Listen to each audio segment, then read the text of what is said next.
The first step to understanding how components work with each other is to look at how we can put components inside of other components. So we'll start by looking at a generic component organization. In our app, we might have Heroes component, and inside of there, maybe it shows a Heroes list component, or a search component, or a detail component. It could show any of those or all three. And then inside of each of those components, you could have other subcomponents, other children. Maybe a hero list item and a custom button inside the Heroes list. This is how we create component trees. Now, how do we do this inside of Vue?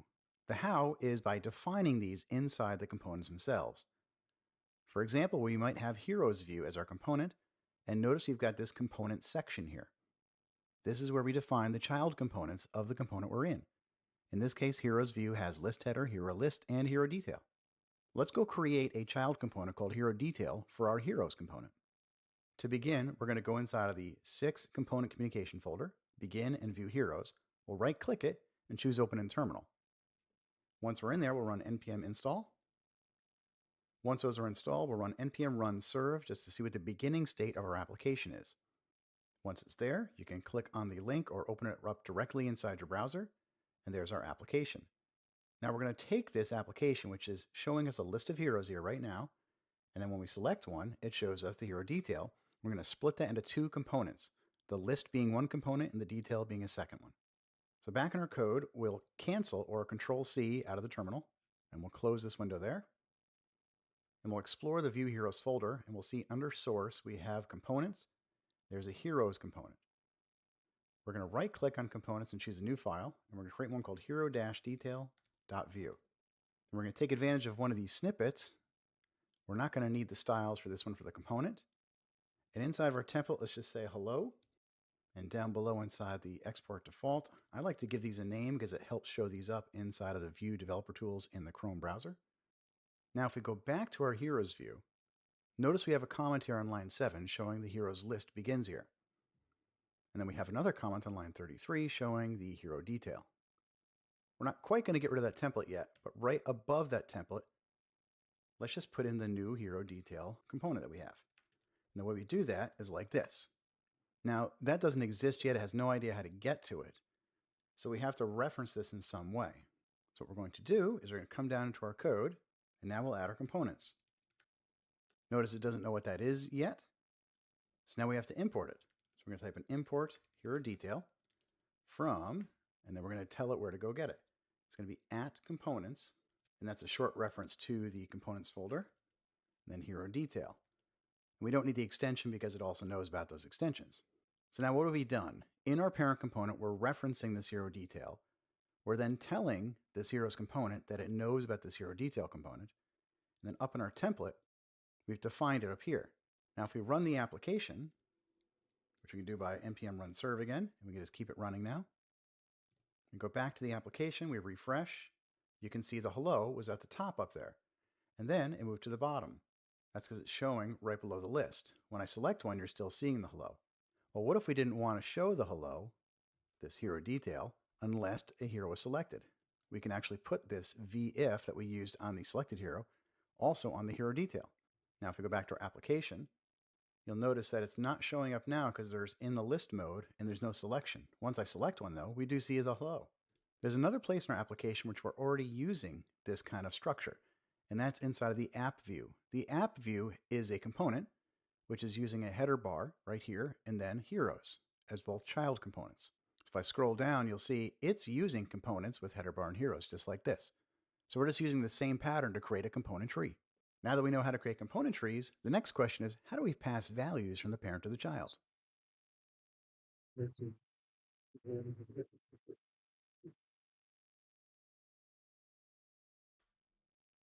Our next step is to pass values from the parent component to the child component using something we call props.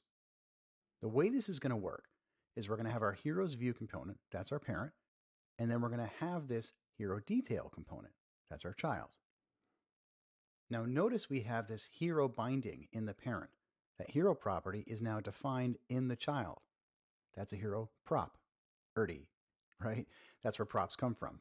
So we take the selected hero from the left side in our heroes component, we bind that to the hero prop in the child component, and then it's defined in that child component so it can then be accessed there. A couple of key tips about props that you need to know.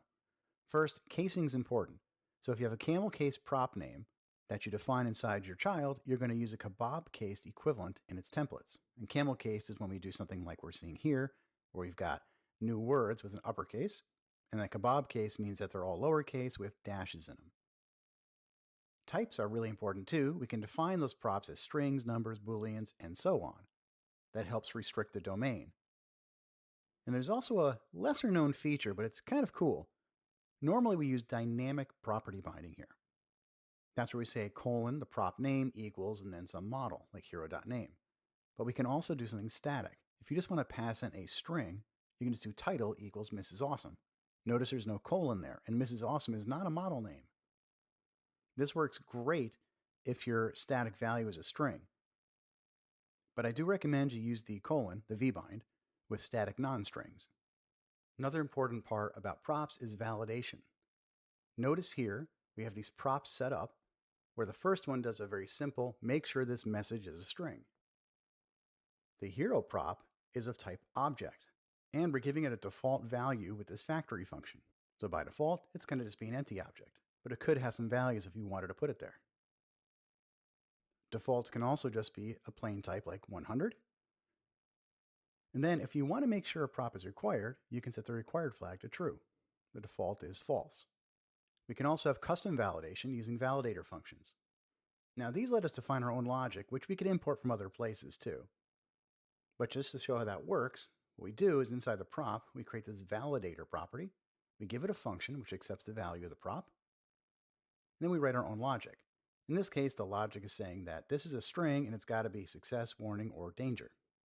Back in our application, we want to pass the selected hero from the heroes component down to the hero detail. So let's go into the hero detail, and I'm going to minimize this for a moment. And below the name, we're going to do v props. This is a snippet that creates a prop for us. We could type this by hand, or we can use the snippets, which are great. Now let's call this prop hero, and it's not going to be of type number, it's going to be of type object. And by default, we'll give it this value, which is an empty object. Now if we go back into the heroes, we can now say colon hero, and we can pass in the selected hero. Now just to prove it's doing something, inside the hero detail view, we can say hello, and then right here we could then do something with that value. So let's do a binding real quick. We'll do hero dot first name. Now if we flip over to our running application, we'll refresh, and then we'll select Ella Papa here. And you notice it says hello Ella right there. We refresh one more time, and we select somebody else. We'll select Haley, and go to the top. We see hello Haley. So now we see how we can pass values from our parent component down to our child.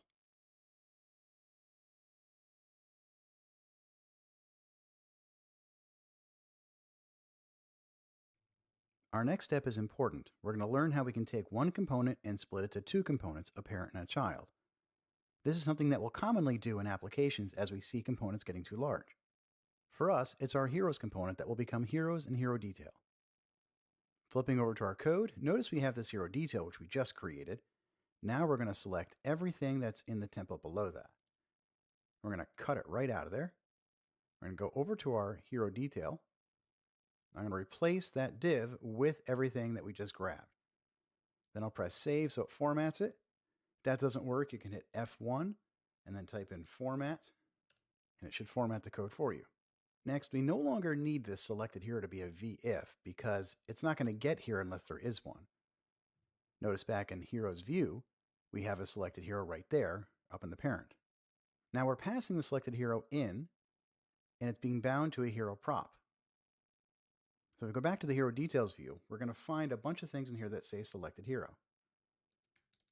We'll search for it. We can see it right there.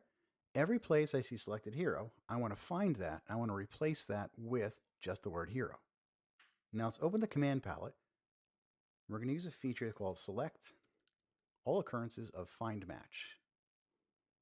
Now notice it just selected hero in multiple places. If I use the left and right arrows, you can see it kind of moving around. And I want to replace selected hero with the word hero. Then I'll hit escape to get out of that mode. And if it gets red, it's because it wants to reformat. I'm going to press save. It's going to reformat for me. If that didn't work for you, just go back to F1, format document. So why do we do that? Because inside the component here called hero detail, it knows of a hero prop. If we go back to the template, we minimize that. Notice down at the props, we have hero here in line 78. So inside the child, it's hero. In the parent, it's known as selected hero. Now we have to take all the code that was inside of this parent that's relevant for the child and move it over to hero detail. Now I'm going to put this side by side for a moment. We're going to drag hero detail over to the right until I get it to look like this, and then I'll let it go. Notice both templates are minimized. If we want to see what's happening first before we continue the refactor, let's flip over to our browser. We'll hit refresh. And when we select something here, we notice there's no full name at the top. Now, I just happen to point that out, but if you didn't know that, you could go inside of the console here with the developer tools, scroll to the top, you'll see it's telling us full name does not exist. So all the things that the child needs to know, we have to put back in there. That's what we're going to do here. So scroll down to the computed. Now let's grab this computed. It's no longer needed in this parent, and we're going to put it over here on the right-hand side. Notice it says selected hero here. There's 3 of those. I'm going to change that to hero. Now, if we run the app again, we'll refresh. We'll probably get a different error once we select someone. We go back to the top. It failed to resolve the filter called short date. It also doesn't know what cape message is. So you're seeing all the stuff that's in the parent, we now have to move to the child. So let's scroll down a little bit. We see this handle capes. We need that to move to the child. That's a method. I'm going to cut that out completely. And we're going to come back over here, and we're going to type in methods. There's our handle capes. We also have a watcher, and we have filters. We're going to take those both, because we don't need those in the parent either. We want to make sure it's at the same level as the methods. Notice we have selected hero there. We're going to change that on line 108 to hero. And we have a couple errors here. It's telling us it doesn't know what format or display date format are. So we go back to the parent. We can see at the top here, it's telling us some messages on this side saying, hey, you're not using these things. That's because we moved the use of both of these over into the child. So let's go back to the child, and at the top of the script, we're going to paste those in. Now we don't need heroes, the R heroes, in the child component, and we don't need the display format or the format in the parent. So we need our heroes, that's our data of our list of heroes, in the list component, that's on the left, but we need the date formatting and the format function on the right-hand side. Now let's see where we are. Let's go ahead and run the app and see what errors we might be getting. We run it, we select one. Now it looks like there's no errors in here. I can do the cape counter up and down. Things seem to be working.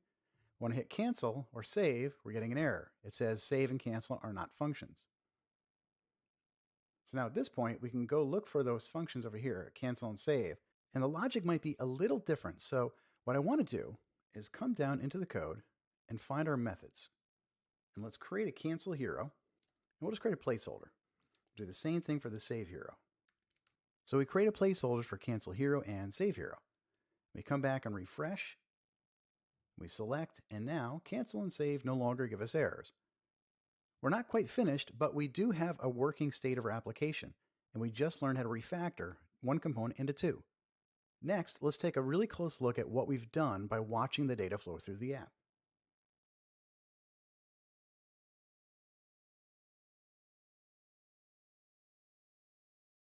Now that we're passing data from a parent to a child through props, it's really important to understand how those values get passed. Let's take a look at how our objects are being passed, in this case our hero. Back in our running application, we'll refresh, and we'll go down and we'll select Landon Papa, and we're going to use this tool up here called the View Developer Tools. To get to that, hit the arrow if it's not enough room, find View, which is what I found here, and then select Heroes. Notice now, as I drag down the console, we can see things like the heroes array and then the selected hero. I'm going to get rid of the console for a minute, drag this up, and we're going to be able to see the 4th object is Landon, and then so is the selected hero. Notice we're not even seeing the list at this point, but yet we're able to access the data. That's because we have a nested parent-child object. Now let's say I change Landon's first name to Rex. Notice as I typed that, it also updated the heroes object. So the heroes component in the parent is being updated directly by the child. That may not be what we want. If we go back into our application, let's add, instead of that placeholder, a little bit of code here for the cancel logic. If somebody hits cancel, we're just going to say this hero is undefined because we're done. And when we set that to undefined, it should just deselect it. Flipping back to our app, let's refresh. We'll come back down to Landon. We're going to look at the heroes again over in the tools. It's the third hero. Now we can change Landon again to Rex. Notice the values still change, but when I hit cancel, watch what happens in the console. We'll open the console back up. I'm going to hit the escape key over here in the tools to do that. And now I'm going to hit cancel. When I do it, it didn't actually do what we wanted. In this case, scrolling to the top, the first error message says, avoid mutating a prop directly, since the value will be overridden whenever the parent component re-renders. Instead, it wants us to use a data property or a computer property or something else that's based on the prop's value. Effectively, we mutated or changed the hero. And that's a no-no in Vue. While we can do things, it's telling us this is not a good idea. Notice the Vue developer tools are really doing us a big service now. Let's go address this in the code. Now notice we're using this hero prop everywhere in our app. That's what we changed everything to earlier. So I'm going to close the heroes view on the left so we can see full screen what we're doing inside this panel with the hero details. So we use the data template with the snippets, create cloned hero. What we're going to do is say this.hero. We're going to take that value and we're going to spread it out, deconstructing these values or spreading these values out into different properties. So like first name, last name, etc. will get pulled out and then put into a new object, thus cloning it. Now this works for us because we are doing a shallow clone where a hero only has one level deep in properties. If you need to do a deep clone, this wouldn't work the way you want it to, but we could go find a way to do that using a library like Lodash or write our own deep cloning logic. But it works for us here. Now we'll carefully come down, and every place we're using hero inside the code, we're going to put in cloned hero. So here in line 93, there's a couple places. We'll press save, and then down here on line 100, we're going to leave this hero undefined alone for now. We'll come right back to that in a bit, and we'll scroll down and see the watch. We're going to change that to be cloned hero cape counter. And if we scroll back up to the top, we're going to replace all the heroes in here as well. So first, I'm going to select everything that says curly brace, then hero, and dot. I'm going to go back up here and do select all occurrences of find match by opening the command palette with F1. If I do that and scroll down, you're only going to see a couple places it does that. Now I want to replace the word hero with cloned hero, like that. Now notice I also have hero here with the V model. So I'm going to go ahead and select V-model equals hero, like this. Open the command palette again, select all occurrences, and I'm just going to change the word hero to cloned hero, and then press save. Now if we flip over to our running application, we run it, this should have worked. We'll scroll down to Landon, we'll select Landon. I'm going to change the name from Landon to Rex again, or Red, that works. Hit cancel. Now it's still telling us we're mutating a value. We've mutated hero. Let's go back and look at where we might have done that. Remember I said we were going to leave the cancel hero alone for a little bit? Well, notice we canceled it right there by undefining the hero. Let's get rid of that again. We're going to need better logic to go back to that page. We'll put the placeholder back in. We're going to refresh. We'll scroll down to Landon. We're going to change Landon to Rex. We'll go over here and the right-hand side. We're going to select the Vue developer tools, look at heroes. We're going to then look at object 3, which is Landon. Notice it still says Landon in the parent and in the selected hero. But in the hero details, it shows Rex Papa as the computed, and it shows Rex right there as the first name. And notice we now have props with hero, which shows Landon, and the data shows Rex. So we've accomplished what we needed to do. We've effectively cloned the prop in the child component so we no longer affect the parent from the child. This is important in Vue because we want the data to flow in one direction, from the top of the component tree down through the children. But you might be asking yourself, well, great, but how do we actually communicate up the tree? Because that's important too. Well, let's look at that next.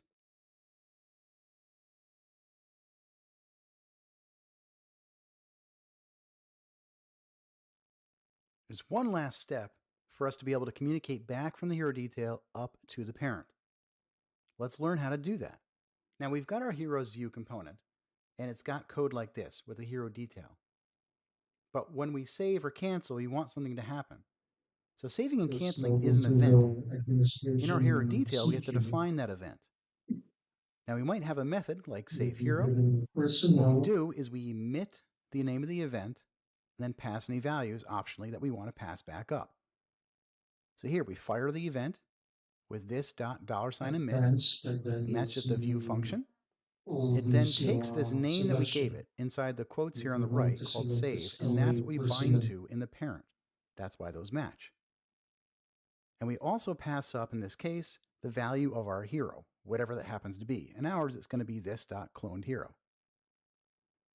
And then up in the parent, we're going to have some method called save hero. It can be called anything we want. We just define the name of that method there. And then inside of that method, we accept the value of the hero and we do what we want to do and we save. Let's go add this logic to our application. Now we've got these placeholders here for our cancel and our save. Now let's replace those. When we cancel, we want to emit something. We're going to emit an event called cancel. And we don't have to pass any values. We're just going to cancel. And we'll replace the save placeholder with another emit. We'll define this one as save. Now this time we're going to pass a value up. In this case, the cloned hero. And that's all we have to do in the child to say, all right, this child component is going to let whoever is listening to it hear the cancel or save events. Now let's flip over to our parent component. And in the template itself, we want to find where we're binding to the hero detail. Now I'm going to collapse the list here and just go look for hero detail. You could also go search for that. It's on line 34 for me. And we're already passing in the hero with the binding. Now we want to do the binding for the cancel and for the save. Just like click events that we've done in the past, now we have our own events, custom ones that we created. So what do? We pass in the name of the methods that we want to call. Now these are the local methods. So the event that we're listening to is @cancel, and then we're going to call the method locally here inside this component called cancel hero. Now let's go look for that cancel hero. I'm just going to copy it, search for it. Here's the cancel hero function. That's inside of our methods section of our parent. I'll just collapse some of these so we can see it better. And notice here, when the child says we're going to cancel, now the parent is the one who's responsible for deselecting the selected hero. That makes more sense, right? The parent's the one who knows what's selected or not. We're going to call this save hero function. Now we're going to be passing in and accepting the hero value from the child. So instead of using the selected hero right there, we're going to replace this.selected hero with just hero, both on lines 83 and 84, because now it's just a local parameter. So let's split the screen here and put the child on the right. We're going to emit the save event and fire it off, passing the cloned hero. Over here on the left, if we look for save, up on line 38, it's going to listen. And when it listens to it, it's then going to call this save hero function locally, which is then going to call this method, which accepts the parameter. The parameter on the left on line 82 is the value that's passed up for the cloned hero on the right on line 111. And that's how we save. And the cancel is even simpler. We just cancel, we emit the cancel, we bind to it, and then in the parent, we just set the selected hero equal to undefined. Now let's run this. We'll refresh. We're going to select Landon here. We're going to change the name of Landon to Rex. And then we'll just make sure that the parent doesn't show Rex. It still shows Landon here. And on select the hero object, it's still Landon. We're going to hit save. And now notice it says Rex in the parent, and there's no selected hero. Now select Rex again. We'll come down and we'll change Rex to John. Now when I come back over here, you'll still see Rex is the selected hero and the first name in the parent. In the detail, it's John. We'll go back and look at the parent for a moment. There's Rex. If we hit cancel, nothing in the parent should change, and it doesn't. It's still back at Rex. And this is how we can use emit to fire off our own custom events and then listen to them in parent objects. Important we return the batch so that we disable it and then enable the Now that we have multiple components, You might be thinking, what if I Again, want to share it's logic across only these? after the There's a time. couple ways to do that, both by Now, importing modules and if we also go to using a something called return, mixins. Mixins are really tagging and cool stuff, because they allow us to yeah, share different parts of activates components the across original multiple batch. components. Well, what does What that mean? happens most of the Well, while we're time, distributing this functionality, nobody we can does take it. things So like the methods or person comes in computeds the or family lifecycle and hooks like the created well, or that's not mounted, work. our data, our watches. Any of these things that are in a component can then be shared across multiple components. So imagine we have a file called mymixins. Not very creative, but hey, work with me here. We've got inside of there a constant called mymix, and inside of there, there's both a lifecycle hook and then one method. Now, there could be multiple methods. There could be a watcher. There could be a filter. There's a lot of things you could put in here. In this case, I'm just sharing a console log message that says, hey, I got created during this lifecycle hook, and I'm adding a method that when somebody calls clear, it's going to emit this unselect event.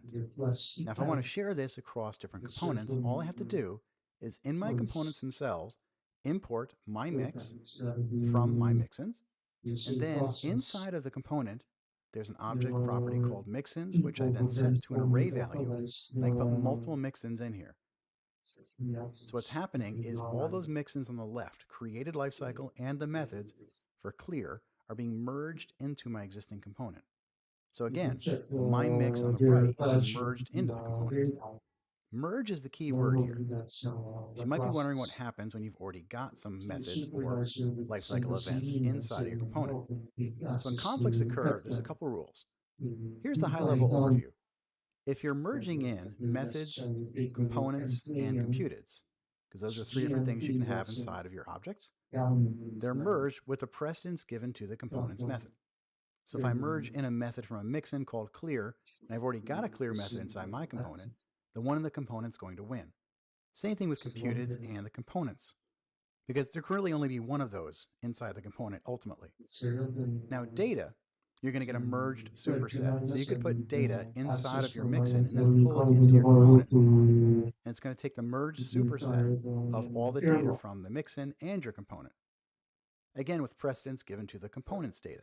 And then you can also have things like watches or lifecycle hooks.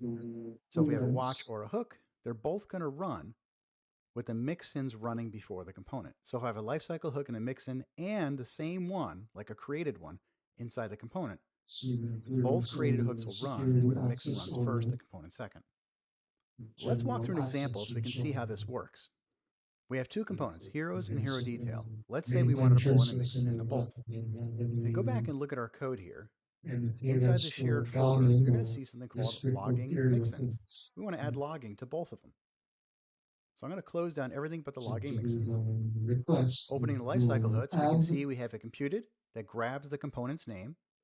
And then we have a couple lifecycle hooks for created, mounted, updated, and destroyed. We're going to log out the message for created to say, here's the created hook and here's the data. And then in mounted, updated, and destroyed, we're going to log out messages that reflect what happened there. Notice they're using this logger. Logger is being imported from another module. This is just to show that we can import files across our application. Notice that the lifecycle hooks are using this component name. That comes from this computed we created up here. So it makes sense to bundle this computed with these lifecycle hooks and then pull them in together. And then we also have a separate constant down here called hero watchers, which is very specific to watching a selected hero. And it's going to write out the old and new value of the selected hero. This one only makes sense inside of our heroes component, while the lifecycle hooks could be used in multiple places, but they all do some kind of logging. So let's close that. We'll go into the heroes component, and we're going to scroll up here, and then right below components, we're going to put in mixins. We're going to use the vmixin-use snippet, which just creates an item here called mixins. We're going to pass in the mixin name. Now mine's going to be called lifecycle hooks. And we're also going to pass in the hero watchers because we're inside the parent component. So now we have to go import them. Now they're coming out of shared. So we'll pull in lifecycle hooks. We'll also pull in our hero watchers. We're also going to pull in the logger itself. Now we're not using that yet, but I want to show you how the merging works. So we go back down to our created. We see we're loading heroes, but right after that, let's put in a statement to log out something that happened inside this event. And we're going to say this component name created hook got called. So use template string here. this Do is this dot component name. Remember, that comes from the compute that comes in from the mixin, so we can use it now. Now, if we flip back over into the mixin, notice we had the lifecycle hook up here with created. So this created is going to run, and then this created is going to run. Now let's go into our hero details. We're going to add the same logic. We'll put them side by side. We'll go create the vmixin right here. And this one, which mixins do we need? That's right, we just need the lifecycle hooks. And then we want to import that with the shared on the right. So we're already getting something out of shared. We're going to pull the lifecycle hooks too. Now flip back to the browser, we'll refresh. And now notice we have a bunch of console log messages over in the DevTools. We can see here the old values and new values being printed out. That's for our selected hero. There are none at the beginning. Then we see the heroes component created hook is called from the mixin. It's showing us our component data. Then we see the heroes component created hook called. This is the one inside the component. And then the mounted and updated hook is called. And we're printing out here first the heroes component, heroes component, heroes component, and so on. That is the name of the component that we grabbed. So if we select Ellapapa, now we're in the hero detail component, so all the log messages should say hero detail component. And then we show the component data at startup. And it says the hero detail component mounted hook got called and the heroes component update hook got called. So we're seeing that the different hooks get called in what order they get called and where they were called from. And all this by adding in a simple mixin and then using modules to link the files across our app. This is a great way you can share logic in your components.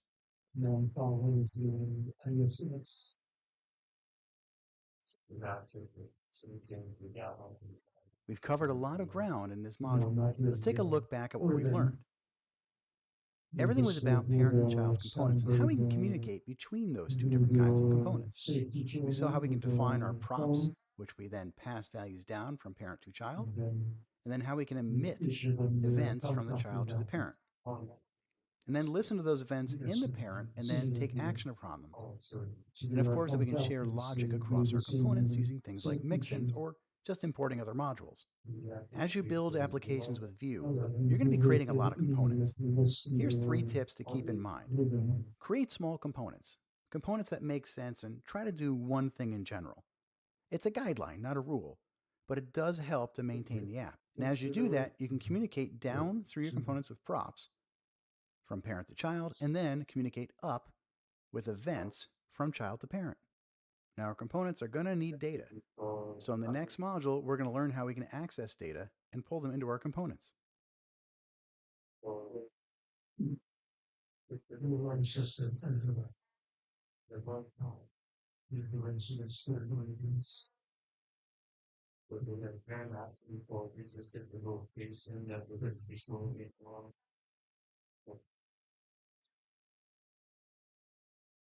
Discuss months, it's always going to be found that something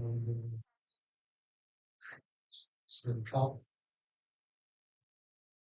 fact, it's not even labeled proper, it says fact for B5.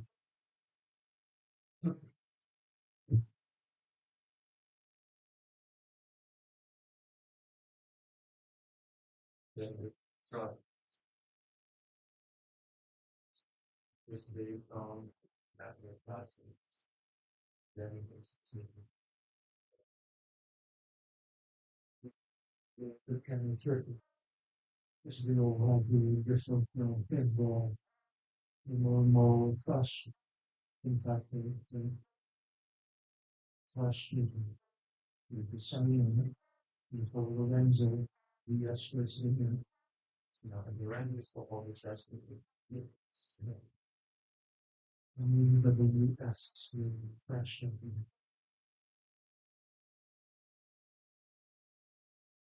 So add on, yes. So like good payment, it's gotcha.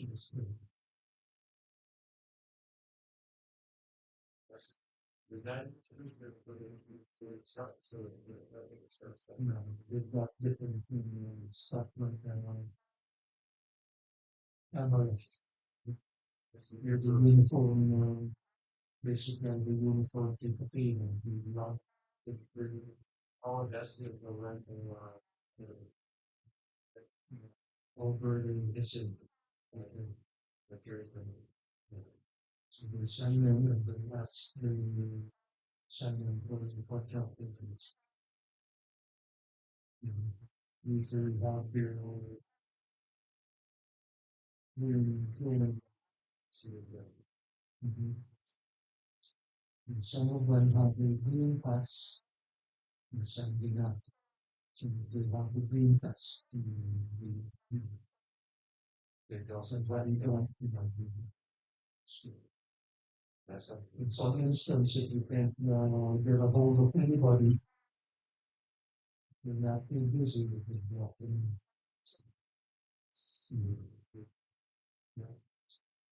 No, like the contractor is B7 and B8. Here, it's a uniform area when you go in the B7 in the left, when you go into the public road. So, yeah, it's a uniform area. Going to the accident. Brings the tourist thing that is so much. Still into the 1 p.m. without the uniforms. Then I have everything.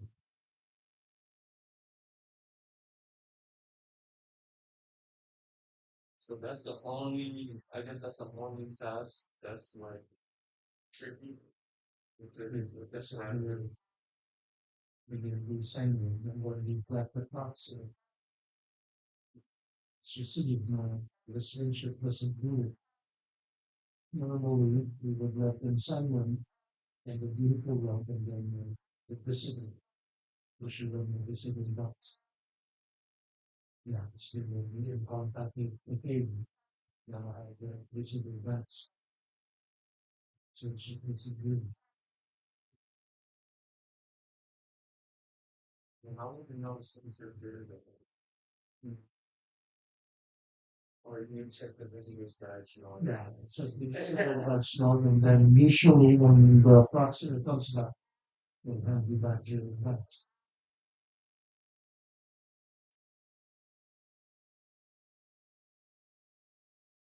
Proxy, this visitor badge. Right? Contact on the proxy, we call critical systems and the PC lab. The PC lab is under 6 on the fifth level of B6. That's the science.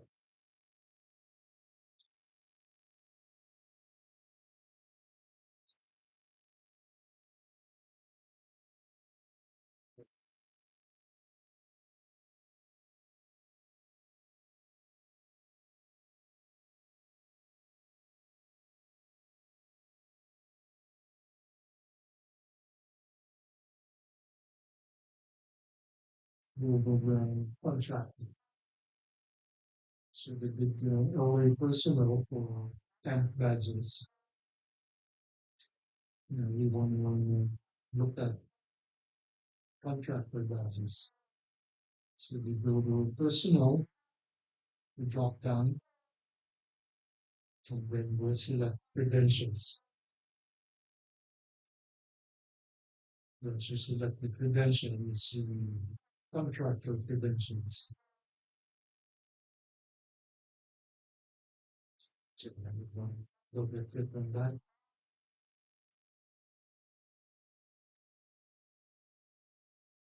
Show you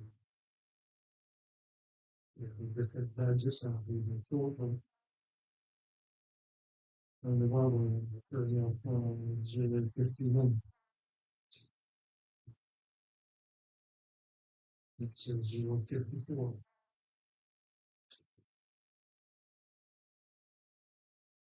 And then we double click on the badge profile.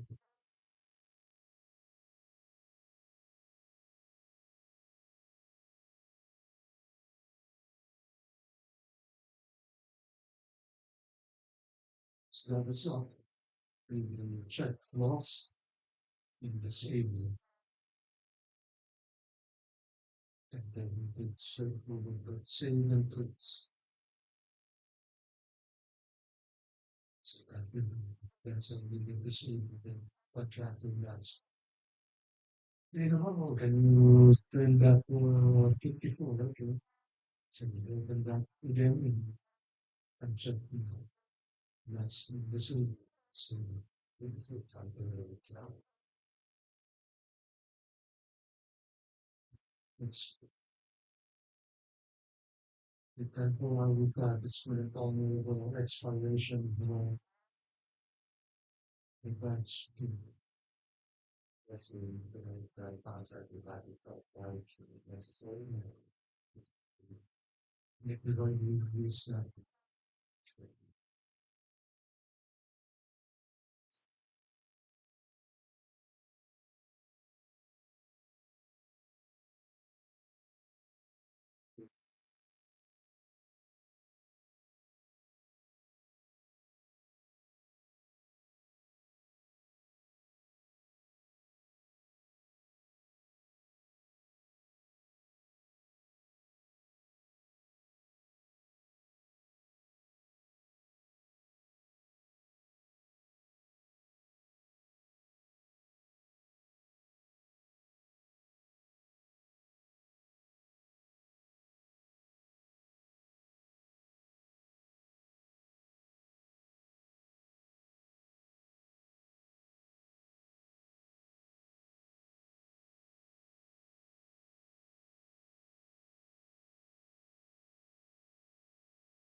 The S address doesn't live in the contractor relations.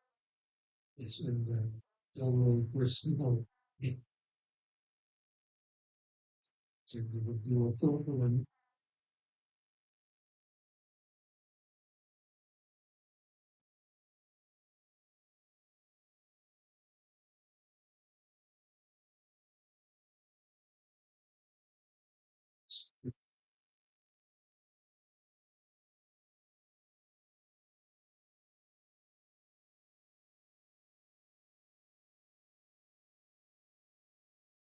such as the S badges are pretty much in the same for all.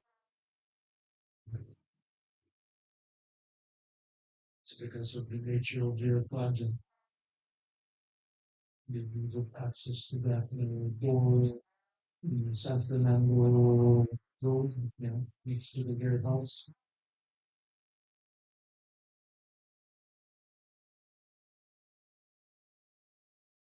So this D5 and San Fernando Road has PCD 34. And then this is the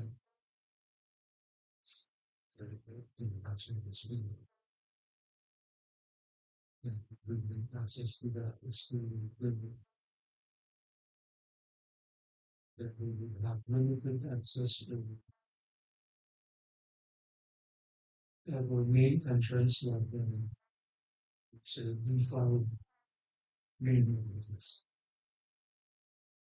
And generally have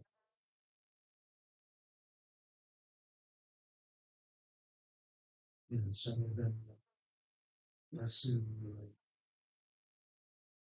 you're putting more weight to the parking. So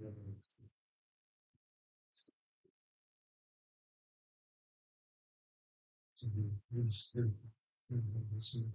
So it's like this time this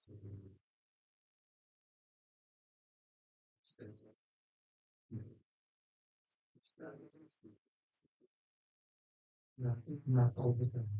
Some of the contractors they could concluded they will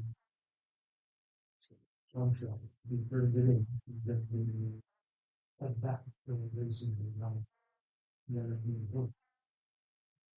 So that I just said, well, this evening, they could still hang on to it and then bring it. Yeah, so yeah, can you enable it in, uh, so this evening, this evening, I just, can't find that.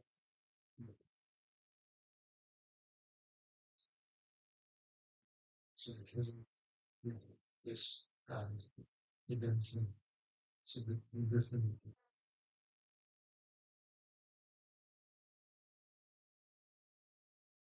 so this batch is this evening,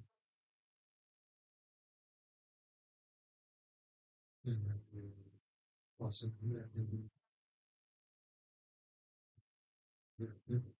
yes, I mean, this is supposed to be, so if there's anything that in my style, it's the same thing. Just make sure German or this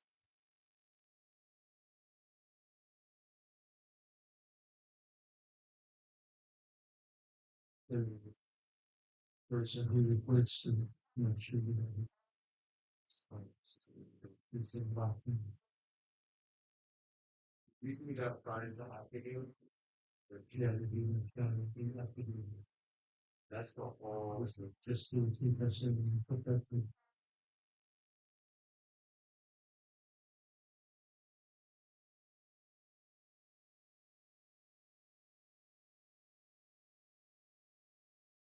Everything would now involves like on lead. Yeah, people will be the contact with. Yeah. The lowest early we have an employee that Mr. Lopez disabled or we did not contact this city and so we make sure some inconsistent with this. Yeah, that's the question. So much so that's probably that is probably ignored.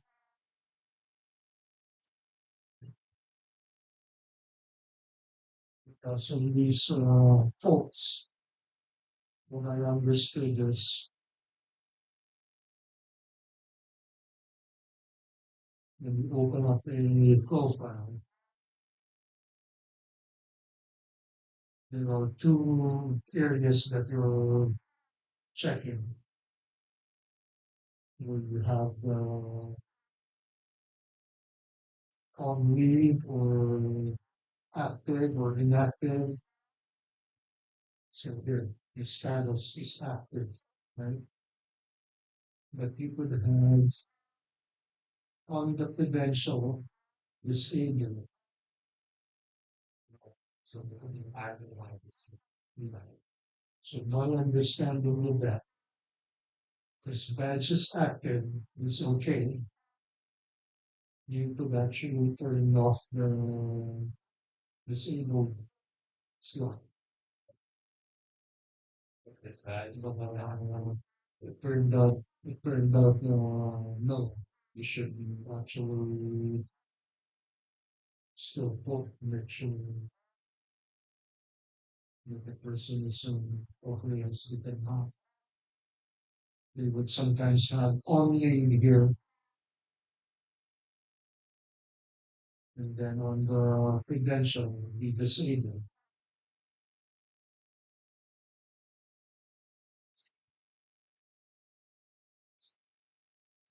If I should see what I did the mistake I was with Mr. Canvas. He was dealing with a person.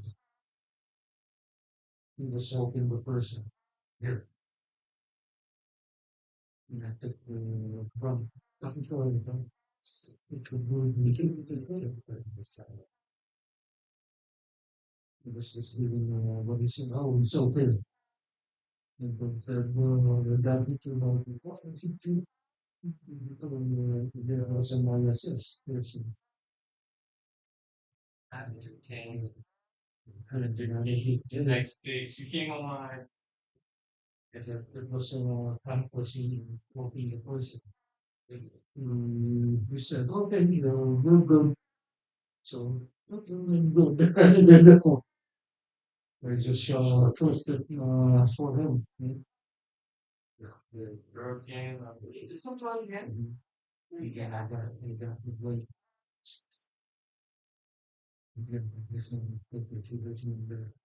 So when it comes to stuff like that, how should I navigate?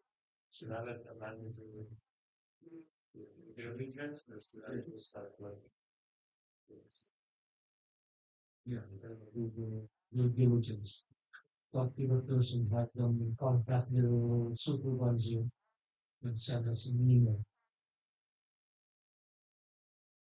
It was funny because I always do that. And yes, then send the confirmation for the event. But that day, because the campus was working, and that's what every guy you already served. Like, okay, you're good. That's what every guys you have to activate. Yeah,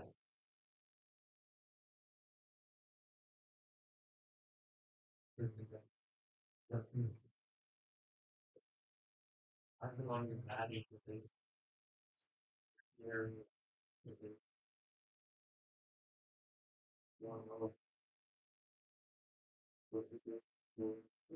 This is what always and always happens in their quick and powerful. I am in the hungry devour strategy and identity purpose that we thought would go on to be able to hear. So this is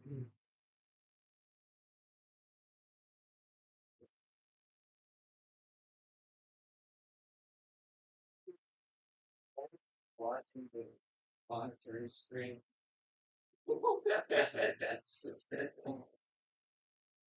Technically, I only slept choice. All those things we feel like going well. Nice one down.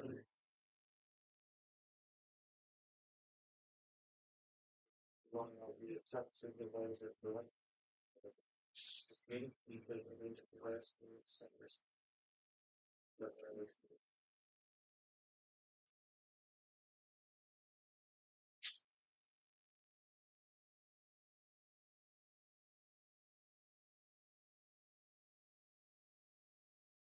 So, Most of the apps certain that you're going to be creating are ask you going to need data. to So let's do kick off training this for the module by talking supervisor. about how we get data Or and answer a few key questions. So most how do we part, send and fetch data? say We're going to you learn how to know do all this those with things. HTTP. And then But how do we get and act upon the response of all I that know is request? Maybe the data is not in the format we that's need and we when need to you say transform it. it's one Maybe we thing. want to look at a Yeah. status code. We'll learn how to do that. Let's assume that it's that close. And then finally, how do we configure the request Change. for specific needs like passing in Once headers? you to By the follow end of this everything, module, you're going to learn how to do all they these things and add them to your Vue application.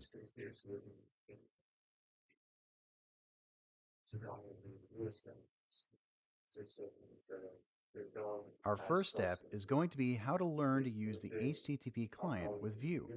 The client we're going to use is called Axios. We're going to use Axios, which is a promise-based client for the browser and Node. We're going to use that to get and save data. You can learn more about Axios here at this GitHub repo. It's extremely popular and used through a lot of Vue applications. The first step in using Axios is to install it. So we'll simply say npm install Axios, and that will install it as a dependency of our Vue application. Let's go do this to our application. Flipping over to our app and looking at the folder called 7 Accessing Data inside the Begin folder, I'm going to right-click on Vue Heroes and choose Open in Terminal. Once we open that in Terminal, we can run our commands. Now, before we do that, let's go look at the package.json file in that same folder. And notice we don't have a dependency for anything called Axios here yet. Now, down in the terminal, let's run npm install Axios. This will install the dependency. We can see it once it's added to the application in the file up top. Now that we have Axios in our app, our next steps are to take advantage of the Axios API to make our requests.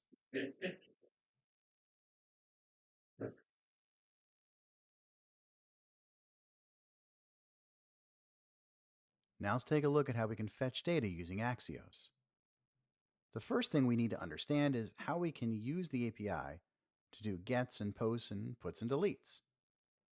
And Axios is going to return a promise back to us. It's a promise-based library after all. So we'll add an import statement to our code to import Axios, and then we can call axios.get or axios.put based upon what kind of method we want to use. So in this case here, we're importing Axios up top, and then down below, we're using this axios.get call to hit this API. You just use whatever API you have. And notice we're doing an await syntax here. Since this is asynchronous, we can use the await keyword, and then it'll await the response, and then we'll get the response in that response variable. Alternatively, we could have used the promise-based .then if we wanted to do that too. I recommend the async await syntax because I feel it's easier to read. But of course, feel free to use the .then if you'd like to. Now, when you're using Axios, you might want to configure a little bit more about the request. Not just call it by an API. Here's some things that you can do. You can indicate the method, of course, by doing .get or .post with the method name, or you can pass it in as part of this configuration object. If you do that, you can also pass in the URL here. And of course, you can add in your own custom headers and any values that you need for that. This is a great place to pass something in for security if you do that for your company or your business in your application. And then if you're calling a post and need to pass data, you can also pass content here. The full list of configuration options are up on the Axios documentation site right here. Now let's go back to our code and we'll add a fetch into our app to get the heroes. Back in our app, let's make sure we run npm install and get all the dependencies for our application in the begin folder inside of View Heroes here. Perfect. And then just to make sure our app still runs, we're going to run npm run serve. And then we'll open it up in the browser. And there we go. Look at the developer tools, no error messages, which is good. And our app works. Perfect. Now we'll keep it running. I'll close package.json and let's go find the data file. So it's going to be under shared in data.js. Notice here, we've got our data.js file has a hard-coded our heroes. We can minimize that and then just simply delete it. Next, let's go to the top and we'll import Axios. Next, let's create our getHeroes function that goes and gets the heroes. This is going to be an asynchronous function because it's going to make that call with Axios. And I'm going to want to get the content back in a response. And I'm going to say await Axios. And notice we had this get call here. And our API is going to be API heroes, just like that. Now we don't want to return the response. We actually want to return the data inside the response.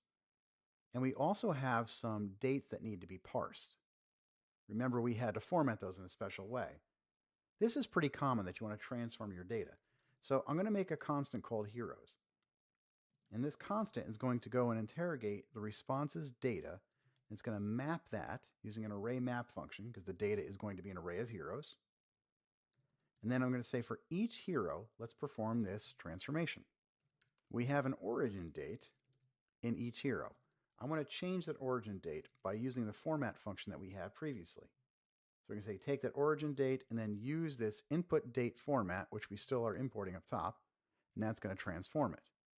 And then finally, we're going to return H because that's the hero that's been modified.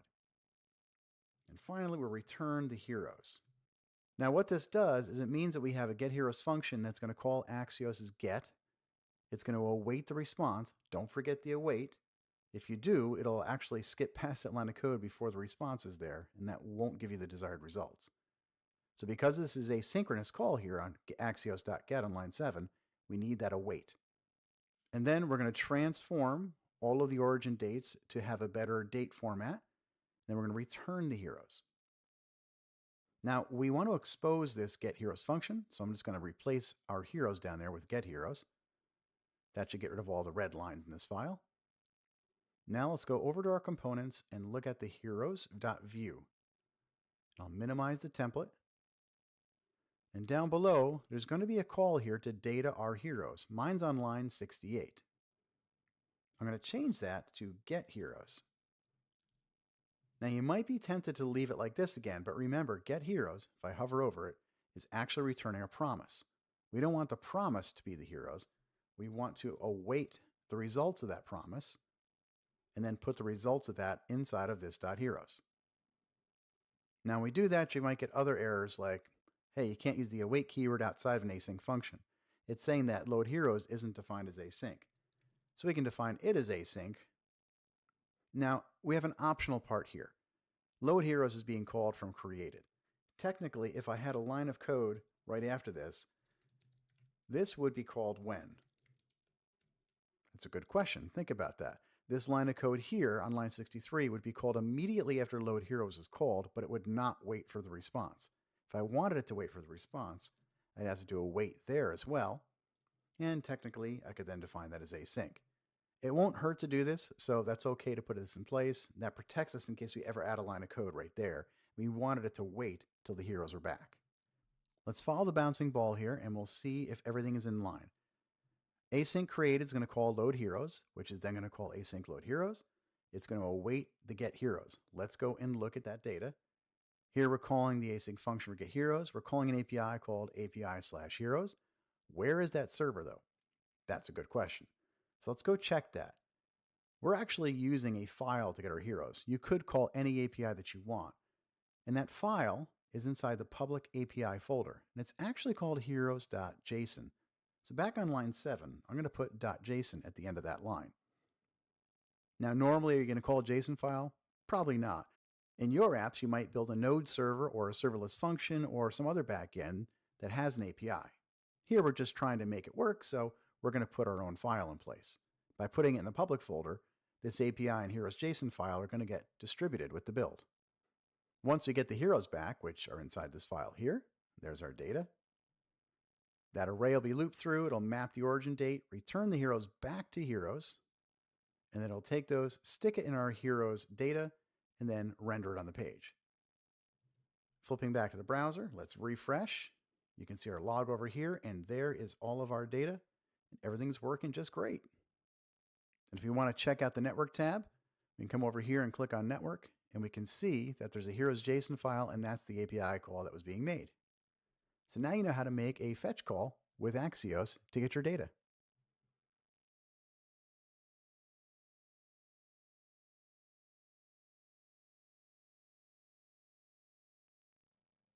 Now we hard-coded our API path, but you're very likely going to want to configure it yourself. Let's take a look at how we can do that.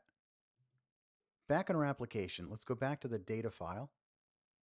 And notice here on line 7, I've got API/heroes.json. Well, what if my API isn't there?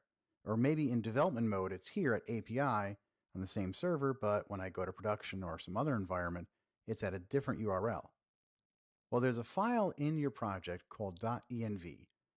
In .env, notice that we're setting this environment variable, say we're in production, and then we've got these special view variables. Things that begin with view_app are going to be able to be parsed in our view application. So in production, maybe we want it to be API, or we could set some other URL here. And then in development, we set it for development and then set this one to API. So maybe production, we want this to be something like www.johnpapa.net/API. And we'll do that because that doesn't really exist. And then environment development, we can go ahead and set just to API. Now we want to be able to read that. So under shared, let's create a new file called config.js. I'd like to do this to separate things out. Here, we're going to create a constant. And that constant is going to be called, where's my API? Then I can read process env dot, and then the name of that variable that we had. This is going to be the same name that we had inside of the env file. Now we also want to export this so we can use it somewhere else. And I'll use this file to export any other configuration that I might have. So now it's going to dynamically grab that value. Now this API, this inside the config, needs to be exported again so we can put it inside the index. So I'll just copy that line here and we'll create config like this. Now anybody in the application can import directly from index, which just is really what you call a barrel that actually relays to the other JS files. So now that we have config set up, let's go back into our data file. We want to grab that value. So up at the top, let's do an import statement. And we'll do this from .config. We're doing that because we're at the same level. And then what we're going to import is API. And then we want to replace this value for API here. But what we need to do first is replace the quotes with the backtick. That's so we can do template strings like this. And now we can put API in place. Now our app should still work because it's reading the value of API, which comes from config. If you go back to config, that is going to read view app API, which is getting it from env development because we're in development mode. So it's getting this API variable. And then it replaces it into this string. Now it's flipped to our running app, and we'll refresh just to make sure it all works, and it indeed does. So we just learned how we can use environment variables to change our configuration for either running in development mode or production. And this is great for APIs with HTTP.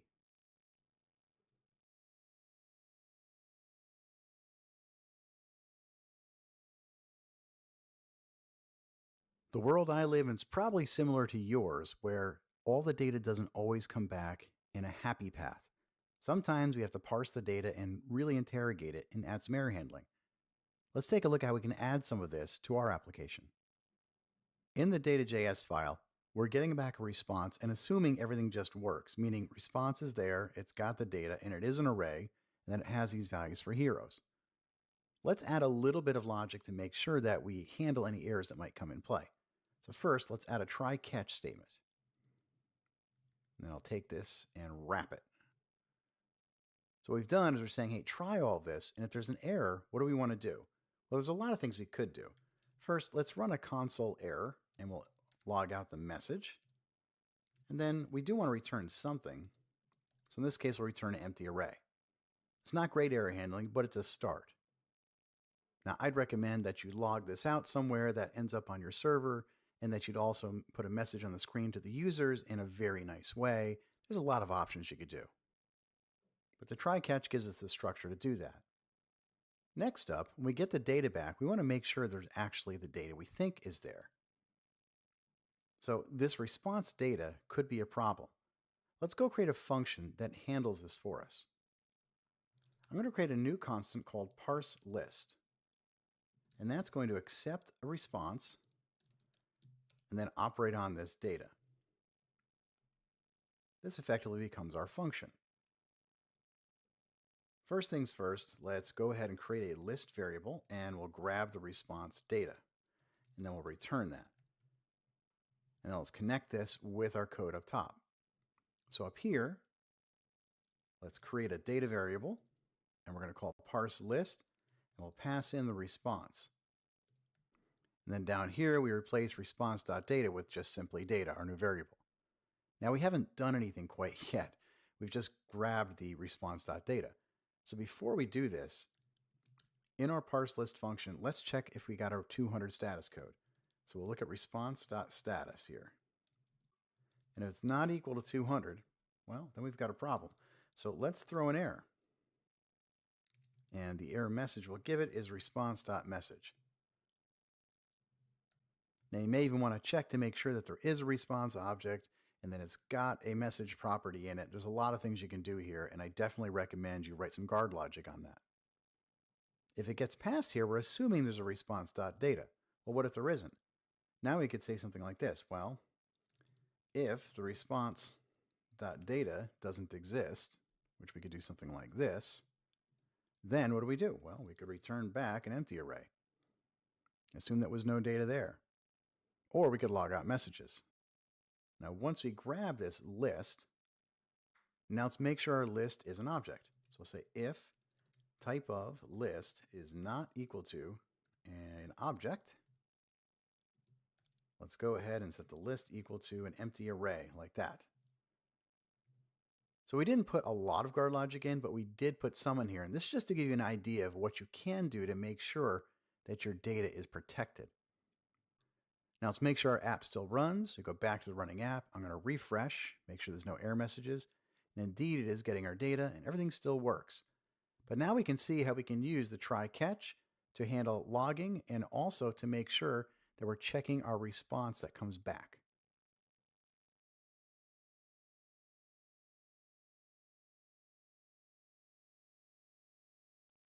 Let's take a look at what we've learned throughout this module. The first thing we looked at was how we can install and import Axios into our application. And Axios just makes it easy for us to do fetches and requests over HTTP. And of course, we made those fetch calls and we sent our GET request over HTTP to get our data for our heroes. And then we saw how to configure those requests where we can pass in headers or a body if we needed to. And then finally, we took a look at how we can encapsulate our async logic using async await syntax and then also intelligently parse our data. What's that mean? It means that we don't just make a call and assume everything's always going to work and get the data back. We have to interrogate that data response. Why do you do this? Because the data is coming from an external resource and you may not always control that resource. Sample There's a freezer. lot of things that are out of our You can control, hit so parsing silence to intelligently and putting silence the try catch alarm. logic in there is really helpful. In this module, we learned about Axios That's and what a still great tool okay it can with be me, in our View I guess. applications and how to customize our requests and handle our data carefully. Yes, And so just far, we've built our application take with a a single photo of page, even though we had two components. freezer In the next module, we're going to with learn more about how we can have multiple the components display. on multiple pages.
Uh,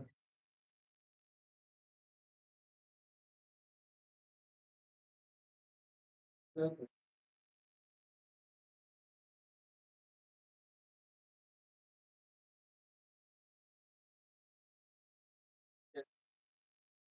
no, is this around the business door? There's gonna be stickers.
About signage.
Nothing to do with it either.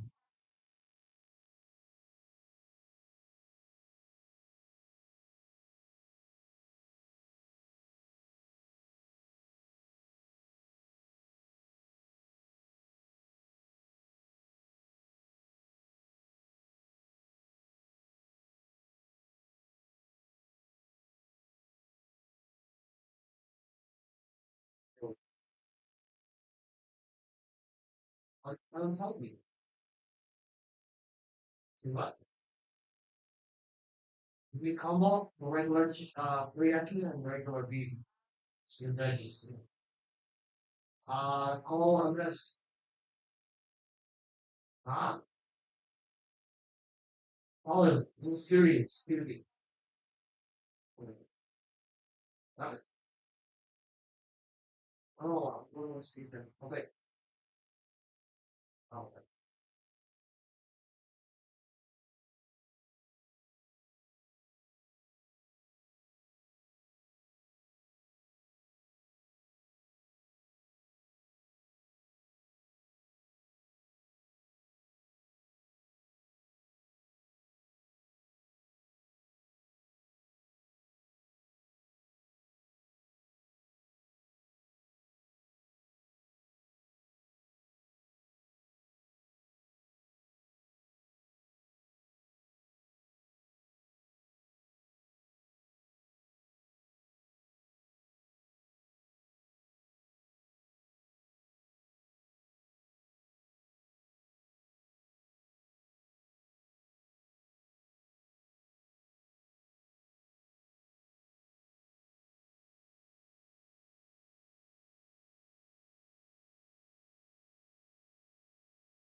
The trees, the wonderful, and then you see, Oh, yeah. Right? Yeah, I think we're good. What do you call this? In case we need more, footage, we're using another one, then we can use that. I say, yeah, right? Same as other. Okay, alright, well, amen. True.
5, and we can fill within 30 to 7 hours. It's a freedom.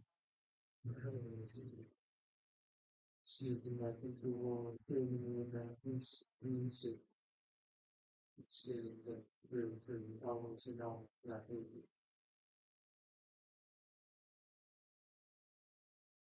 At least the getting employees are getting around the city, guys.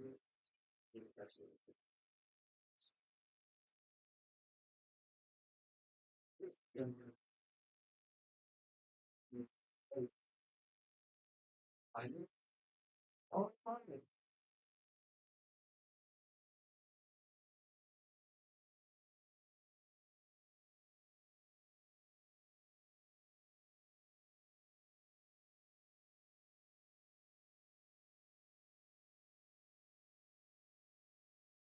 One of the most important parts of an application is the menus and the navigation system that you build around it. So in this module, we're going to learn how we can add navigation to our apps with View Routing. We're going to do this with the View Router. The View Router is a library which allows us to add routing to our application. So we can then route to these pages or views or components and maintain the browser's history. There's a ton of features that the router offers, but here's just a couple of the important ones. First, it's modular and component-based, which makes it easy to configure the routes to point right to the components. Sometimes you need to navigate through code, so there's a navigation API which we can access to pull off parameters or route to another route. We can pass routing parameters, which are a really critical piece of routing. And a smaller known feature, which is really cool, is it automatically updates menus for us, which we'll take a look at, to show you which is the currently highlighted route. And then also HTML5 history mode, which is the way I recommend using it, versus hash mode. Hash mode is when you have the hash sign inside the URL. HTML5 history mode means we don't need to put that into the URL for the browser to maintain history. So what are the questions we'll answer in this module? We'll learn about how we add routing to our application and maintain that browser history, how we can add menus and navigate to those views, how we can define different routes in different ways, and then how we can pass parameters around those routes. And there's a couple ways we can parse those too. And then finally, we'll learn about eager and lazily loading our components. So with that, let's dive right in.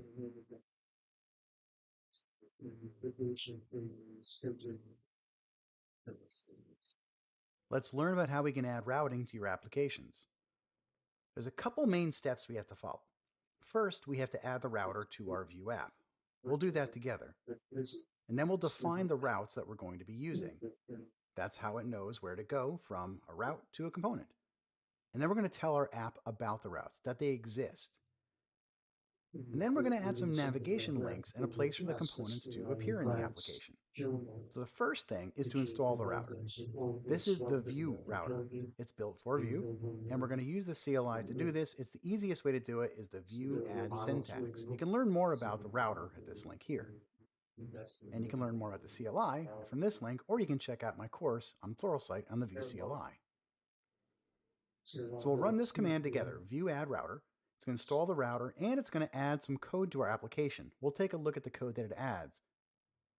Once we have the router, one of the main files it modifies is main.js. You may recall that this is the main file, pun intended, that kicks off our application. In here, it's going to add a line of code where it says import the router from router. And then we have to take those routes defined in that file and give them to the application. This is how we do that. And remember, the Vue CLI does this work for us by running that Vue add router command. So in the router file, we're going to set up our own routes. The first line of code is really important. This tells Vue to use the router itself. And then we define a couple of configurations in here. First, the mode is set to history by default because we're going to choose that because we don't want to use hash routing. This allows the browser history to maintain all the history of the different routes it will navigate to. And then notice we have these routes down here. By default, we're going to get one default route. This is important because if you want people to go to the base URL of your application, let's say it's johnpapa.net, and not have to put in /heroes, well, you're going to need a default route. That's what the path there is, just / and that's going to redirect to another route. Well, there's a lot to look at here.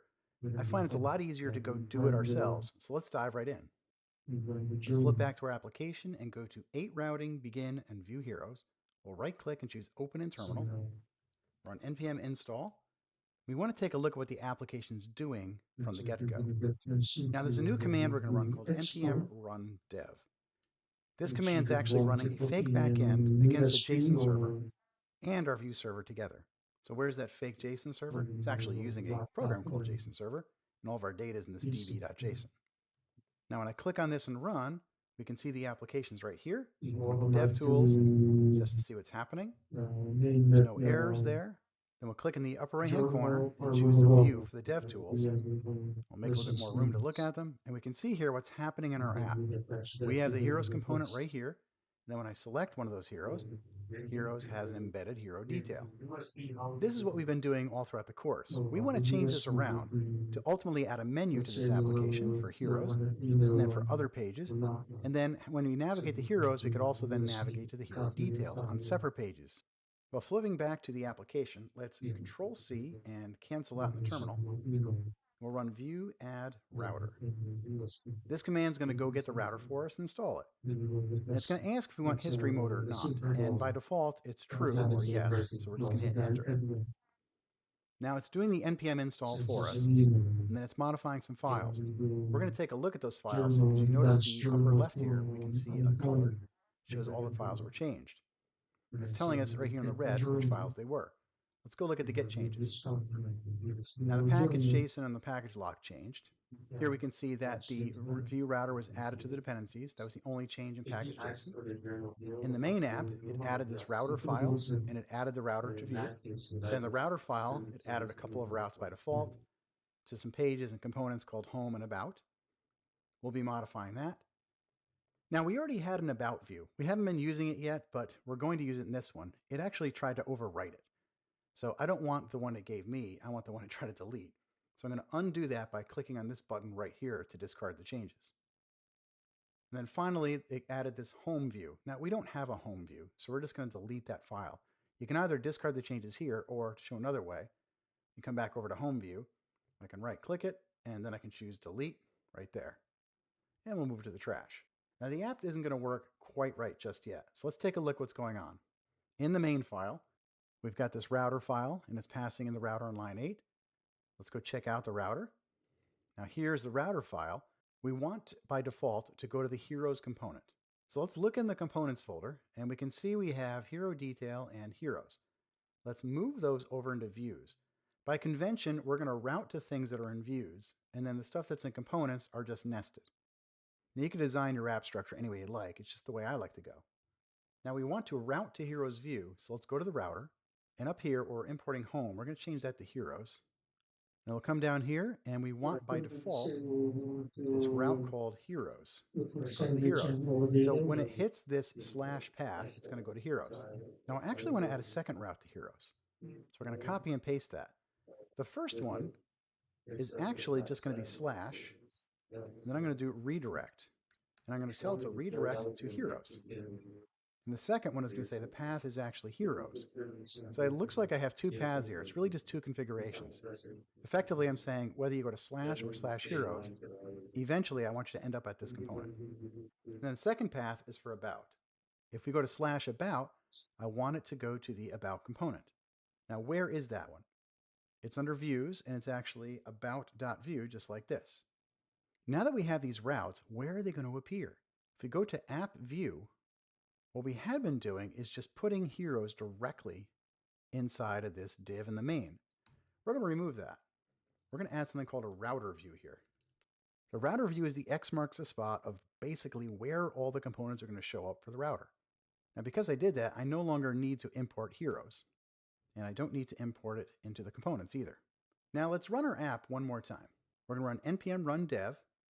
It should compile. If there's any errors, we will fix these. And then we'll run the app and open it in the browser. Here's the app. Let's open up the developer tools, see if there's any errors. That's good, no errors there.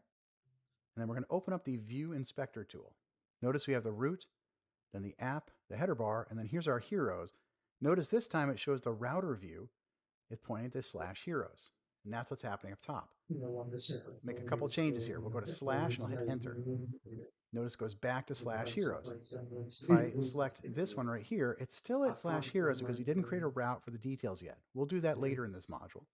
If I hit cancel, it goes back to the main one. And something else to note, if I click up here in the upper right, notice on this little highway sign, we can choose one of these two buttons. If we choose the first one, it shows us the routing view. Here it shows us the first route we went to is slash heroes. It was a redirect. And then we can look at some data down here. We'll pull this up so we can explore it more. It says we came from this path and we went to this path. This is going to be really important for us as we're building our routing structure to make sure we're doing things right. Now that we have routing in our application, let's take the next steps to add in navigation.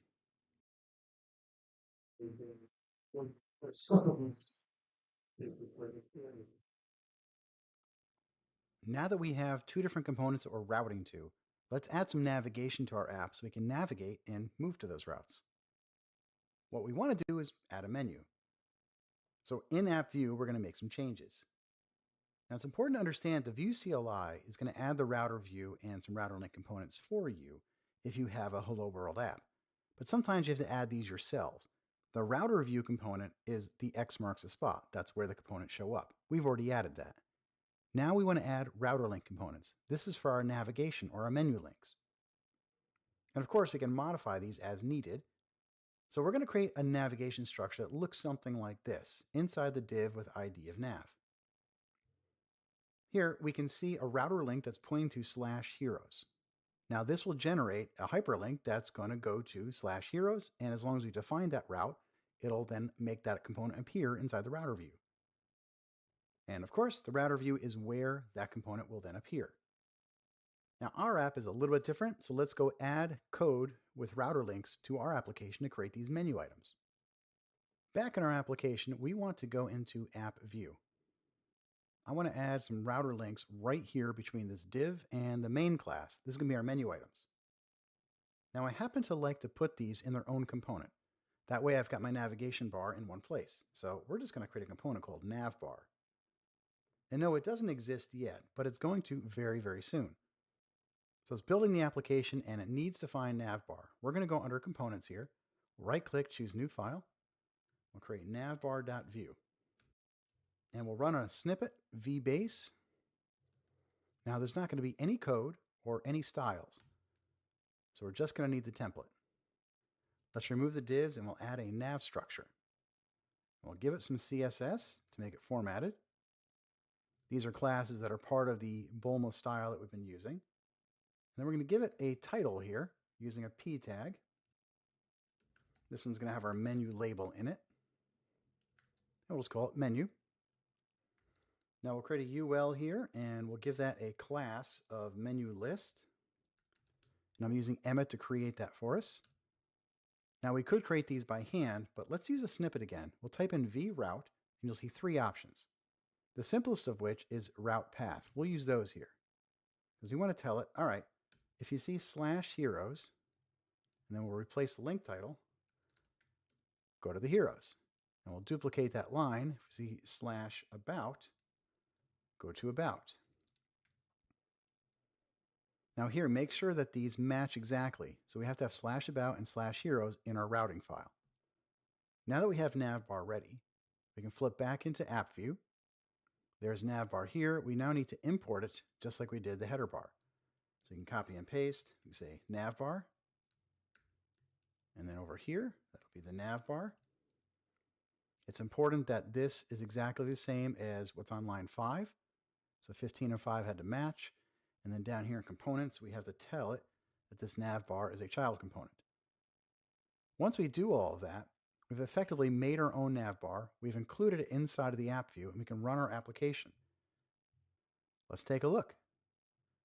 Here's the application, and notice we have these navbars over here. We'll click on About, and then on Heroes, we can go back and forth, and notice that it's changing up top. If I open the browser history, you can see it's actually letting it keep track of itself. We'll open up the developer tools. We'll take a look at the View Developer Tools on the right, and we'll click on the routing. And now as we route back and forth, you'll notice it's tracking the routing and all the state that was in those routes.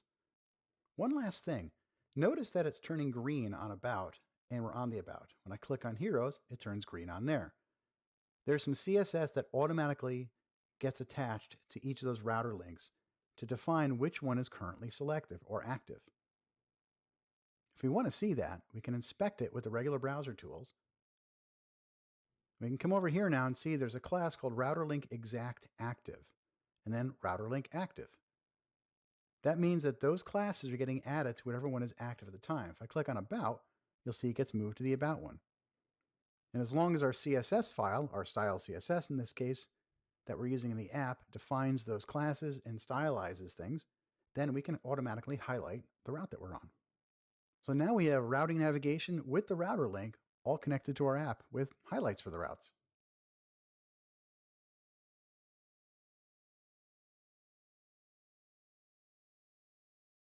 Now we're routing to our heroes, but we want to route to the hero details. To do that, we have to learn about how we can pass routing parameters. Let's go do that. Currently, our application has a list of heroes here, which we route to, and then we select one, and we're looking at the hero details. Now, if we go back into this button here in the upper right, switching to components for the View DevTools, we can see why that's happening. We're routing to heroes, and then the hero details embedded in it. We want to change this, so we route to heroes, and when we click on one of those buttons, which we can see right here, those buttons will then route to hero details. So the URL should change, and then the heroes should disappear and just show the hero details. Let's go make that happen. I'm going to close all the windows up top here, and we're going to open up just the router.js. Now give us some more room down here. We want to add a hero detail route. Let's add a new section down here. And the path is going to be whatever we want to route to. We'll make this heroes and then pass the ID. So if it goes to heroes / and then ID is a parameter like 7, then it's going to go where? Well, we're going to name this thing first. That's going to be called hero detail. The name is a nice shortcut so we can call it by name to route to it. Now we're going to add a component here, and we're going to call it hero detail like this, which of course means we have to go import it at the top. So we'll copy and paste and be careful not to make any mistakes like this. So now what we're saying is, okay, if it goes to heroes, go to basically line 19, the component for heroes. But if it's heroes with something after it, then show the hero detail component. And of course, spell component right here on line 24. Let's leave this file for a minute and go over to the heroes view. Now there's a little refactoring we have to do, so we're going to collapse the sidebar. The first thing we have to do is find the hero detail that's nested in here explicitly. And we're going to just remove this entirely. So lines 31 through 35, bye-bye. And remember, there's a button up here. When we click on that, we were calling select hero. We're going to refactor this a little bit. We want to use something we learned already called router links. So you can type in vroute. Now this time, we're not going to call it by the path. We're going to call it by the name. And we want to pass it a parameter. So we're going to choose this one in the middle.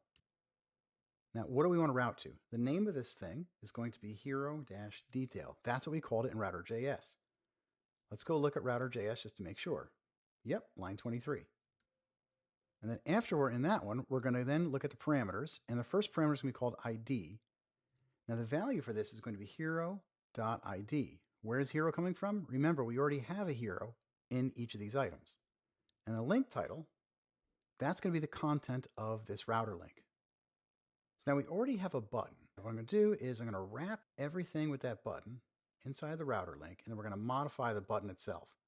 So instead of having a button in there, we're going to say tag equals button. This is telling the router link that this is going to effectively put a button inside of it for us. And we no longer need this click because the router link is going to do the clicking for us. And notice we have a select hero method. We're not going to need that either, so we're going to go find that and get rid of it. Before we do that, we have to get rid of this button close tag. Now take a look and make sure your code looks like this. We have a router link, which has the to, going to hero detail, passing the parameter for the hero. The tag is set to button, so it's going to be a button, and then we've got our class still here. Then inside of it, we still put other content, so it's still going to look the same. Now we said we want to remove the select hero function. Let's go do that down here at the bottom. And notice we also have a selected hero variable. We're going to get rid of every place we see selected hero because it's no longer valid. is once we select the hero, we're going to go off the page. So we'll get rid of it out of the data as well. And we don't need the hero detail either because we're not going to explicitly put it in there. So we can get rid of the entire component section and then line 40 here for the hero detail. Up in the template, we might have selected item or selected hero right there. We're going to delete that because we no longer are going to be relying upon the selected hero to define if we show the heroes or the hero details. And if we do a quick search for the word select, we should see the button name, and that's it. So what have we done? We've taken the hero detail out of the heroes component, and we've added hero detail to the routing. But let's take a look at the hero detail to make sure that it's set up properly to receive the parameter. Currently, how does the hero detail get the hero? Well, it passes it in and receives it through props. Well, right now that's a problem because we're passing the routing through the route function. If we wanted to get that, what we'd really have to do, and I'll put it in comments here, is type something like this dot router params, and then we could do ID. But we want to get it in the props. So we could do this such that we don't have to change anything here in the hero detail. I'd like it to just work as is. So let's go back to the router, and right here inside the path name and component, we can add another thing called props, and we can set that to true. What this means in this case, it's going to take the parameter and it's going to pass that parameter ID into a prop called ID in the destination, in this case hero detail. So hero detail should just work. Now let's make sure we don't have any errors down below. We have a spelling error right there in router.js, and we can click on that and go right to it. Fix that. It should rebuild and we should have no errors. Now we should run our app and go view it.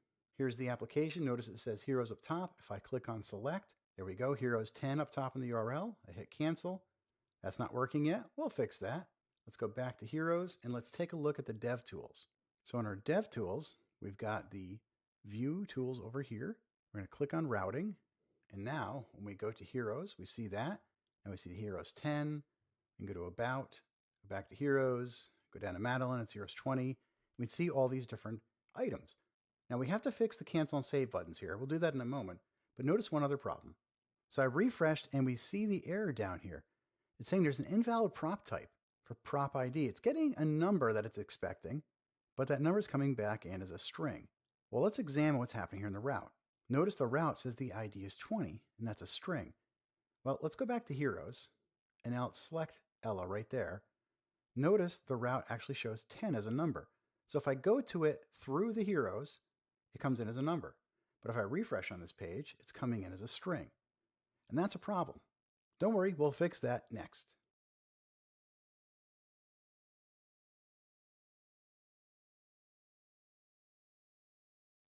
We just saw how we can pass routing parameters to props, but we also saw a problem with that. Let's take a look at how we can fix this with a couple different prop techniques. The problem in our application, if we refresh, we open up the developer tools, we go look at the view dev tools, is that when we're routing up here in the router view, we can route around the application, everything's good, and I can go and look at a detail record. And notice the ID down here in the 2 is set to 10. If I go back into heroes and I go down to the last one, we'll see the ID is now 40. Those are numbers. But if I refresh, while it still goes there, it's not doing what we expect. Notice the ID is 40 in quotes. That means it's a string. If I open up the console, we can see the error here telling us we've got a problem. It's expecting a number and it got a string. Let's go fix this. This all stems from our router. We're passing in the ID value here on line 22, and we're using props to get there. One of the nice things about the props here is it accepts a function as well. And that function accepts the route that you start with as a parameter. So we're going to use an arrow function. Say when we get that route, we want to run this function here. It's only going to be a one-liner. I want to return back an object that has an ID, because that's what we want to get, and I'm going to parse the integer and go to route params ID, just like that. So what we're doing is saying pass the props, but do a little transformation here. Grab the routing parameter ID, make it an integer, and put it into this ID property. Now what's R? R is the route right now. We're just going to call it R for short. So we go back to our application, and let's go back to the main menu and refresh. We'll put the routing back on here, and we'll look at the console so we can see what's going on. If we go into Ella, and we look at the route, we can see we have ID of 10. If I refresh now, notice there's no error and everything still works. And the ID is 10, but it's being converted for us with that props parseInt function. And this all stems from being able to take props from true and then turning that into props as a function. Now, what if you have to do more than just this little bit of transformation here? Could you make this into a proper function? Absolutely. You could cut that out and call this my parse props function. We could come up here and we could write our own function up here. I could say, all right, there's a constant. It's called parse props. And that's going to be equal to this function right there. And now we can just reuse that parse props function in multiple places if we wanted to. And obviously you can get a little more customized in this if you need to, but it's really nice to know that we can customize how our props are being received and transformed from our routing parameters.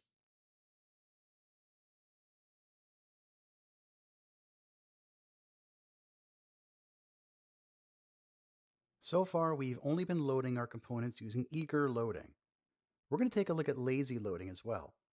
The difference here is eager loadings, we load our components up front with all the JavaScript at once. Lazy loading lets us defer that a little. Let's take a look at our app. We'll go back into the router.js and notice right here where our components are, line 20, 25, and then 35. There's something subtly different about those. We'll look at 25 versus 35. 25 showing us here we're using eager loading. It's using this exact symbol, hero details, which we get up here from line 4. Say, go get the hero detail component and load it. That's how we do eager loading. If we use the syntax we're using for about, that's lazy loading. Lazy loading isn't lazy. It's just saying, hey, make a separate bundle, or a chunk, it's also known as, for this entire route. And then lazy load it, or go get that JavaScript when the route is visited. So let's copy that syntax here.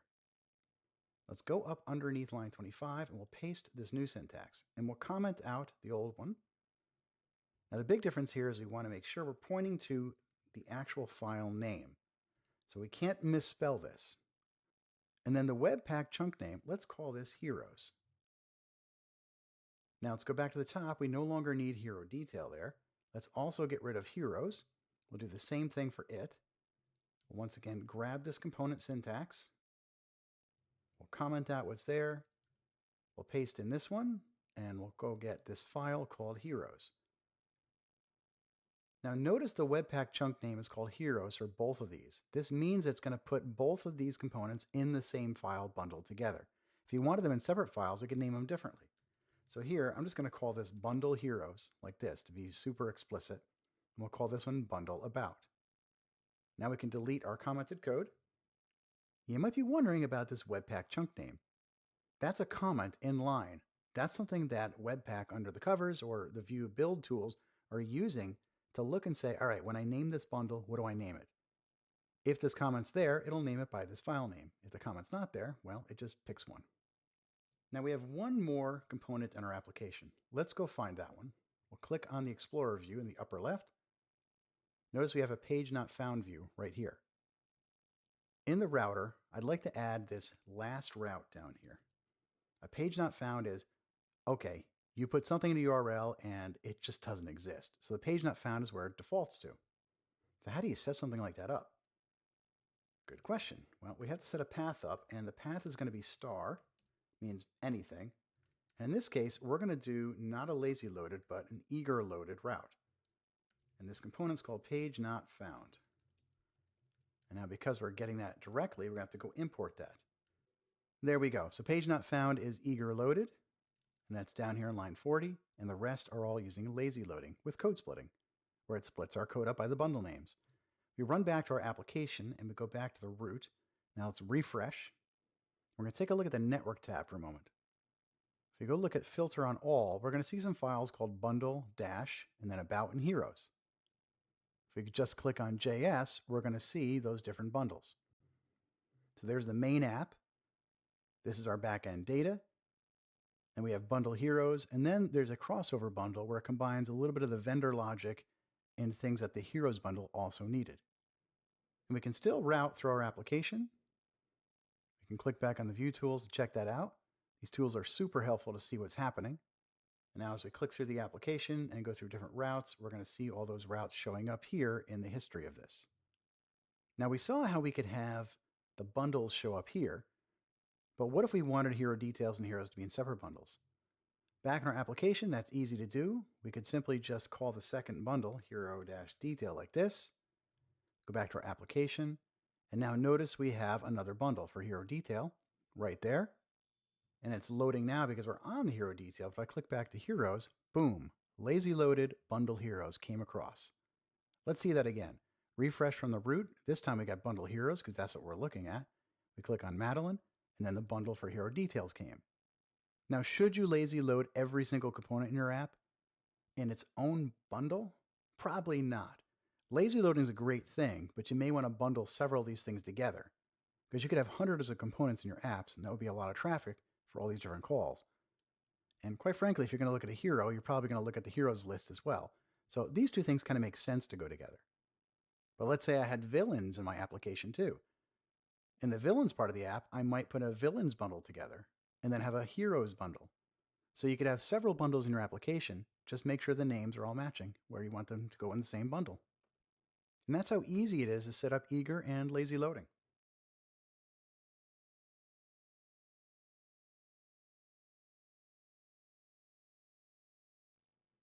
So far, we've navigated through the router links, but there's going to be times where you're going to want to know how to navigate through code. Our application needs that too. Let's go add this to our app. Now, this will solve a problem that we already have. If we go back into the running app, we go back to the main route. Remember, we select Ella here and then we click on cancel and nothing's happening. No save, no cancel. Now, we can explore this a little and see why. These Vue DevTools are quite handy. If we go back to the routes and then we go back into the components here on the far left, let's select the hero detail. Notice we have our data, we've got our props. But we can also look at the events that we're firing by clicking on this button right here. So notice here we've got some events. We clicked on this event here, here, and then here. We just did that. What's happening is I'm going to click cancel right now. Watch what happens on the right. It added over this done that was emitted in hero detail. If I click on save, you're going to get another one there. So the events are firing, but nobody's listening. And remember, the reason that's happening now is because we go back to component view, there's no heroes above the hero detail. The parent of hero detail right now is the router view, and it's not listening for those events. So how do we tell the application that we want to cancel or save? Well, we just route back to the heroes. Kind of. Let's go take a look. Inside of hero detail, we've got these functions down here for emit of done. Now I want to change both lines 77 and 81. So I'm going to highlight the entire line, then hit Command D, which basically is the multi-cursor in VS Code, or you can do these one at a time. And we're going to use an API for this router with the $sign. And then in this, we're going to push some new state into the router. And in that, we're going to accept an object. And that object is going to say, what name of what route do you want to go to? I want to go to the heroes, like this. And then we save the file. Now let's take a look at this. When we call cancel, we're just going to go back to heroes. Do we have to do any cleanup on this page? Well, not really. We're just leaving it. But on save, we need to save before we leave. So we're going to run this asynchronous action to update the hero, wait for it to finish, and then we're going to route back to heroes. Let's go back to the running application and let's refresh. We'll go back to heroes right here, and we'll put on the routing view over on the right so we can watch what's happening. So when we select Ella here, we'll go hit cancel, and now notice it goes back to heroes. You can see that happening right here. Now let's make sure the save works. Let's go to Madeline. We'll change Madeline's last name from Papa to Jones, like that. We'll hit save, and notice it's Madeline Jones on the main page. That's because the route that we saw still navigated, but before it did the save for us. So we see now how we can navigate using the router's API. Another way we can navigate is to go back to the nav bar inside of components. This one we used a router link passing it the path that we wanted, and those have to match the path inside the router.js, which is right here. So it matches path like on line 17. And then a third way that we routed was inside of heroes view. We have this router link not using the path. We're saying go to this name, which is very similar to the API that we just used for the canceling and the saving. So we're saying go to this name called hero detail, which has to match the router.js's name here in line 24. So back in heroes, we call hero detail. We pass it the parameter of ID and hero ID. And then that's going to navigate to hero detail and pass that value for us. There's a couple different ways we can do routing, and it's nice to have this bag of tricks so we can make sure we can route throughout our application, make navigation nice and smooth for the users.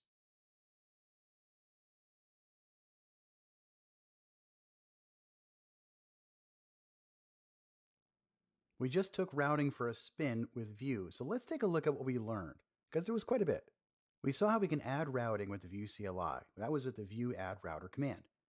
I definitely recommend that because it helps set the rest of the app up for us. And it basically modifies router.js and the main.js. And then we created the navigation links with the router links. That was great for the menu items and then also for the buttons that we used in heroes that point to hero details. Of course, any routing is not complete unless you define the routes with the names and the paths and the components inside the router.js file. We learned how to pass parameters and receive them as props, and then also how to write prop functions that allowed us to transform the values for us inside the props. We also saw how to eager and lazily load our components by changing the way we define our route definitions in the component property. And these are the basics of what you need to get started with the Vue router. 3 final tips for you. The Vue router is quite simple, but it's very powerful. Definitely lean on it, but lean on the dev tools as well. I think they're essential for debugging, especially with routing. They really give us good insight so we can make sure that we can check ourselves along the way. And finally, check out the Vue Router docs. They're excellent and just a great resource when you're building your routes. The Vue Router is built by the Vue team, even though it's a separate library. And there's another separate library that is also very powerful. It's called Vuex. We're going to take a look at that one in the next module.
Once you start building larger applications, you might run into problems where you've got data that's shared across your app. That's when the topic of data and state really become important. In this module, we'll learn how to deal with that using state management with a tool called Vuex. Before we get too deep into using state management, we'll step back and take a look at when and why do we even need to handle state management. That will answer the question of when we need Vuex. And throughout this module, we'll answer these questions. We'll learn about when it's time to add state management to our app and how to centralize the data. We'll also define what state exactly is and what should go in it and what should not. We'll take a look at how we can fetch data and change the state and update it and manipulate it. And then there's different kinds of rules with managing state, the most important of which is probably how do you communicate with the store or the place that all the state is held in those components. So let's dig in.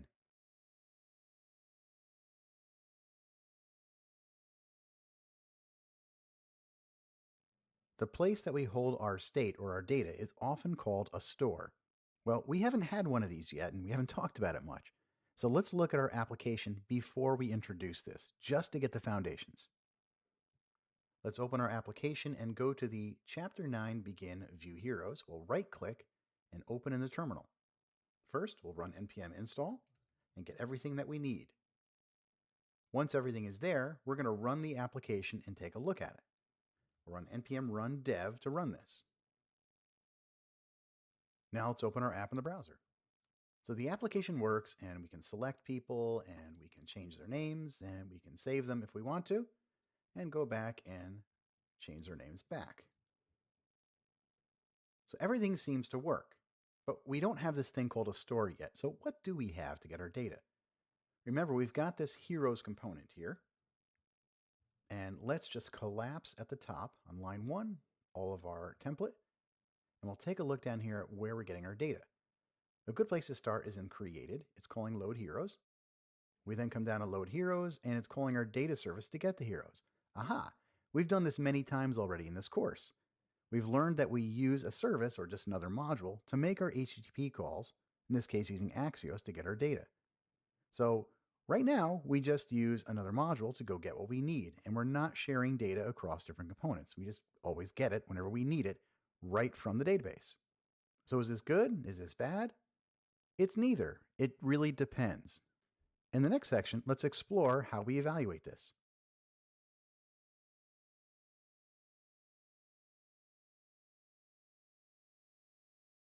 Now that we've seen our app without a central data store, let's take a look at the problem that a central store might help us with. The first place I like to start is by discussing the types of shared state you might have. State is just data. So where do you share your data in your app? A lot of us have entities in our app. These could be heroes and villains or customers or orders. Generally, we have a lot of entity type data in our application. We share that. Then we have session state. Session state is information that is specific to the session that the user is in for your application. So what does that mean? Like user information or preferences they have or app settings, or maybe the UX state, like where are they in the app, or even the router configuration. This may or may not be stored in a database, but it's important information and sometimes we share this session state. And then we have local state. For example, we might have a Vue component that's got class properties or just basic properties or constants inside of it. Now that state is only shared within the component that it's in, and it's perfectly fine to have constants and properties and other variables in our components. So we'll be talking about how we share entity and session state and really leaving local state to be our class properties or Vue component properties. Okay, so how do we share data? JavaScript modules are the simplest approach. We just create a module and like we had our data service and we inject what we need into it or import it. So we have something like this where maybe the shared module is our data service that we've been using. And then we've got a heroes component and a hero detail component that's both sharing that data. In this case, it's sharing a method that goes and gets a list of heroes or gets a single hero. And we can even have that shared module hold on to the heroes after it gets it. So this is pretty easy. We set up our scenario where we've got our data and we share it across components. But it can get out of hand. So what do we do here? We look at the scenario, we've got our heroes being shared by two components. Maybe then we add villains, and that's being shared by two components. And then we can have customer data and orders and products. We have a lot of different places to get data from, and a lot of components use those. Now, I'd even argue at this point, you probably don't need to get any more complex than this. But what happens when now you've got different components needing to access different shared modules? And it probably gets even more of a spider web of a mess than this. In this case, now we've got state that's shared across multiple components, and it's hard to tell where that state actually should be living, especially if it's being hung onto by each shared module. And very likely, even if you're like me, when you create these different shared modules, you might have implemented them a little bit different in each, and then you get inconsistent behavior. Man, that's when you really miss getting back to a single place to go get your state. Or we call this a single source of truth. This is where Vuex can help you. All right, so what is Vuex? Let's take a look at how data flows through Vuex. We'll be hearing a lot of these terms throughout this module, and we'll break them down one by one, so don't worry about that. But first, we've got our components. You already know what these are. This is where we're going to be showing things on the screen. Now, our components are going to dispatch an action. What does that mean? It means that when we want to go get our heroes, we're going to dispatch this action. The action happens to be get my heroes. So we're sending, that's what dispatch means, a message to go off and get our heroes. So where does that action go? Well, it commits a mutation. Mutation means we're changing our state. So maybe at this point we go get our data out of a database perhaps, and then we get that data and we change our state. Our state is basically our single source of truth. That mutates our state or changes it, and then we can get that state back in our component. So we ask for the data, we commit it, we change our state, and then our components always look at the state to see where the data is. Now the actions can talk to a backend API to go get our list of heroes, and if you're wondering what the Vuex store is, it's pretty much everything inside of this dotted line. Vuex handles this whole interaction, so all we have to worry about is the component has to dispatch and then get our state back. Now let's apply this to a real-world example. In our application, our state currently might have these heroes. Here we've got two heroes with abbreviated names, Nathan and Wash. Let's say we wanted to change one of these heroes. Our component wants to update Nathan to Mal. So it sends off or dispatches an action called update the hero, and it passes the hero with it. That hero is called the payload. Then the action will then commit that change. So the first line of code up there is just making a call to perhaps Axios to update the hero on the back end. And then it uses this commit keyword, and we'll learn about that, that commits the change with our mutations. So we get back the updated hero, and we update our state. So how does that happen there? That means that the mutations have to come back when the commit is called and actually replace the hero in the state tree. Once that changes, you'll notice the state tree changed to Mal, and then our component can just ask for or get, using a getter or a computed, the heroes out of the state. And that's the circle using Vuex. We dispatch an action, we committed the update to the heroes, we got the updated hero and changed the state, and then, because we had a getter in our component, we get that new hero back. This is what we're going to do together in this module. Step by step, I'll add each of these pieces and watch it grow through the application, running each step along the way. So next up, let's add Vuex to our application.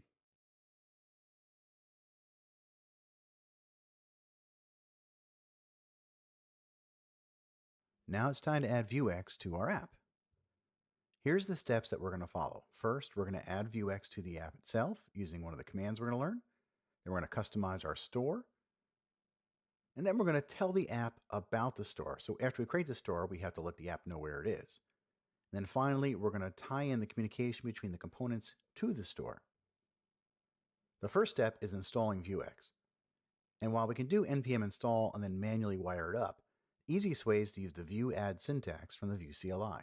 You can learn more about this from this link here. And you can learn about the Vue CLI from that link. So we're going to add Vuex to the app with vue add Vuex. That'll also wire up some of the relevant code that we need. So what code do we need? Well, remember I said that we have to tell the Vue app about the store. So in the main.js file that we have, you'll notice here, we're importing the store from a store file, and then we tell the Vue app about it right here. These things will get wired up for us when we run this command, view add vuex. So what's in that store file? Well, store.js gets generated for us, and it creates the basics and the foundations for our vuex store. And then we're also going to tell Vue to use it. So we're going to say vue.use vuex, and that'll connect it with the app.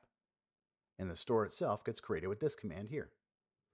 So what's inside? Well, we're going to learn more about this throughout the rest of the module, but this is where the empty shells of the state, mutations, actions, and getters are. So now it's time to add vuex to our app. Let's do this together. Back in our app, let's go ahead and open the terminal up inside the 9 managing state begin folder. If your app is still running, you want to Control-C out of that. And we're going to run view add vuex. This is going to wire vuex into our application. And it'll show us what different files that it modified to do the trick. So notice our package file has got some changes. We'll go look at that. Inside of here, we should see vuex right there on line 22. And then the main.js file changed. Now we should be able to click on it down here to go find it. I've got some red squigglies because it didn't put semicolons at the end of the lines. I'm going to press save because my tool is going to add those, or you can add them manually. And notice here on line 10, the store is being wired into Vue. And on line 4, we're importing it from store. So where's store? That's over here. And there is our empty shell of a store. Now I like to set my store up where my state, mutations, and actions are set up in advance, and then I kind of just attach them in. Otherwise, the code gets lengthy. So let's do this together. We'll create a constant called state. And we'll create another constant, mutations. And a const for actions. And we're also going to add one for getters. We're going to learn what all these different things are and wire them up into our vuex store. And then down here, add state, mutations, actions, and getters, like that. What this allows us to do is now we can define all these different things from line 6 through 9 right up top. And that's going to take some code because we're going to have to wire these up throughout the module. And then at the end, we're just going to put them all into the store in one shot. The last thing we're going to do is I like to put my store in a folder called store because we might have other files. And we'll see why in the next section. So notice we have a store file. I like to create a store folder and put everything inside of there. This will give some more room to add additional files. So I'm creating a folder called store under source. I'm going to drag store under there. VS Code is asking if I should automatically update the imports. And you can say yes or no. We can manually fix this too. I'll say yes in this time, just to show what that did. When I go back to main, now it's saying store. But I don't really want it to be store. I'm then going to rename that file to index.js. And then again, it's going to update the imports. So in the end, main.js is still pointing at /store. And then my store has an index in it. Now, if we want to do other things like break these things apart, put state, mutations, actions, and getters in their own files, we could if we wanted to. Now let's make sure everything still works. We'll do npm run dev. We'll run our application, and when it's done, we should be able to click on it and go view our app. Now we haven't actually wired up any of the components to use the store yet, but the app should still work. We'll click down here, and there's our application. So we just connected vuex to our app. And now, in the next section, we're going to go ahead and wire in the different pieces like state, actions, and mutations.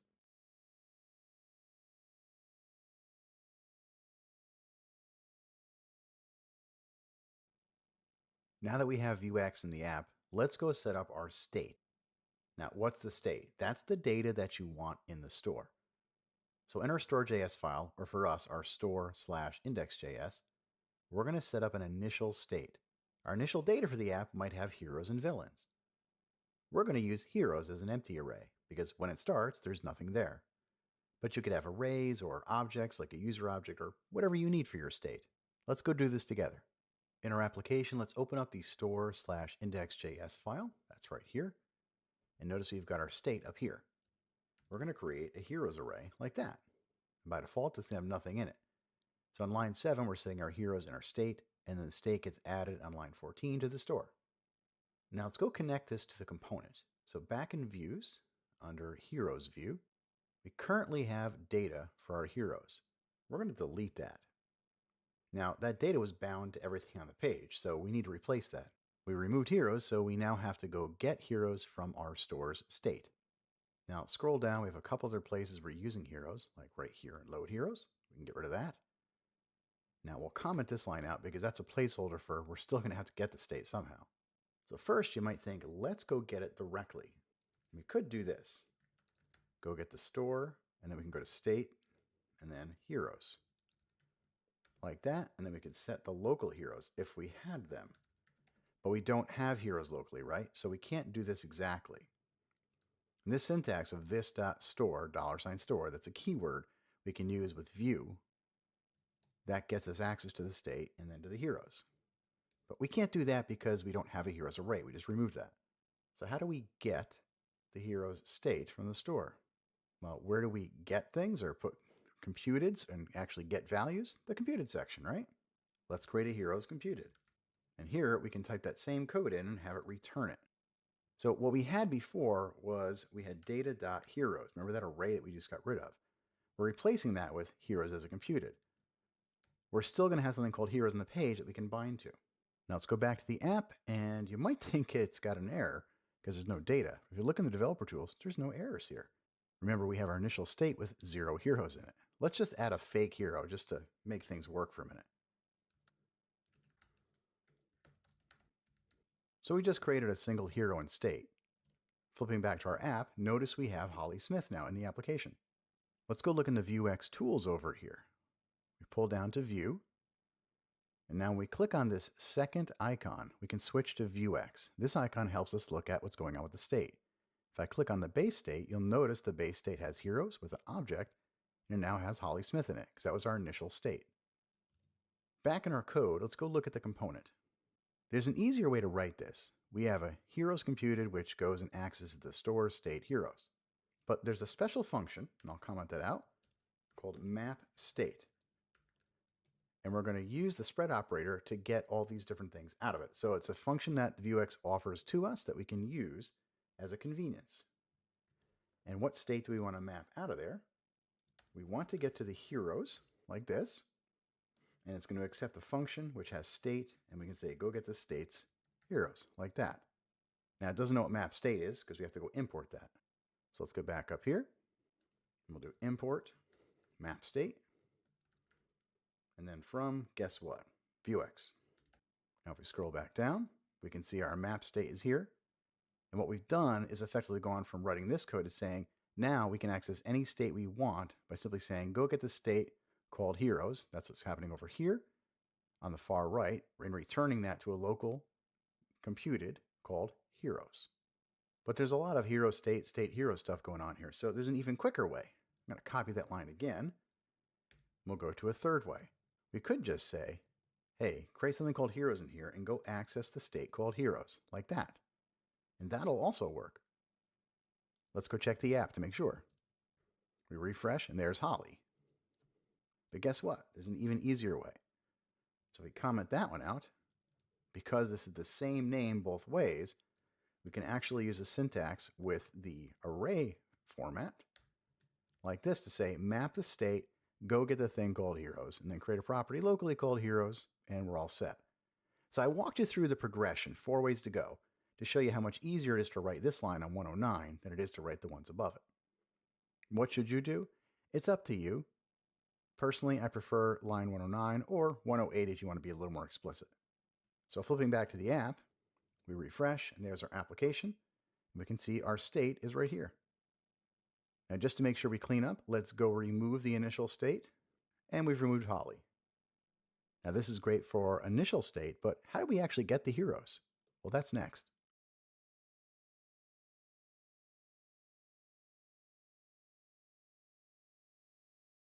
We now have our component pointing to the state, but nothing is filling the state. We need to fire off an action or dispatch an action that's going to get our initial heroes. There's 2 pieces we need to make this work. First, once we have the state, we need to mutate the state to actually add the heroes. Because remember, the only way the store can be changed or mutated is through mutations. These are synchronous operations that modify our state. And they're just functions like this, and they accept in different parameters. The first one being the state itself, which will contain our heroes, and then the payload.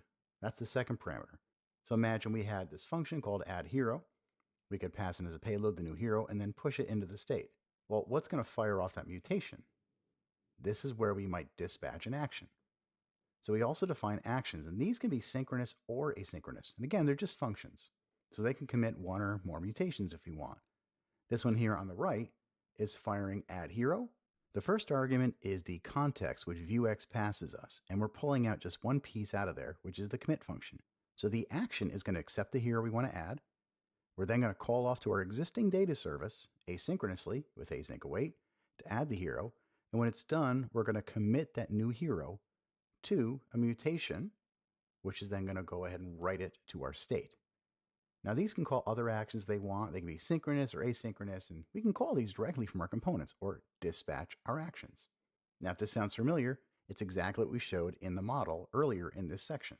Now let's go set up a dispatch that can fire off our action, which will mutate our state, which will then circle back to the existing link we have in our component to get our heroes. Back in our application, we want to set up our action that we can call. So inside of actions, we're going to write our function. Now to be explicit, I'm going to call mine get heroes action. And then it's going to accept in the context. We only really want the commit out of the context. We can get other things too, like the state and stuff out of there. And that's the only parameter. And then we have to go ahead and make our call out to our database using HTTP, and in this case, Axios, to get our data. Now we already have a data service that does this. So let's not reinvent the wheel. Let's just call our data service. Do data service.getHeroes. Now notice it's complaining about await right here. That's because this action needs that async keyword.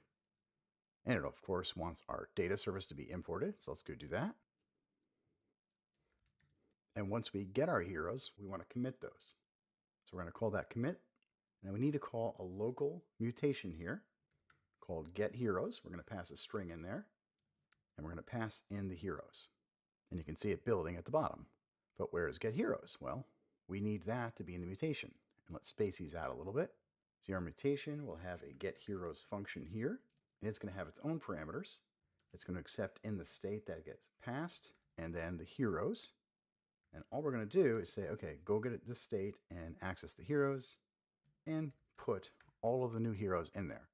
So when we say go get the heroes in this action, what it's actually doing is running off to the data service here on line 19. When it comes back, it's then going to call the commit, which is then going to run this get heroes up on line 12, which will then push the heroes that came from that data service into the state. I don't know about you, but I don't really like this string right here. So what I like to do is over in the store, I'll create a file here called mutation types, and I'll put some constants in there. The first one here is going to be exporting a constant called getHeroes. So we'll use that. We'll come back to our file, and instead of using getHeroes on line 12, we're going to use the property syntax to create the getHeroes there, and we can then replace the commit right there. So why do we do that? Good question. We don't want to make a mistake with the magic strings here. Then, of course, we need to import our getHeroes from the mutation types. Now, that's all great, but who's going to call the action? Remember, we need the component to dispatch the action. Right here in line 99, remember we commented out this line. We don't really need it, but that was a placeholder because this is when the app or the user tells the app to go get the heroes. So here's where we want to dispatch it. Now we could say this.store because we can access the store here. And then we can say dispatch. Then we can do get heroes action like this. And again, we have a string here, which we probably want to use a constant for. Now that dispatch is actually going to be asynchronous in this case, so we might want to do an await there. But there's a better way. So let's keep that there and we'll comment it out. We're going to need this await still, but we can actually use a helper function to get rid of that syntax and cut this down like this. So where does getHeroes action come from? Remember we had a map state here on line 111? Yeah, I knew you would. Well, we're going to add a map actions. It's going to go inside of our methods like this. And inside of there, we're going to add getHeroes action. And we have to take map actions and we're going to import it up here on line 65. So what's map actions doing for us? It's pulling in the actions as methods using the spread operator. It's a helper function from Vuex. So it goes and gets this action here, which came from the store right on line 19. And it's going to add it to a method here. So we can just say, await this getHeroes action. So let's think about that diagram we saw at the beginning of this section. The component says, go get the heroes. Notice line 102 doesn't do anything with them. It's just dispatching the action to go get them. And then what happens in the store is that action goes and gets them, comes back, the mutation commits them, and then once they get into the state, we go back to the component, and the component has this computed, which then accesses the heroes and knows when they've changed. Let's see if it works. Here's our application. We're going to refresh and notice we have all of our original heroes here. And over on the right-hand side, we can see the Vuex store. There's our initial call to the action called Get Heroes. And there's our state with the 4 heroes in it and the payload that was called with that Get Heroes. So now you've had a component dispatch an action, which then handled a mutation to update the state. And then the data came right back around into the component to show on the screen.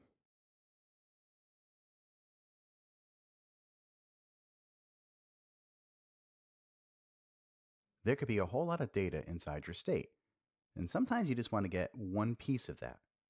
This is where getters really come in handy. So getters, frankly, just make it easier to access different parts of the state. For example, I can get one hero out of the heroes array, or I could total a list of orders and prices. Getters are just functions that can summarize or total or just pull pieces of data out that we need.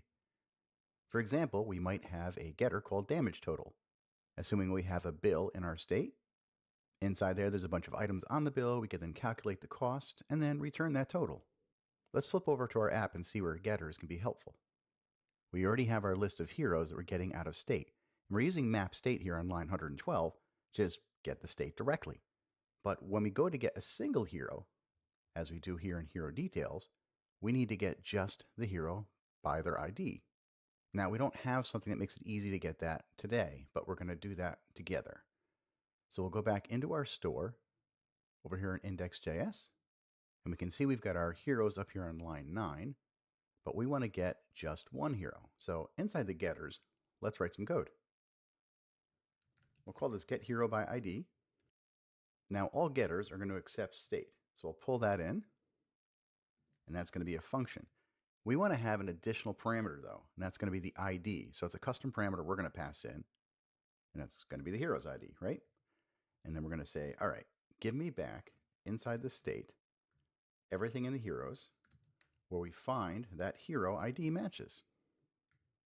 So it's just a simple search across the array of heroes to find where is that ID unique, and we bring back that hero by their ID. Now it's already hooked up into our store here on line 32. So we go back into our hero detail and find where are we getting this. Now notice in the async created event, we've got add mode or edit mode here on line 76. This only applies to when we already have a hero and we want to go get it. So we'll modify line 76 to do this. I'll comment that out just so we can see the difference. Now this is not going to be asynchronous because we already have that hero in the state. We could choose to go get that specific one back out of the database if we wanted to, but we already have it in state, so we'll just live with that. And here we're going to call this dot get hero by ID. Now, where is this get hero by ID? That means we have to create a function locally here to do that. And that function is synchronous, and so is the operation above. So up on line 67, we're going to get rid of async on created because it's no longer asynchronous. Now, how did we get state out of heroes? That's where the clue is going to be in how we use a getter. We did map state with heroes. Well, we're going to now have a map getters, just like this. And we're going to add map getters up top.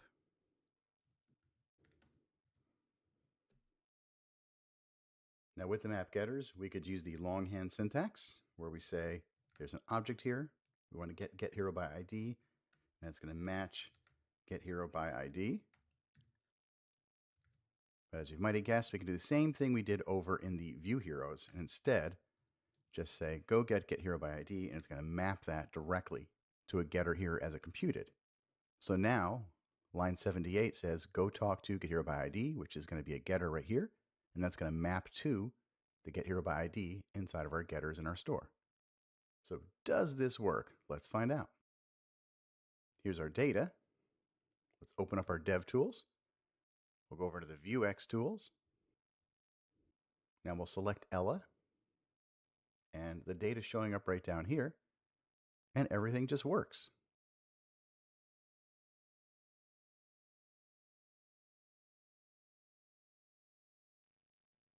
We actually have a little problem with our code, and it has something to do with something called strict mode. Let's take a look at the problem first, and then we'll explore how strict mode can help us. In our application, we've got Ella right here, and when we select Ella, We can then change Ella's name to something else. And watch what happens when we press cancel. Notice we're going to see a little bit of a blink. Should we cancel out Ella's name? But we should also see Ella's name just be Ella on the home page here. Notice for a brief moment, Ella had the other name up on this list. We really don't want that.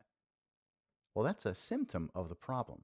Let's take a deeper look at this. What's happening is our data is actually changing in the state when we type in the form, and we don't want that. We don't want people to be editing the form and update the state until they're ready to do so. And we're not ready. Let's flip back over to our code. Let's add strict mode here to the Vuex store. This is a setting which is a little expensive to run, so we only want to do it when we're not in production. But it's going to basically check to make sure we're not mutating the state directly. The only thing that should be doing that is a mutation. So we'll enable strict mode whenever the process is production. Let's go back to our application and we'll refresh. Now let's select Ella and we'll change Ella's name again to something else. And as soon as we modify it here, notice what's happening. We're getting an error now. So in strict mode, it's basically saying do not mutate the Vuex store state outside of the mutation handlers. Did we create a mutation handler to update the first name or the last name? No, we didn't. Right now we should just be getting it. So let's go look at what the problem is here. So strict mode alerted us of the problem. Now let's go back into the hero detail. Notice here on line 78, we're getting a reference to the hero right out of the store. What we really want to do is clone it. Now we could do a shallow clone using the spread operator like this and putting it back into another object, but that doesn't really work if you've got nested properties and objects in there. So we're going to undo this. And instead, we're going to use Lodash's clone deep function. Let's come back down to the terminal. We'll drag this up just a little bit. And I'm going to use a split terminal by hitting this icon over here on the far right. Run npm install Lodash. If you're not familiar with Lodash, you can definitely check this out. It's a great library of different functions that kind of extend the JavaScript language. So it's going to help us take the hero object in this case and make a clone of it. So we don't have a direct reference and we will not be updating the state directly. It's basically a copy. So then once we have Lodash, we can come back up to our code up here and we can import it.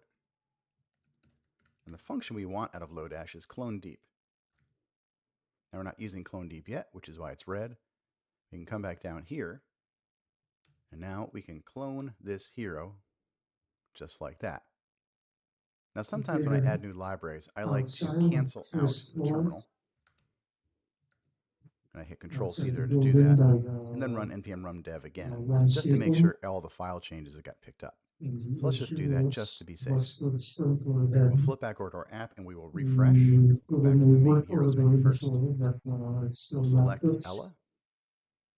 Let's change Ella here. Notice there's no error. Now we'll run this side. Now when I hit cancel, we shouldn't see a blink either, because it should just get rid of that value. The only place this value is on this page because we cloned it. And notice there was no blinking on this time.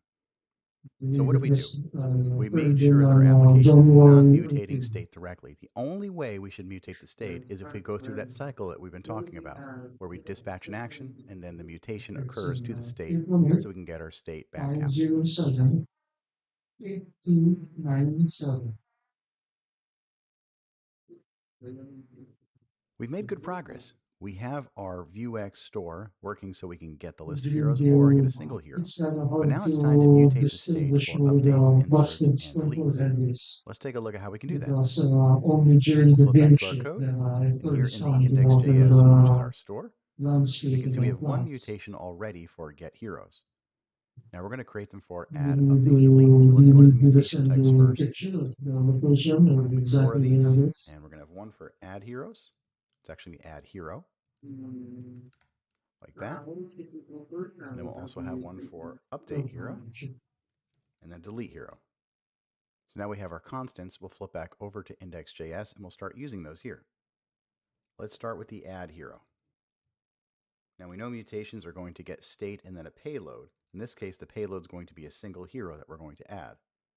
Now, what do we do to the state tree when we get a hero? Well, we can get into the state. We know it has a heroes array, and then we can push that new hero into there. And then we'll add the new hero into the state tree.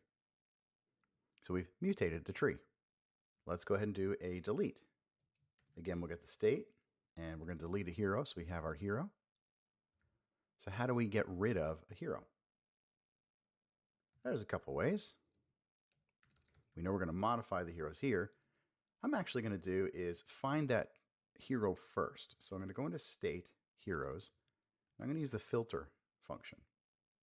And it's going to get each hero and iterate over those. And then we're going to look for the ID where it does not match the hero ID here. So that's going to give us back an array of every hero except the one that we pass in. And then I'm going to make a new array out of this using the spread operator, like that. And there are many ways that we can delete, so this is just one option. Now, update's a little different because we have to find the one that we have and then just replace that one. So again, we'll get state and then our payload for hero. Now, first we have to find that hero inside of our array. We're going to find the index of it. So I'm going to find like this. I'm going to say, give me a constant called index, go into the state tree, find the heroes, find the index, and we're going to find it where it matches the hero ID. So now we know where that hero ID is. We're going to use the JavaScript splice function to go replace it. So I'm going to go into the state tree again, and we're going to do splice. I'm going to pass the index, and for one element, we're going to replace that one with the hero that we pass in. We just did an edit in place of the array. We could make a whole new array if we wanted to. So another option here is we could go into the state and set the heroes and basically spread out those heroes, copy each individual hero object and make a new array. So this way we're making a brand new array. That's up to you how you want to do that. With Vuex, you can mutate the state directly. You don't have to replace the state each time. But so far, we've been able to set up our mutations for getting, adding, deleting, and updating. And as I said, there are different ways that you can write this code. The logic is up to you. But now that we have a way to mutate the state, we need to call that from our components. And to call it from the components, remember our diagram, we often like to dispatch an action to do that. So let's set up the actions next.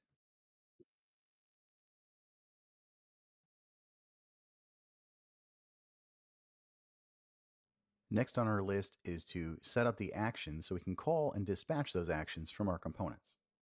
Let's go back to our code. And we see we have our mutations here. And we've imported those mutation types up at the top here on lines 4 through 9. We did that so we could reuse the exact names. So in our actions, let's create the add, update, and delete. Now these will be asynchronous, so we'll set this up. Now we get the context as our object here. But if we do context, and we then take the payload in as our hero, anytime we want to talk to the commit function, we have to do context.commit. Now we can do that, but we can make a shortcut. So instead of context, we really just want to get the commit value out. Use that. So we'll pull commit out, and then we can just talk to commit directly. Now the great thing about these actions is because we already set up our data service to go use Axios to add, update, and delete, we already have written this code, basically. So first, we're going to make that asynchronous operation to go add a hero. Now once we await that response, we have the added hero. Now we can just call the commit function, which is a feature of Vuex, which calls the mutation. So we first give it the parameter of what mutation do you want to call. I want to call add hero. Again, that's why we created the constant, makes it easy. And we're going to pass to it the payload of added hero. Now let's create our asynchronous delete hero. Let's call our data service to delete the hero. And it's going to return back the deleted hero's ID. If you don't remember this, we can go back and look inside the shared folder at our data service.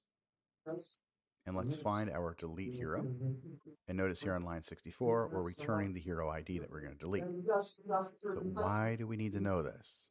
Because once we delete the hero in the database, we want to update the store. We have to mutate it. So we're going to call commit, and we're going to pass in the delete hero. That's going to be the mutation name, and then the deleted hero ID. So this line 45 is going to call line 24, the delete hero. And our add hero action here on line 41 is going to commit, which is then going to call into line 21 up here in the mutation. And our final one's to do the update. Now I'm going to put a couple lines of space in here so we can see how some of the snippets can help us with this. If we hit V mutation, you're going to see there's a V mutation snippet, and you can see it over on the right-hand side. If we hit V action, you're going to see an action snippet as well. Now it creates the entire action object, but it also shows you that you can have a name like update value, and it shows you how to get the commit and the payload. So if you forget the syntax, you can use that. We're going to type in the update hero. And update hero is going to call our same data service update hero function. And then we're just going to commit the mutation. Now you may notice that these actions are all pretty simple. They're asynchronous in behavior at this point because we wanted them to be so. We want to go out and hit a database, get our data, update our data, delete our data, do what we need to do, and then we're going to commit those changes through the mutations to the state. But we could make multiple calls if we want to multiple backends. A lot of asynchronous operations. We could actually commit multiple mutations if we want to. So the actions are a great way to kind of group these kind of different mutations and operations together. One last piece up here. With the actions, what else do you get besides commit in the context? That's a good question. So the actions are going to let us get to different things. First, we can access the state through there if we wanted to. Second, we can get to the getters. Third, we can get to commit. We've seen that already. And fourth, we can dispatch. Ooh, what's dispatch doing? And you might have guessed this, but yes, you can actually dispatch other actions from one action. So for example, if you wanted to call the get heroes action from the add hero action, yeah, you can do that. Now that we have our actions and our mutations all set up, the next step is to connect these to the component. Let's go take a look at how we do that.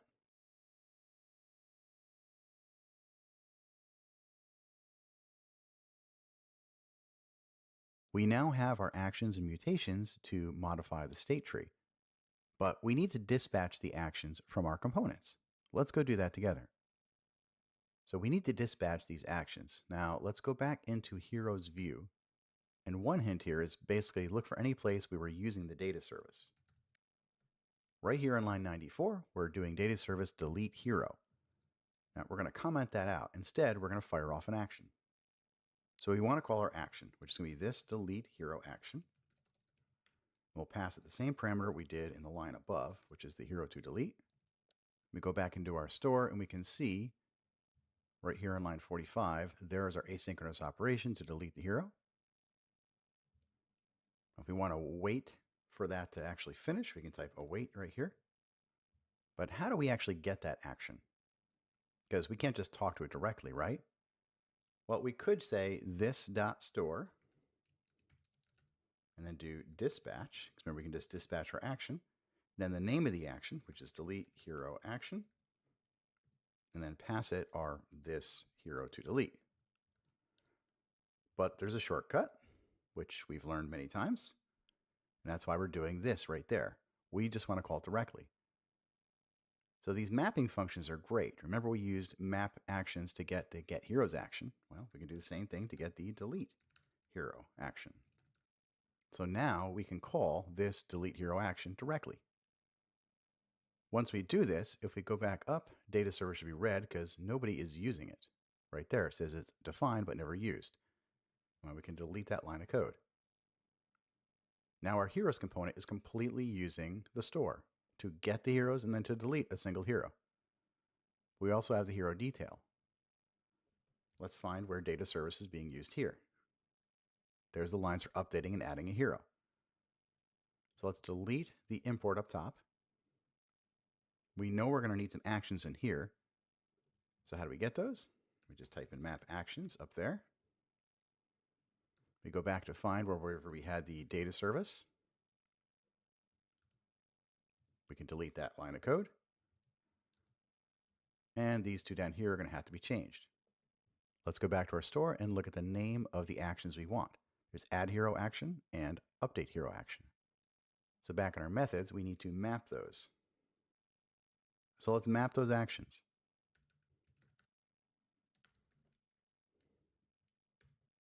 Now that's going to add two methods locally here in this component called add hero action and update hero action. Now we don't have the data service anymore, so instead it's going to be this update hero action and this add hero action. Now, do I always suffix my actions with the word action? Actually, I don't do that, but I'm doing it here so it's very clear the difference between the mutations and the actions, just so we can see that. What would I do? I would just call it add hero or update hero. But just to be super clear, we're putting action on here for this course. Now the data service should no longer be in this file. We're not importing it, so we're good. Now let's go run the app and see if everything's working the way it should be. We'll refresh the app. There's no errors in the console. That's a good sign.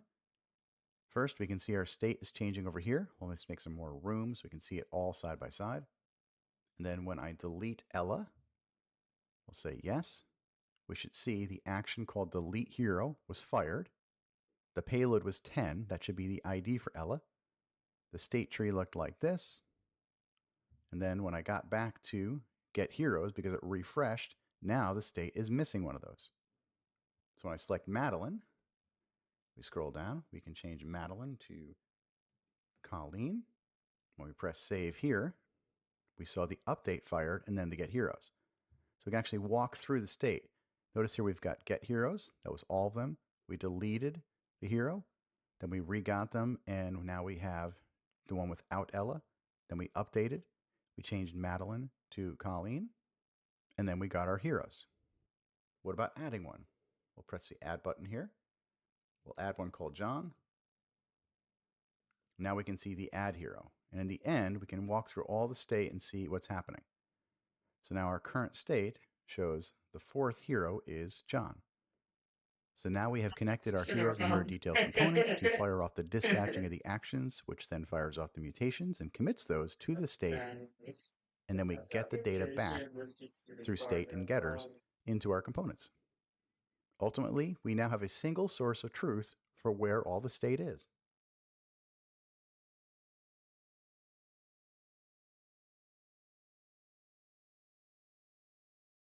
Throughout this course, we've created all the heroes that we can take a look at and build up our Vue app. But there's a final project inside your example code, and that shows heroes and villains. Let's take a look at that because it also helps exemplify how we can use the store for more than one type of state. We flip back to our code, and we're going to close all of our windows, stop our processes, and now we're going to open up xxFinal, right-click on Vue Heroes, open in Terminal. We'll run npm install or npm I to get all of our packages. And then when it's ready, we'll run npm run dev. And this will run the application. So before we look at the running app, let's look at the big differences here. In the final app, we have everything we've built up to here, but we also have villains. So in our mutation types, we not only have our heroes, but we have our villains here. And of course, over in the store, we're importing those, lines 6 through 13. Notice our state now has heroes and villains, so the initial state is set to an empty array for both of those. Then we have our mutations for all of our heroes, and then for our villains. And then we have our actions for the heroes, and then of course for the villains. And of course we have components that we use too. We'll open this up in the browser and we'll refresh. Now we can see our heroes and our villains. We'll open up the developer tools and then go to the Vue dev tools over here. We'll close the console, we can see what's happening. We'll look at the Vuex tools. We can see our base state here. And then once we get the villains, we can see we have 9 of them. We can scroll through those. We can select Simon right here. And if we want to, we can update Simon's record, pressing save. So you can see we have the full Vuex features for our application for both heroes and the villains now. This just gives you an idea of how you can combine multiple pieces of state inside the same store. I encourage you to look at this final solution as the final state of the application so you can use that as a reference.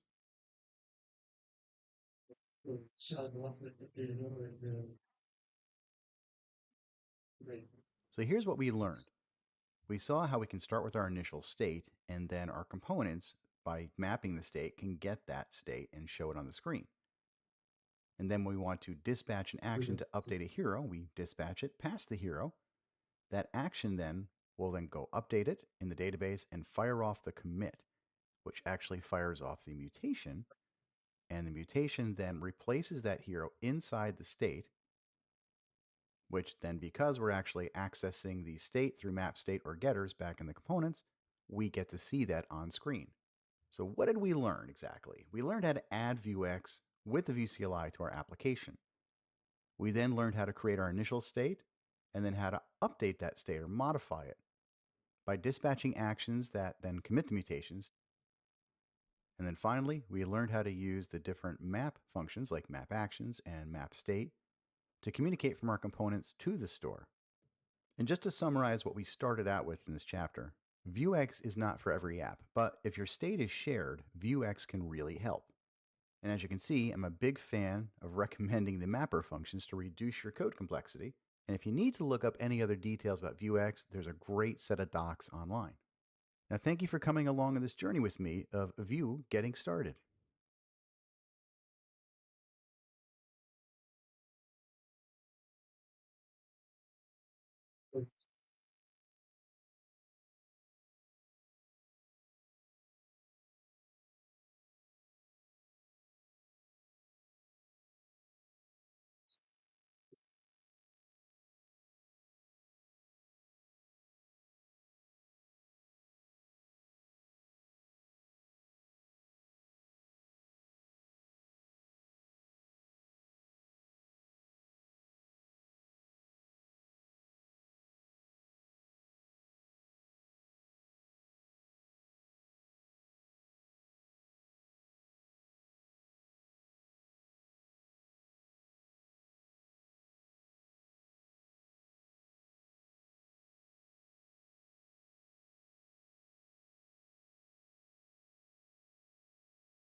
Yeah.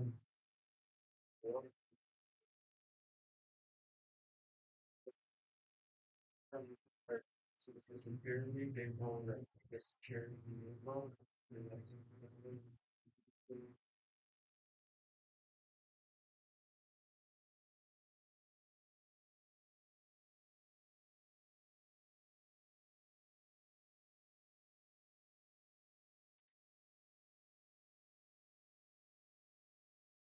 What's that? Choose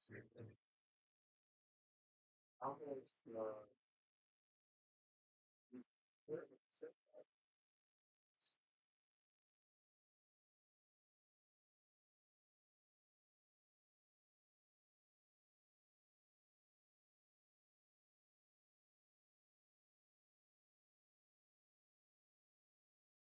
what's this?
Hi, I'm Barry.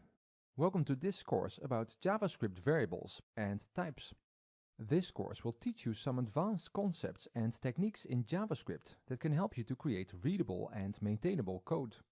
In this first module, you'll learn about variable use, string literals, and array and object deconstruction, which assigns values to new variables. And before we dive into the code, we'll discuss how this course works and what you need to follow along. And after that, you can enjoy lots of demos to learn some advanced JavaScript techniques. Ready? Let's dive in. Before we dive in, I want to quickly show you how this course works and how you can follow along with the demos. I've set up the demos as simply as I can so that you don't have to do a lot of complicated setup to follow along. All the demos are done in Visual Studio Code, which is a simple yet powerful code editor, which is available for most platforms. You can download it for free at code.visualstudio.com. I also assume that you already know what JavaScript is and how it works. You should also know the basics of web development, so what the structure of a basic website looks like and how it is used to paint a website on the screen of the user. The demos are all done using a simple website. You need the code for the website to follow along. In the next slide, I'll show you where to get it. And finally, the course contains lots of demos. Most techniques are explained in simple demos, and some are explained through slides. The demos are built around a simple web application, which you can download from GitHub at this address. Alright, let's take a look at the demo application. Here it is in Visual Studio Code. Here you can see the files of the web application. It is a simple app that has an HTML file, some CSS, and most importantly for us, a JavaScript file. You can get this code straight from Visual Studio Code by doing View, Command Palette, and then use the git clone command and enter the URL of the GitHub repository for the demo code. Alternatively, you can also go to the GitHub page of that address and download or clone the code manually. Let's take a look. The application is used to apply for a loan. The JavaScript codebase is messy, and we are going to use some advanced JavaScript techniques to make it more readable and maintainable. This is the index.html file, which is the only HTML file. It contains a table with fields that users need to fill in to apply for a loan. These are things like their name and date of birth. Also, we have a CSS file. This contains the basic styles for the web application. Nothing fancy here. And this, the site.js file, is what this course is all about. This is the JavaScript that makes the application work. It is pretty straightforward and, like I said, pretty messy. It defines a loan application class that we use to store applications for loans in. We store those applications in this array here. And when the application loads, we load some existing loan applications into the array so that we have something to play with. A loan application consists of an applicant's name, date of birth, annual income, and some risk factors, like if she has kids or other loans. Applicants also need to fill in the purpose for the loan and the amount they want to borrow. When the application loads, it populates an HTML select element, which is a drop-down list with the preloaded loan applications. I do that here by iterating over the array with the applications and creating new items for the drop-down list. And when a user clicks on an item in the drop-down list, the loan application gets loaded. This simply gets the loan application and loads its values into the input boxes on the screen. There is a lot more code in this JavaScript file. There are functions that validate the user's input and functions that add a new loan application. It's not important to know exactly how the app works. I'll cover the pieces that we need to clean up in the demos. So let's see this thing in action. You can run the web app by simply opening the file system, like this, and opening the index.html file in a browser. I use Google Chrome, but you can use your favorite browser if you want. Please avoid using Internet Explorer, as that doesn't play well with web standards and some of the things that we are going to cover. As you can see, I can load an existing application, and it creates a summary for me at the bottom, like this. Alright, that's it. Enough introduction. Let's dive in. We'll start with a demo about JavaScript template literals and tagged template literals. These can help you to make strings more useful and readable in code. We'll also cover the difference between the let and const keywords. And we'll take a look at how to easily put values from arrays and objects into distinct variables using the destructuring syntax.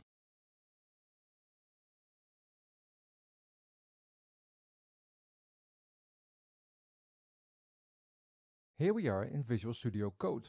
I have the JavaScript file for the web app open, and on the right I have opened the app in a browser. This way I can easily refresh the browser and show the result of what I'm doing in JavaScript. I'm in the Load Application function. This is triggered when I click an existing loan application in the drop-down box. It finds the loan application and takes its values and puts them in the input elements.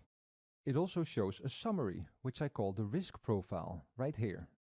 This is just text that is put in a label element and is generated by this function. Let's take a look.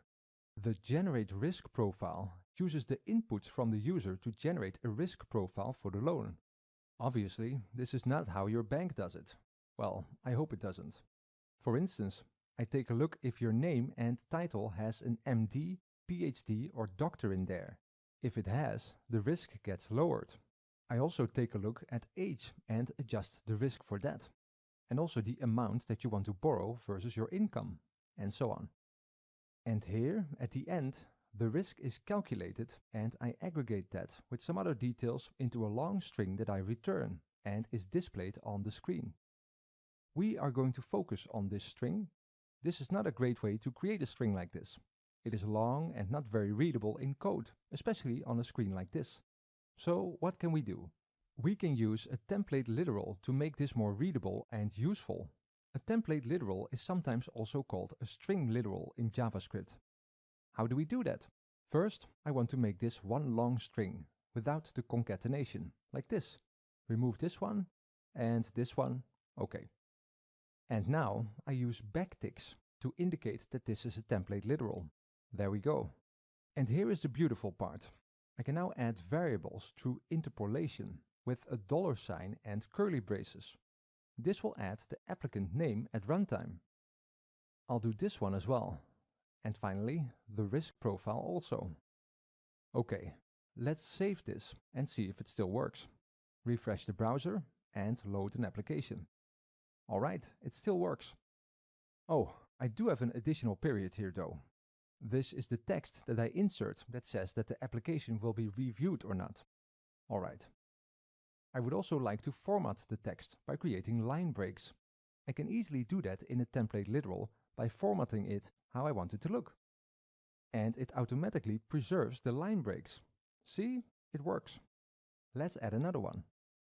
This also improves the readability of the code, as it is much more clear what is happening now.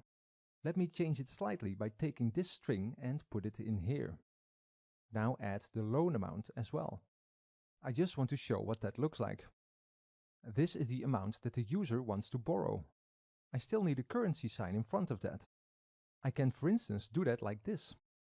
I can create expressions in here that are simple like this, or are more complex, and add numbers or call functions. Pretty cool, right? That is a simple template literal. In the next clip, we'll expand on this example to make it more functional.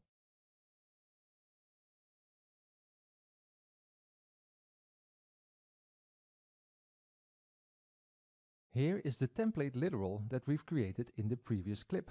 It uses backticks, interpolation and line breaks to create a string that contains dynamic values and formatting. I've added a line to the string that shows users their unique application code.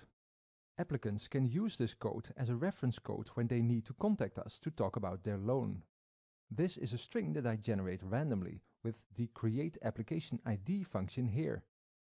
The code always starts with the \t characters, so I've put that here. So every time that I load an application, you can see the new application code. It's not actually stored with the application as I generate it at runtime, I know, but it serves its purpose for this demo. The code that shows up here doesn't contain the \t. That is caused because \t is interpreted as a special character. \t is used to create tabs in HTML. Although it is not interpreted as such, it isn't shown here. So how can we fix that? We fix that by using the string.raw function in front of the template literal, like this. Let's save it and reload the page. Try it now. And yep, that works. The \t is now visible. The string.raw function takes the complete string of the template literal and renders it raw, including any escaped and special characters. In this case, string.raw is actually a tag for the template literal. We call it a tag because the template literal is now tagged with a function. The tag acts as a pre-rendering function. Let's make this a bit more interesting. We can create another function that we can use as a tag. We'll create one that can make certain parts of the template literal bold. In this function that we'll use, I define two parameters. Strings, which contains all of the strings in the template literal in an array, and a spread of values. The ... means that however many values there are, put them into an array called values. This is the conventional function signature for using tag templates. So what I can do now is create a loop that loops over the strings in the template literal, like this. And the strings are all the pieces of characters in the template that aren't values. So these ones here are all of the strings in the template, including the one at the end. No matter if it has content or not, this is also a string. Now, if I is greater than 0, I add a piece to the output string that contains the value in bold. I use when I is greater than 0 because the array of strings is always bigger than the values array. The template always starts with a string and ends with a string, no matter what. Even if the start string is empty, it will start with an empty string. That's also why I use I minus 1 for the value here. Let me visualize that for you like this. There are always more strings than values in a template literal. So after adding the value, I add the next string to the output string and continue the loop. And finally, I return the result. That's it. Now I can put this function in front of the template and thereby tagging the template with it. I can't also use the string.raw as I can only have one tag in front of a template. You can call another function from the tag, and then another and another to create a chain of functions as a tag. Let's see if this works. Let's load an application. It kind of works. I do render the bold tags, but they aren't interpreted as HTML. I know why this is. I set the inner text and not the inner HTML value of the label. Let's see what happens when I change that. Okay, load an application. Much better. But there's a new problem now. I had to remove the string.raw tag, so the \t is now gone from the application code. Let's see if we can fix that. I can do it in the tag function. The strings parameter also contains a .raw array. These are the same strings but raw, so with all the escape characters and special characters. Only the strings array has a raw array. The values array doesn't have that. Let's try this out. Load one, and yeah, that works. It works because the \t is located in a string and not in a value. But now it isn't completely bold, as it isn't part of the value. Let's fix that as well. Let's see. I can create a new variable here and put the application code in it. I'll make it a template literal as well. So with backticks and a $sign with curly braces. Template literals are very flexible. I can use a function as a value, like this. Alright, so now I can remove the \t from here. And then I can use string.raw here to render everything in the string. And let's save it and reload the page. Okay, now load one up. And there it is. The \t as part of the value, so in bold. Cool. There's one final problem. The string isn't formatted anymore. Now that we use the inner HTML feature, the line breaks that I use in the template literal don't translate into actual HTML line breaks. So I'll add them explicitly like this. Obviously, you don't have to do this when you don't render your strings as HTML. Okay, save it, reload it and try it out. That's it. now it works. So you can use tagged template literals to pre-render your template and do whatever you want with it, like format it.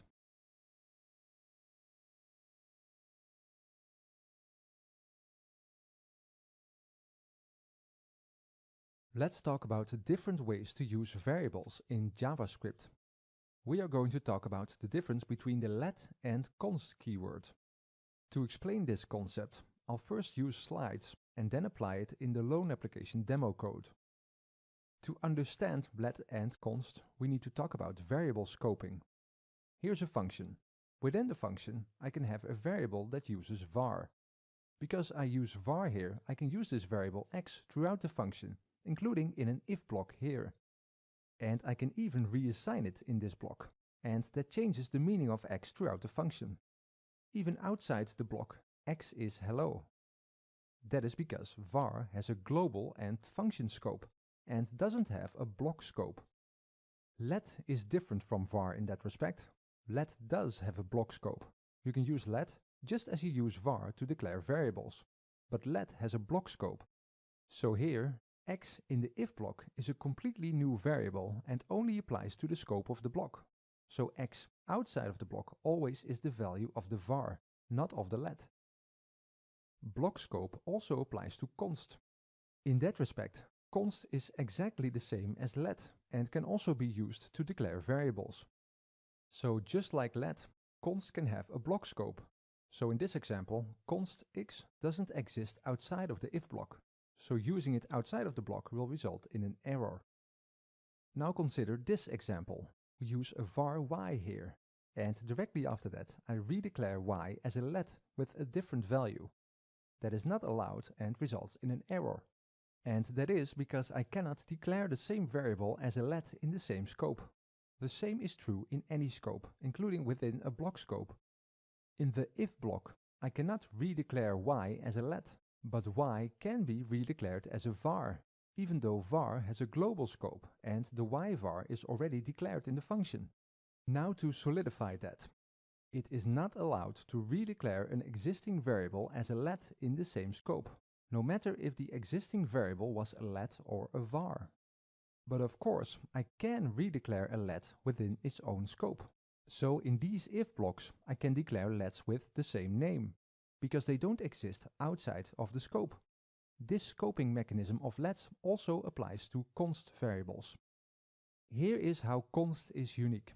You can use const to declare a variable, like this array.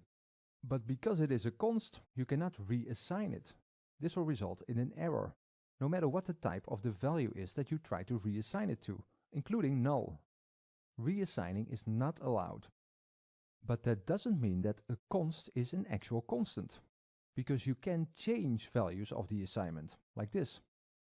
So you cannot change the thing to which the const is assigned to, but you can change the content of the thing.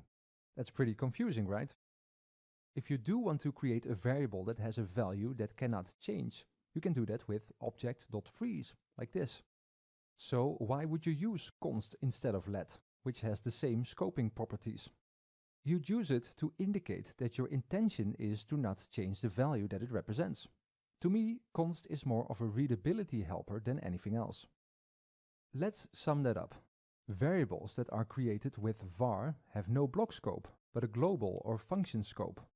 Existing variables can be redeclared anywhere, and they can be used and reassigned anywhere in their scope. Let variables can have a block scope, although you can use them as global or function scoped variables as well. They cannot be redeclared within their scope, and let variables can only be reassigned and changed within their scope. That means that if a let variable is created in a block, it only exists there and can only be reassigned to another value there. Just like let variables, const variables can have a block scope, but different from let variables, const variables cannot be reassigned or redeclared. They aren't completely immutable though, as you can change the value that a const references, like a property in an object or array. Let's apply what we've learned. There aren't many places where I would use a const to indicate that I don't want to change the value. But here I have a function that generates a unique ID that I use as the ID for the loan applications. It uses this var here as the ID, and that shouldn't change. So I'll change this to a const. As discussed, the main function for const, besides the block scope, is to indicate that this value shouldn't change. Okay, let's move on. In this function, I loop through the loan applications and create new select elements for them, so that they appear in the drop-down list box. I use the var el here in the function scope and in this block scope in the for loop. This won't cause any problems because I can safely reassign a var, but it could be confusing. So here I will change this into a let. And for consistency, I do that here as well. If you ask me, you shouldn't change all your variables to let and const. It's perfectly fine to use var. I think that you should use these keywords mainly as readability helpers that indicate your intention for the variables. When you do that consistently, you will also benefit from their functionality.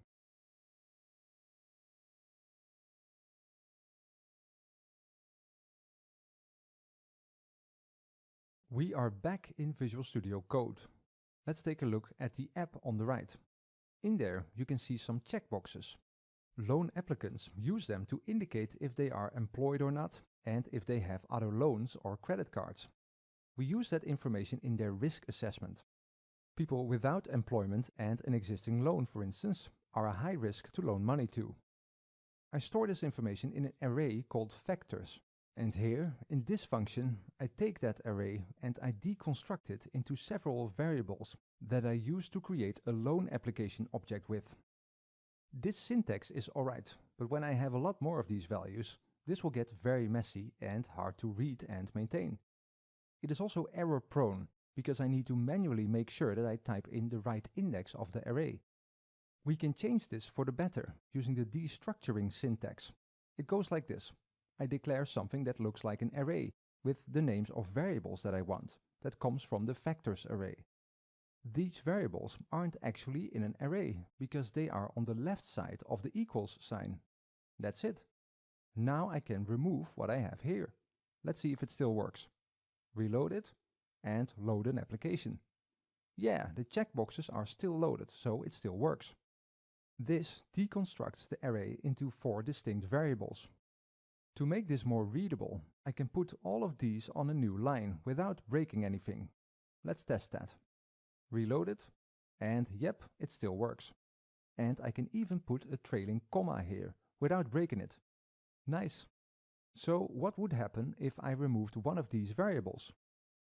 The array now has more values than I assigned to variables. Let's see. Load one, and it still works. You don't have to use all of the values in the array. You can pick and choose which ones to deconstruct. This works the other way around as well. If I would have more variables than values in the array, the variables would be filled with undefined, but it would still work. And we can even do something like this. 3 dots and a name. The more args variable is now an array that catches whatever is left in the array. This could, for instance, be 10 more values. This is useful when you don't know the exact length of the array. And finally, I can also put default values in here. So if there isn't a value in the array for this, then hasKids gets assigned true. Alright, that is array deconstruction. We can also deconstruct objects. I'll do that with the loan application class here. It has all sorts of properties like ID and applicant name. Let's see how that works. I don't really need to deconstruct objects in my app, but I'll just demonstrate how to do it here. It works very similar to array deconstruction, only it starts with curly braces. And in there, I can assign the parameters of the object to new variable names.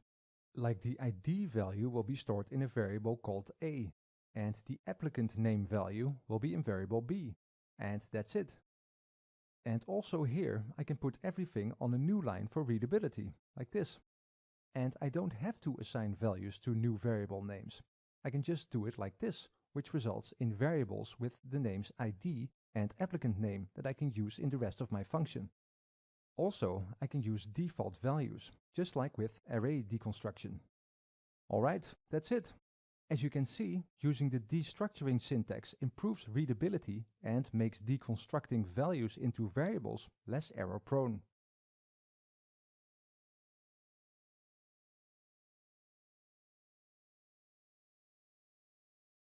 That's it for this module. Let's summarize what we've learned. This will help you remember and solidify your learning. We first saw template literals that help to make strings more readable and useful. The syntax of a template literal is to use backticks and a $sign and curly braces for values that you want to insert. You can easily format your template by creating new lines in code, which are preserved in the rendering. We've also seen that we can tag template literals by putting a function in front of them, like this. This function gets the strings and the values in the template as an array. This allows you to do something with the template before you return it. And when you don't want to escape characters, you can use string.raw. You can use it as a tag for a template literal. And you can also use the strings.raw array that you get in a template tag function. We've seen that both let and const can have a block scope, and that variables that are declared with var cannot. Let variables can be reassigned another value in their scope, but can't be redeclared in their scope. Const variables cannot be reassigned or redeclared. The value that they are assigned to can be changed, like a property in an object, but their assignment to the object cannot be changed.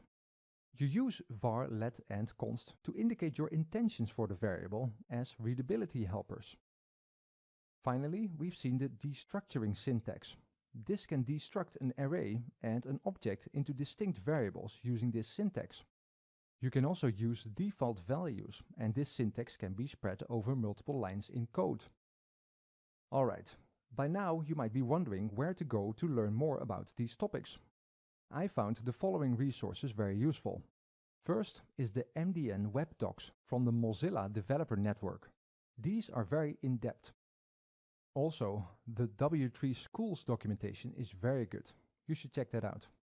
And finally, I would recommend that you explore this Pluralsight course by Kyle Simpson.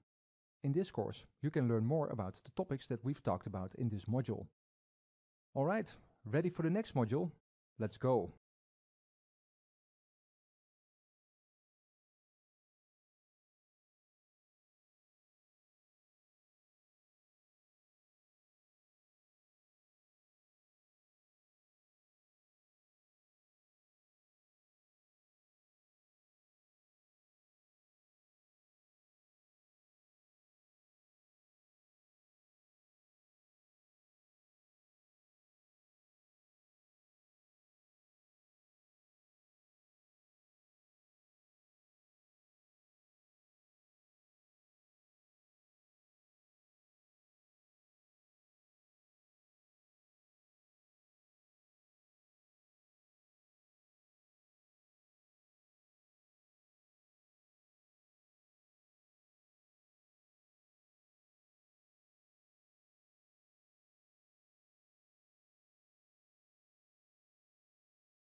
Welcome to this module, Applying Primitive Types. In this module, you'll learn about some advanced JavaScript techniques that you can apply to your primitive types. Specifically, you'll learn about the following topics in this module: how to test strings for specific content with string functions, and how to test numbers for their type and if they are safe. And finally, you'll learn what symbols are in JavaScript and what you can do with them. Are you ready for another module? All right, let's go.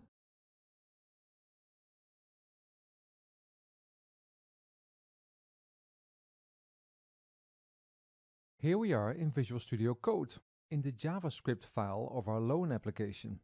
And this is the Generate Risk Profile function. I use this to assess the risk of lending somebody money based on some values that the user puts in. The risk is expressed in a number and later on translated in a text that says if the risk is low, medium or high. You can see that here, and it changes depending on the input. Okay, so the first thing I use to assess the risk is finding out if somebody is a doctor, PhD or medical doctor. Of course, that's a silly thing to test on, and I hope that your bank does this differently, but hey, it works for the demo. I test the applicant name, which also includes the title, like PhD or MD, and I use the string.search method for that. This returns the position of the value within the string and returns -1 if it doesn't find anything. This results in a lot of searches and is not the most readable solution. Let's change this. Instead of using string.search, I can determine if the user has entered the doctor title by using string.startsWith, because doctor is always at the start of a name, or at least that's what I'm assuming. This returns a boolean if it finds the value doctor, and it should also test for doctor in capitals. That is silly. You know what? Let's do this. I'll trim the string so that I remove any white spaces at the beginning and end of the string, and then I will use 2 lowercase to make the string lowercase. Now I only have to match the lowercase value. That makes things a lot more compact. So I'll implement the rest of the values as well, including different variations, like PhD with a period in between. And I assume that MD is always at the end of a name, so I'll use string.endsWith to test for that. And then I need to test for it with a period in between, and also with a period at the end, because endsWith tests for all the characters at the end of a string, just like startsWith tests for all the starting characters. Alright, now I can remove all of this and make it a lot simpler. I just have to test if these are true, as they will be Boolean values, and if they are, I lower the risk. Nice. And I can remove the old code and keep the rest. This looks a lot better, right? Let's see if it works. Reload the page and load an application. Yeah, that seems to still work. Good. Finally, let me show you this. Starts_with and ends_with take an optional parameter of position or length. For ends_with, this parameter indicates the length of the string to search. This means that you can end the search before the end of the string. For starts_with, this parameter indicates the position in the string to start the search at. Alright, let's move on. I also test the string that contains the purpose for the loan. Here, people tell us what their purpose is. If I find any keywords, like house or vacation, the risk will be influenced. And again, I use string.search to search for these keywords. Let's change this. I'll look for the keyword house by using string.includes. This returns true if any of the string contains the value. And just like earlier, I'll make things easier by using trim and 2 lowercase. Okay, let's search for the rest of the keywords. I'll search for holiday, like this. And I'll also search for vacation here. And finally, I'll search for business, as I want to know if the loan will be used for a business. Cool! I can get rid of this and just test for house. The same goes here. I can just test for holiday or vacation. If any of these are true, the risk increases by 3. And finally, I'll test for business here. And that's it. I can get rid of the old code. Again, this looks much cleaner and is much more readable. Let's test it. And reload the page. And load 1, Okay, that still works. There you go. You can use string.startsWith and endsWith and string.includes in addition to functions like string.search to find values in strings. And you can make things easier by using string.trim and to lowercase or to uppercase.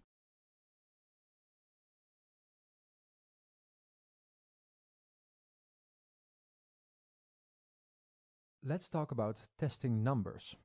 Here, in the getLoanApplicationData from inputs function, I take data from the input fields in the page and create a loan application object with it.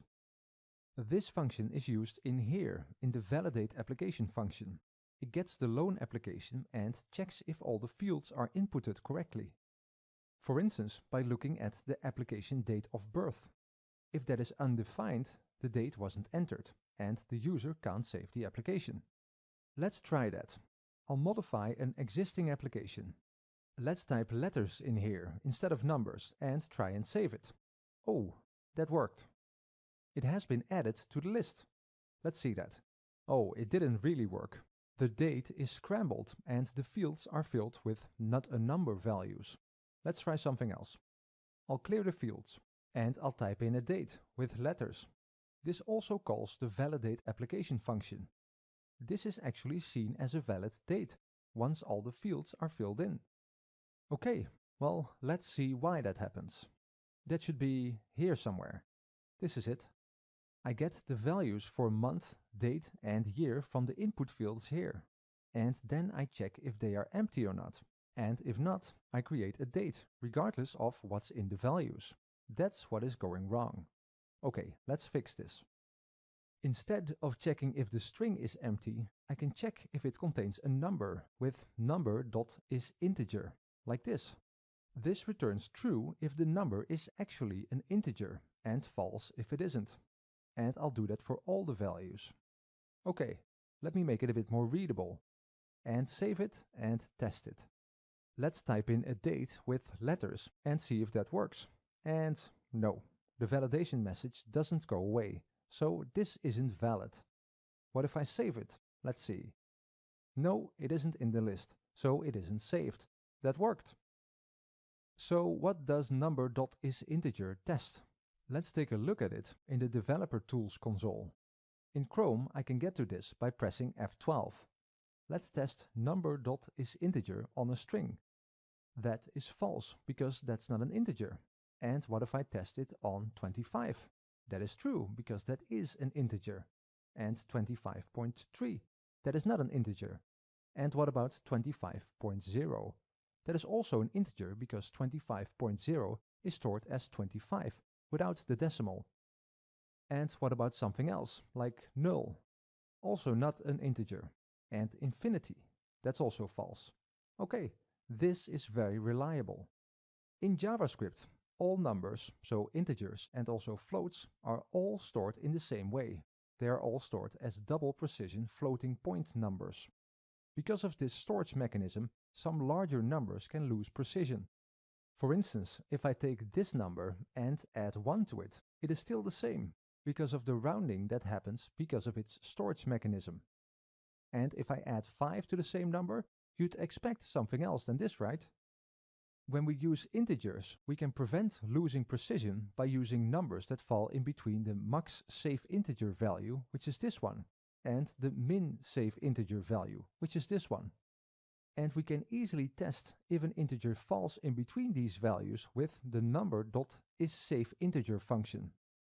We don't need to test for safe integers in our application, but just for fun, I'll implement it here, instead of number.isInteger. It works the same, it only does an additional check to see if the value falls between the safe max and min values. And let's see if it still works. Yep, it works. So you can easily test to see if something is an integer by using number.isInteger. And if you want to work with big integers and don't lose precision, you should check if they are safe with number.isSafeInteger.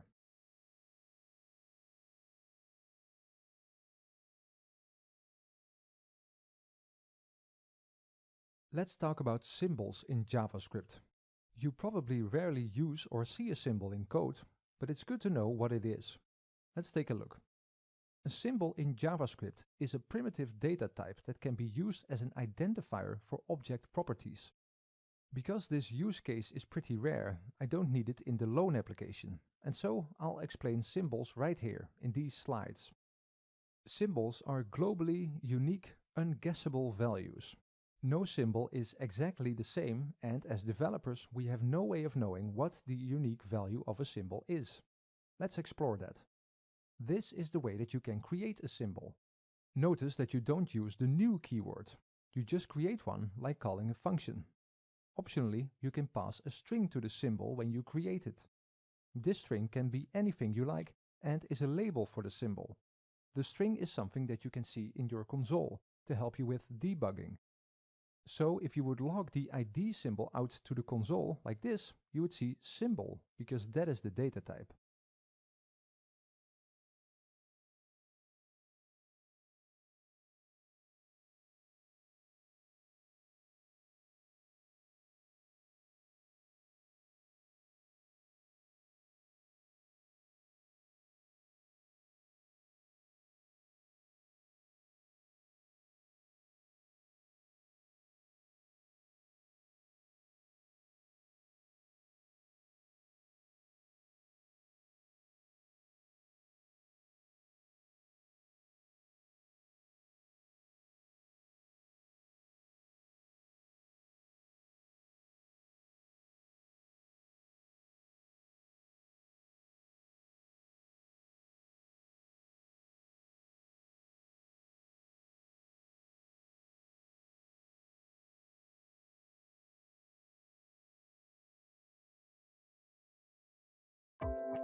In this module, we're going to learn how to visualize relationships within data using some of the most common graphing and plotting functions within R.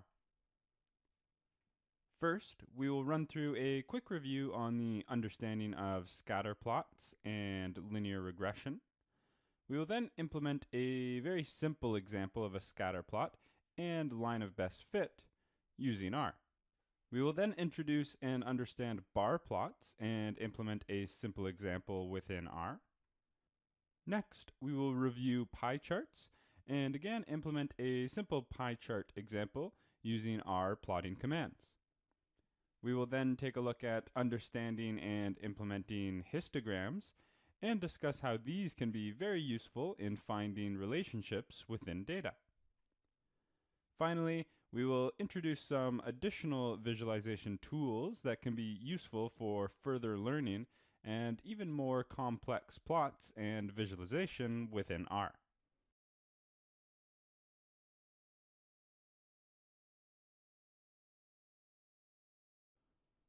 Let's start by gaining a better understanding of scatter plots and linear regression. A scatter plot is one of the most commonly used plots, and we might remember learning the basics of scatter plots way back in high school or even elementary school. In its simplest terms, a scatter plot is just a plot to display values for typically two variables within a set of data. Let's gain a better understanding of scatter plots and linear regression by looking at a simple and easy to understand example. Here we have a common scatter plot example of house prices versus total square footage. These are our two variables. We have square footage on our horizontal or x-axis, and we have house price on our vertical or y-axis. In this case, let's say we know the values for these two variables, and thus we can plot them against each other in this scatter plot. From our simple scatter plot, we can now start to visualize relationships between our two variables. In this case, it looks, as we might expect, as total square footage increases, we also find that house price increases. And in this particular case, we see that the relationship seems to be fairly linear. So one thing we could do to help define this relationship is draw a line of best fit. The line of best fit then helps us define the relationship between our two variables, and this is in fact what we can now call a linear regression model. Once we have drawn in our line of best fit, we can now predict new unknown data. For example, if a new house comes on the market, and we know that this house is about 3,700 square feet or so, using our linear regression line of best fit, I could predict that the price of the house might be somewhere around $385,000 or so. Note here that, of course, this may not be the exact correct price of the unknown house, but it does give me a good approximation or prediction based upon my previously known data. And this, of course, is a very simplified example, but helps to show the core concepts of data science and, more specifically, scatter plots and linear regression. Now, if I want to implement this type of system in R, it is actually a fairly simple process. First of all, note here that in this course I will be using Jupyter Notebooks as my IDE, but of course you can use whichever IDE you might prefer. Also note that every script file I use throughout this course will also be included in the exercise files if you'd like to follow along with me. And I've included the script files in both R and Jupyter Notebook file extensions, depending on your preference. Finally, notice the file name of the particular script files will always be shown in the top left corner here. So in this lesson, for example, we will be using the visualizing relationships within data file if you'd like to follow along with me. So in my first cell here, I'm simply defining my x and y variable values as R vectors. And these values are my house square footage and my price, as we just ran through in the slides. Now, to plot this data in a scatter plot in R is a very simple process. I can just use the plot function with my x and y variables as my function's arguments. And here we can see our scatter plot generated from our data. Now, of course, the plot function has a number of additional optional arguments. So say, for example, I would like to give a label to my x-axis. I can use the x lab equals size in square feet. And similarly, I'll say y lab in price in US dollars. And maybe I'd also like a title for my plot. So I can use main is house price versus square footage here. I'll just rerun this cell. And now I can see my X and Y labels coming in and my main title coming in as well. Now let's say I also want to draw in my linear regression line of best fit. This again can be quite a simple process in R. So I'll just again make a quick change to my cell here.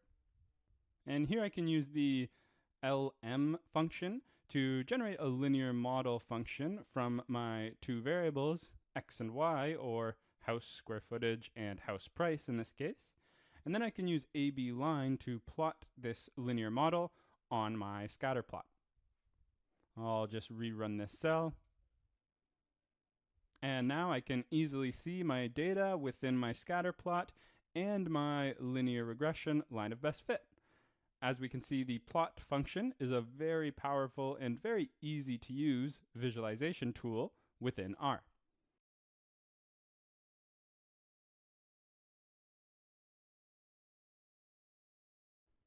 Here, we will gain a better understanding of bar plots and learn how these can be implemented within R. A bar plot or bar chart, in its simplest terms, is a plot or chart to present categorical data with rectangular bars where the heights or lengths of those bars are proportional to the values they represent.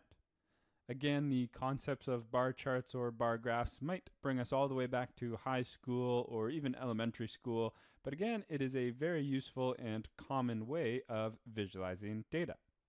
So, to gain a better understanding of a bar chart, let's run through implementing a very simple example within R. Let's say here my goal is to create a bar chart that shows the number of users for various different programming languages. In this case, let's say I create a vector called num users, which indicates the number of data science users of programming languages of Java with 2 million, For R, we'll say 4 million. Python, let's say, has 3 million data science users. C++, 1 million data science users. And finally, let's say we have 500,000 that use some other languages.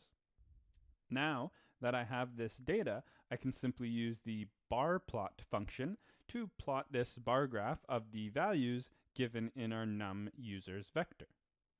Now, of course, our bar plot function also takes a number of other optional parameters, just as we saw with our scatter plot example.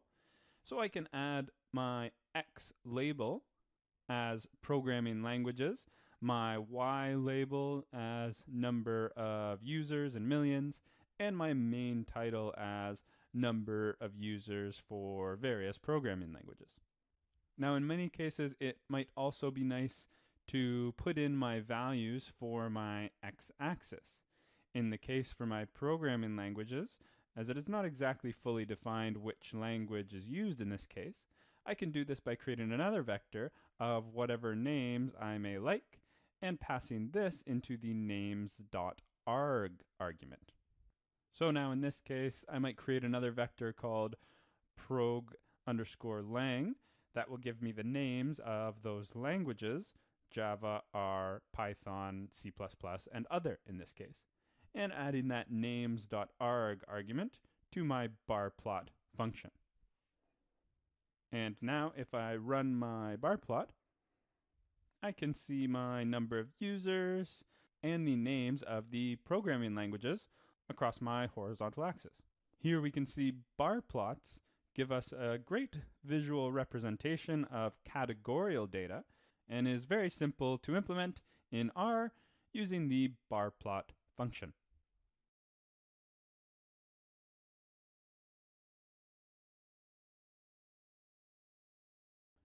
Here, we will gain a better understanding of pie charts and learn how these can be implemented within R. A pie chart, in its simplest terms, is a plot or a chart to present data in a circular graphic which is divided into slices to help illustrate numerical proportions. Again, the concepts of pie charts may bring us all the way back to high school or elementary school, but again, is a very useful and common way of visualizing data. To gain a better understanding of pie charts, let's run through implementing a very simple example within R. Again, here, just the same as the last lesson, let's use the example of a number of users of different programming languages. I will use the same vector called num users, which indicates the number of data science users of various programming languages, and another vector called prog_lang, which holds all the names of the programming languages we are using. In this case, these will be the labels for our pie chart. Note that these are the exact same values as we used in the previous lesson. Now that I have this data, I can simply use the pie function to plot this pie chart of the values given in our num users vector. Now, of course, our pie function also takes a number of other optional parameters, just as we saw with our scatter plot and bar plot examples. So I can add labels to the prog_lang vector and my main title as number of users for various programming languages. Note that the pie function has a number of other arguments it can take in as well, but this gives us a quick overview to the fundamentals of the pie chart functionality.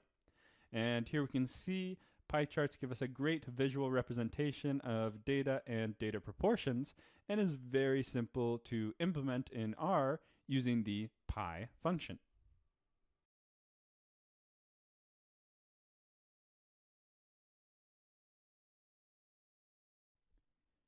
Here we will gain a better understanding of histograms and learn how these can be implemented within R. A histogram, in its simplest terms, is a plot or chart to graphically represent the distribution of numerical data. To help us understand and visualize histograms even further, let's take a look at a very simple example using students' grades in a classroom. In my first cell here, I will create a vector called students' grades that consists of a class of, let's say, about 15 students or so, having various grades as shown. Now, if I use the hist function with the argument of our vector to be students' grades, we can see the histogram of my students' grades. This essentially gives me the distribution of my data, and in this case, I can see I have 2 students with grades between 50 and 60, 3 students with grades between 60 and 70, 5 students with grades between 70 and 80, 3 students with grades between 80 and 90, and 2 students with grades from 90 to 100. Thus, we can see that my distribution of my students' grades in this class seem to resemble a normal distribution. Now, of course, just as with my other plotting functions, the hist function can take additional optional arguments as well. One argument that may be useful for us is the breaks argument, which tells our function how many breaks or bins to create for our specific histogram. So for example, I'll change my code here slightly and add breaks equals 3. And if I rerun this code, it changes my bins to be 3 bins of 20 marks each instead of the 5 bins of 10 marks each we saw previously. And as expected, if I set breaks equal to 5 and rerun my cell, I am now back to my 5 bins in this specific histogram. Note that the hist function has a number of other arguments it can take in as well, but this gives a quick overview to the fundamentals of the histogram functionality. Here we can see histograms give us a great visual representation of data and data distributions, and is very simple to implement in R using the hist function.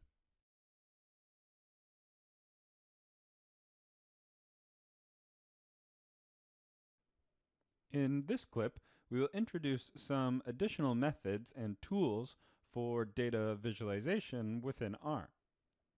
In the previous lessons, we outlined various different methods and techniques for data visualization using the standard R plotting functions.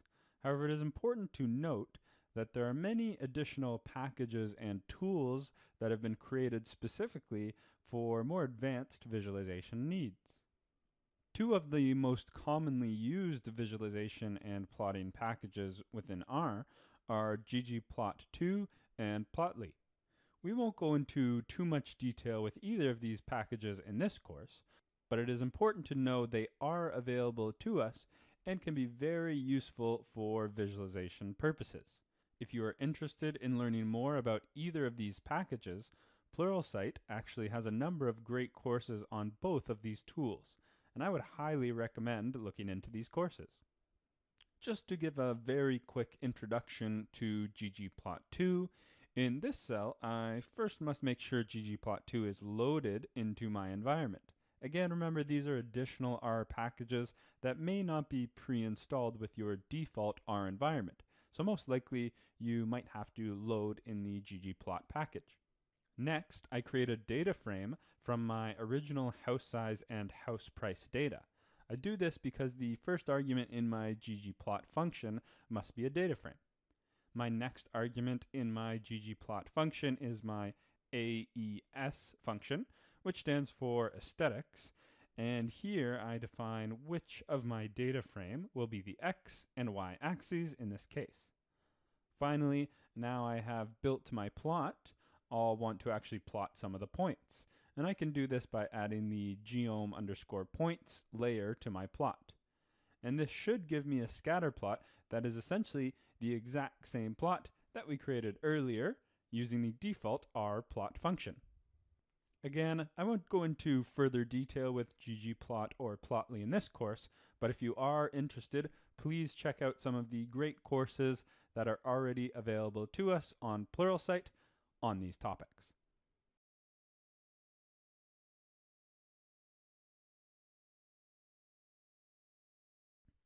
In this module, we learned how to visualize relationships within data using some of the most common graphing and plotting functions within R.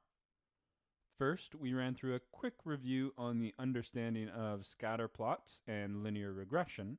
We then implemented a very simple example of house size and pricing and created a scatter plot and line of best fit in R. We then introduced and understood bar plots and implemented a simple example within R. Next, we learned and reviewed pie charts and again implemented a simple pie chart example using R plotting commands. We then took a look at understanding and implementing histograms and discussed how these can be very useful in finding relationships within data. Finally, we introduced some additional visualization tools that can be useful for further learning and even more complex plots and visualization within R. This module gave us a great understanding of the basics of using R to help visualize relationships within data.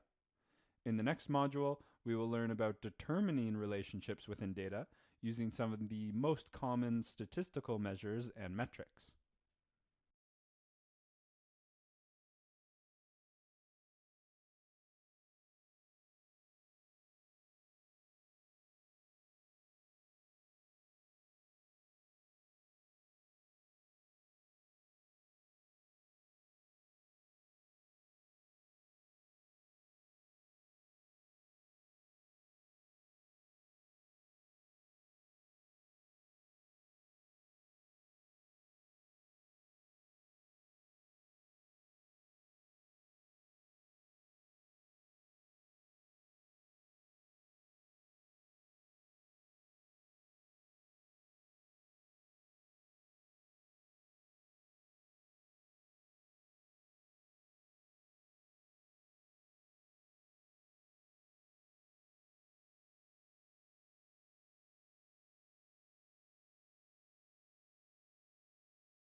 Oh, true. Go ahead. Or close them up.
intentions or be avoided when it feels too intimate.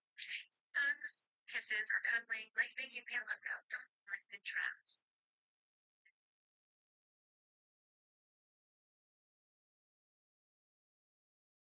It's tough. I can reach out to me and turn it and try to be person to the relationship is taking serious turn that you haven't recognized.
Right.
this, the fact that they're part not moving. That's stupid.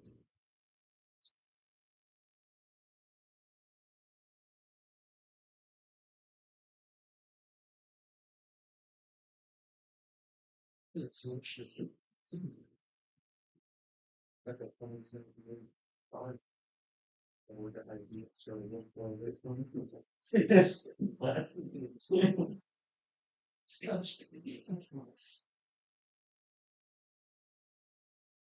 Try this got to take long.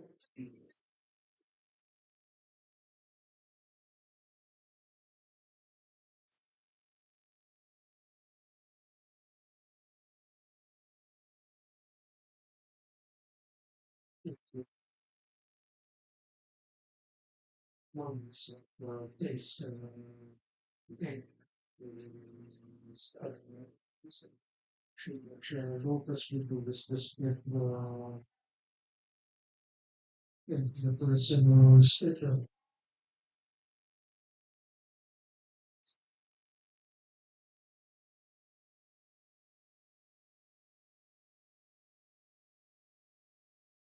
If they're on the system. So this friends will make this expensive.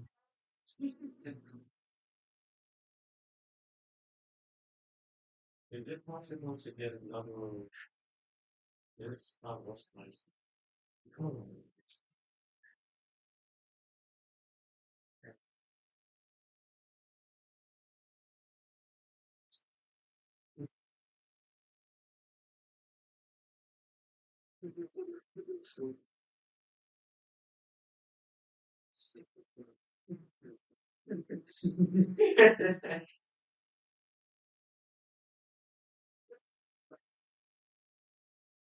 And one still does work for service.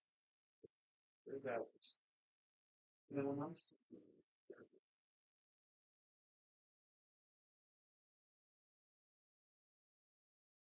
For the family. There's operating on stuff. One month in that. Well, that's very good. All right, question item, Mr. Salary.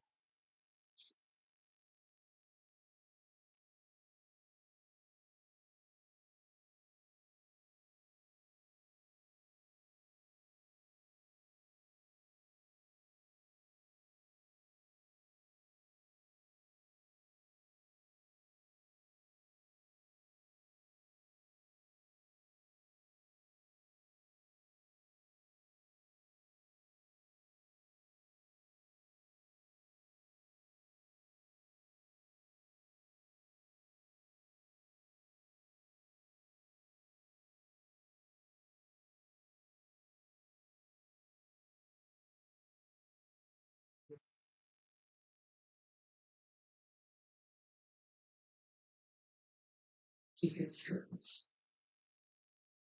This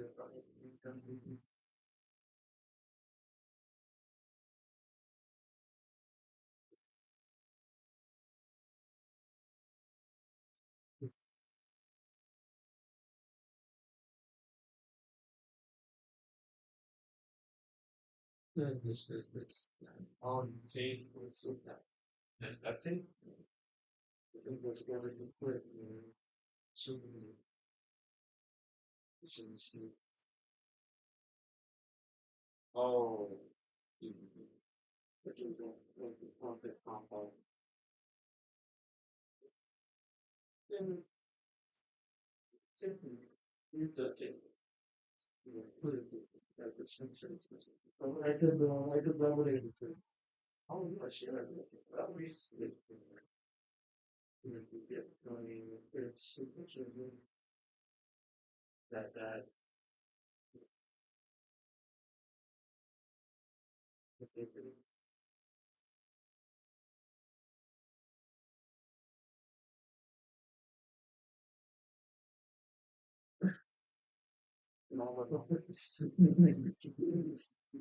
British.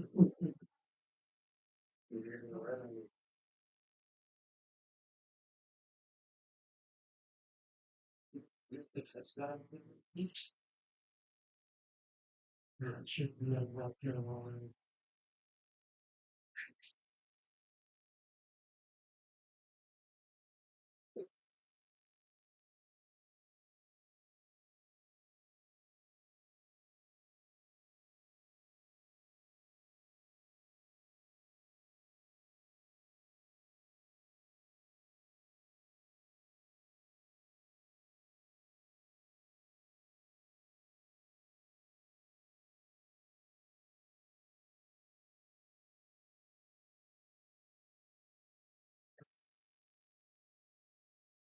It's a building so stairs.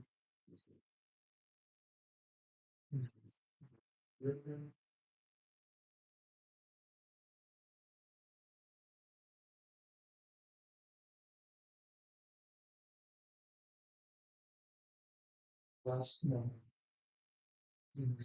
Dividends and everything.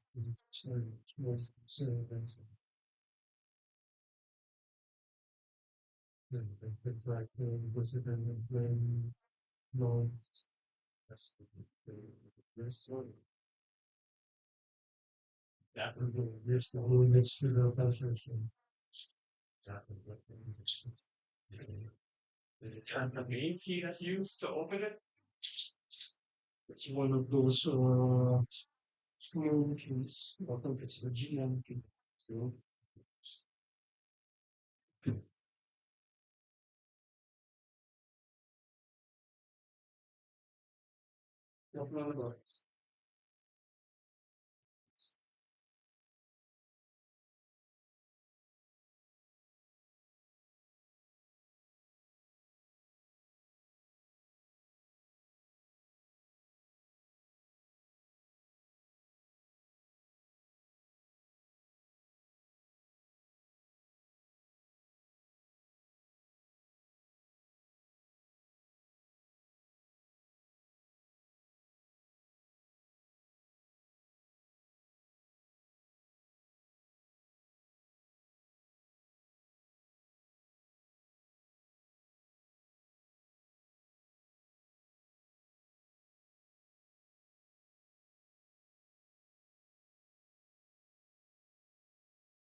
I just want to make sure that the key in place is like the very stone gates in there. This cafe. Very good. And I think it's actually part of this. Security. You know, it's all fun about.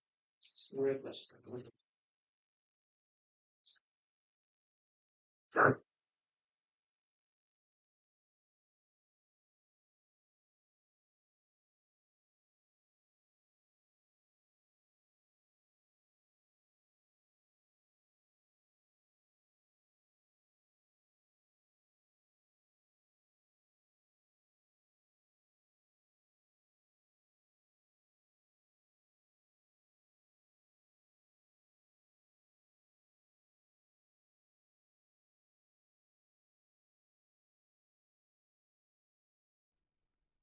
In this module, we're going to learn how to discover relationships within data using some of the most common statistical functions and methods within R.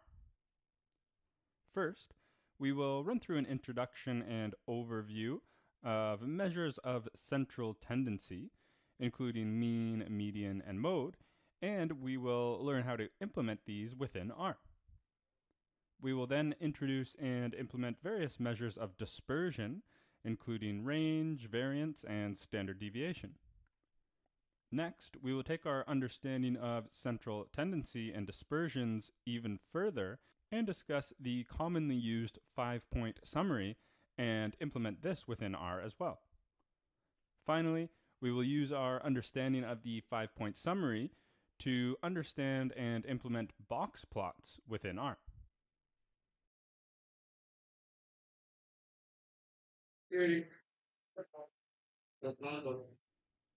Here, we will introduce and gain a better understanding of a few of the most common measures of central tendency.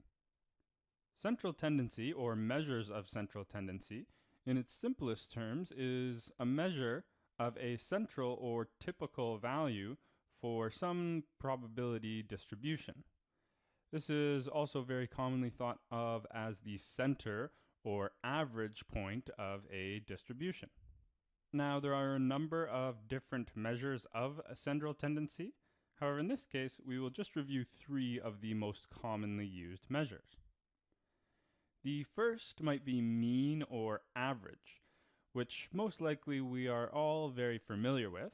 But just as a quick review, a mean or average is the sum of a collection of numbers divided by the count of the numbers in that collection.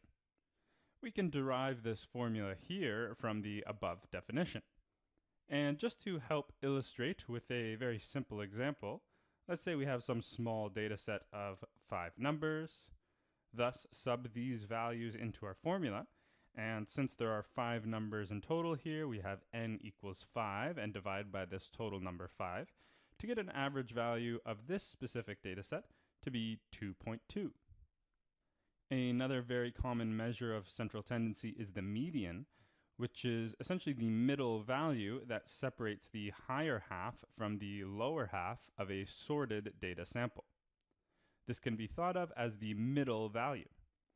So just to help visualize this a little better, again, let's use our same data set consisting of 5 numbers: 1, 1, 2, 3, and 4.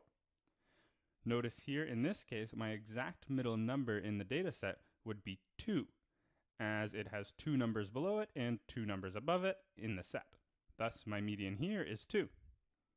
Now, it's important to note that finding the median, of course, is slightly different if our data set has an even set of numbers. Let's say we add one more number and create a set called even data set that consists of 1, 1, 2, 3, 4, and 5, thus a total of 6 numbers. Now, since it is an even set of numbers, you will find that there is actually no exact middle number. We find that to split the set into lower and higher halves, we would actually need to split right in between our 2 and 3 values in this case. Thus, whenever we have a data set consisting of an even number of values, we can simply take the mean of the 2 middle values. So for this case, as an example, we can mean or average our values of 2 and 3 to get a median value of 2.5.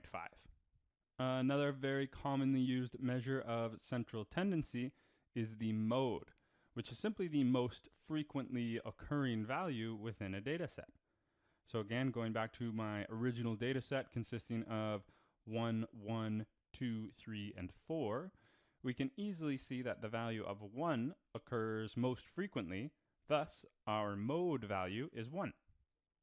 So now that we have quickly reviewed our measures of central tendency, let's take a look at how these can be implemented using R. In my first cell here, I will just define my data sets. I will create the exact same data sets we just ran through in the slides. An odd data set consisting of values 1, 1, 2, 3, and 4, and an even data set that we will use to show the difference between even and odd numbered sets with the median measure.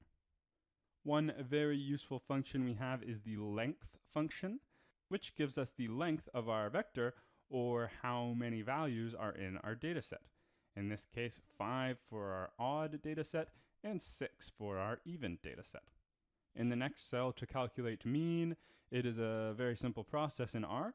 I can just use the mean function with my vector as the argument, and just as we saw in the slides, I can see my mean or average value for the odd data set is 2.2 as expected. In the exact same way, in my next cell, the median is very easy to determine by simply using the median function within R and passing our vector as the argument. Here I see the median for my odd data set is 2, and the median value for my even data set is 2.5, again, just as we ran through and calculated in the slides previously. Finally, in my last cell here, I will calculate mode. And to calculate mode, unfortunately, there is no pre-built-in functions for mode within R, so we'll have to more manually determine the mode. Of course, there are a number of different methods to achieve this, but here I am just using one of the simplest methods. Here I am first creating a table from my dataset using the table function, which finds the counts of each unique value. Next, once I have the table counts, I want to find the max count and set that to be my mode value.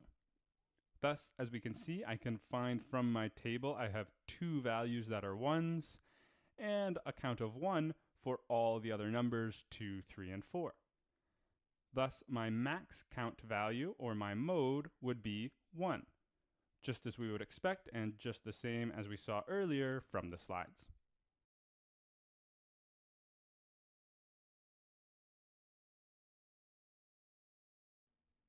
Here, we will gain an understanding on measures of dispersion and learn how to implement some commonly used measures of dispersion within R.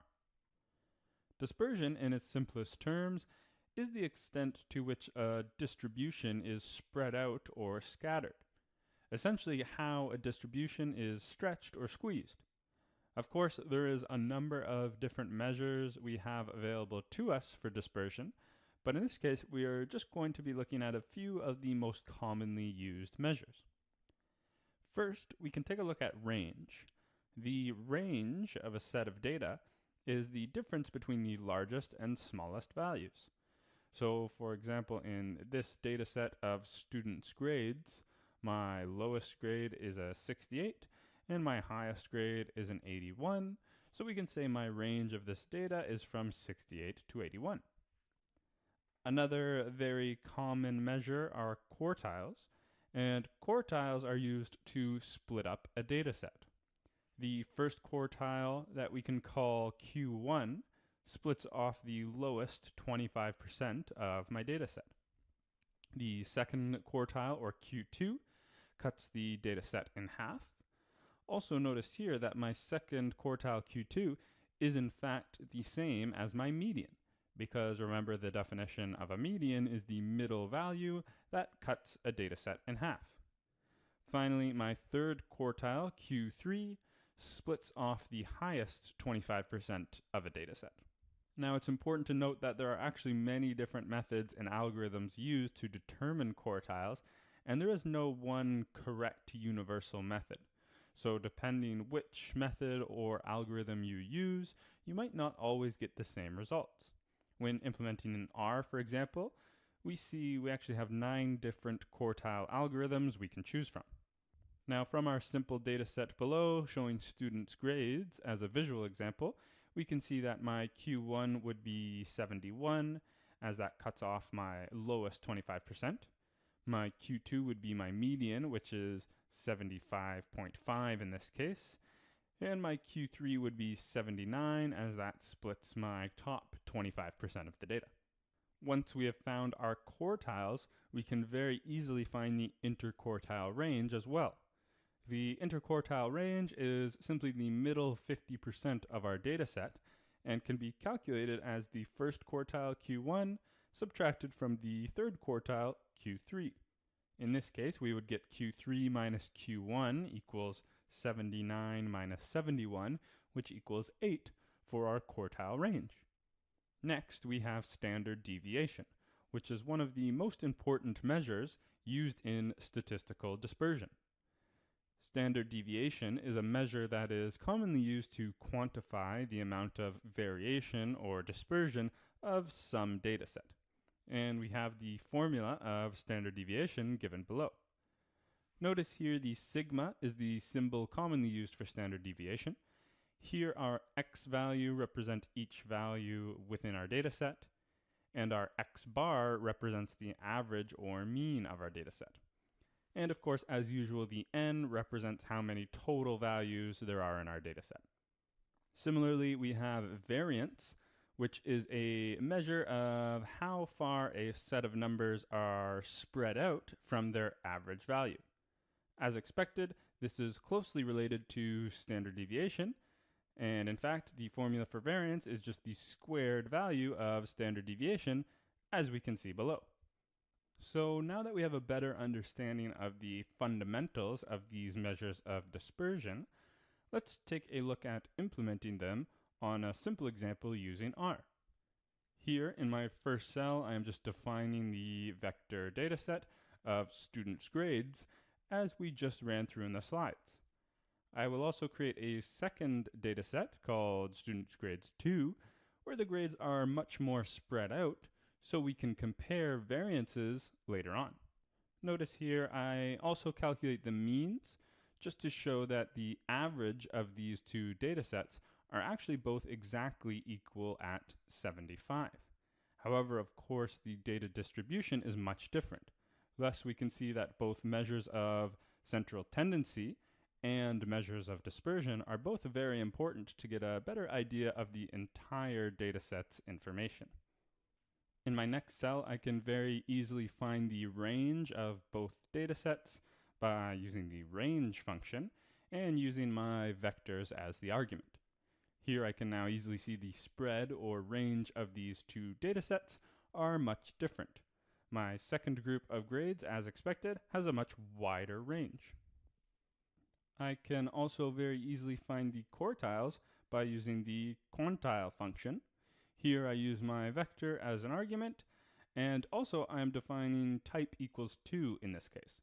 Remember, there are many different algorithms to compute quartiles, and in R I actually have 9 different types to choose from. And I just set type equals 1 through 9 depending which type I'd like to use. I won't run through all the different algorithms in this case, but I can see by choosing type equals 2, I get my 25% Q1 quartile to be 71, my 50% quartile or Q2 to be my median value of 75.5, and my 75% quartile Q3 to be 79, just as we saw in the slides. I can also find the interquartile range using the IQR function and passing my vector and type in here as well. Note that most likely you would want to apply the same type for your IQR and your quartiles to make sure they're all using the same algorithm. Here again, as expected, as we just saw in the slides, I am getting my interquartile range value to be 79 minus 71 equals 8, as we just saw in the slides. Finally, I can find my standard deviation values using the SD function and my variance values using the var function. If I compute these for both groups of students, notice my deviation for group 1 is 4.9 or about 5, while for group 2 it is about 18.5. And again, this should make sense as deviation is a measure of how spread out my distribution is. And remember, group 2 had a much wider spread out grades than that of group 1. We also see our variance values here as well, and as expected, the variance is simply going to be the squared value of my standard deviation. So again, variance for my second group of grades is much larger than for my first group. Thus, we can see implementing measures of dispersion using R is actually quite a nice and simple process.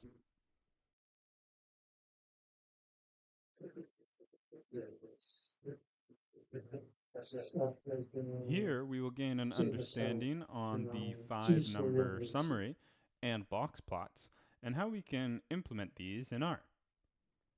The 5-number summary is a commonly used set of descriptive statistics that provide information about some dataset. The 5-number summary includes the minimum value, first quartile, median or second quartile, the third quartile, and maximum value within a data set. And now that we have a better understanding of quartiles, we should be able to fairly easily determine the 5-number summary. To help understand further, let's take a look at this simple example, which is a data set with 10 values from 1 through 10. From this, we can easily see the minimum value will be 1, the first quartile should be 3, the median or second quartile should be 5.5, the third quartile will be 8, and the maximum value is, of course, 8. Now, once we have our 5-number summary, a very useful visualization method using this information is the box plot. A box plot is a method for displaying groups of numerical data based off of the 5-number summary. It can be very useful in helping to show or compare the spread or variance in various data sets. To further understand box plots, let's take a look at this exact same example of the data set containing the numbers 1 through 10. Again, we have already determined our 5-number summary, and now we can plot this data on a box plot. Here we can see our minimum value of 1 corresponds to the line drawn on the bottom here on our box plot diagram.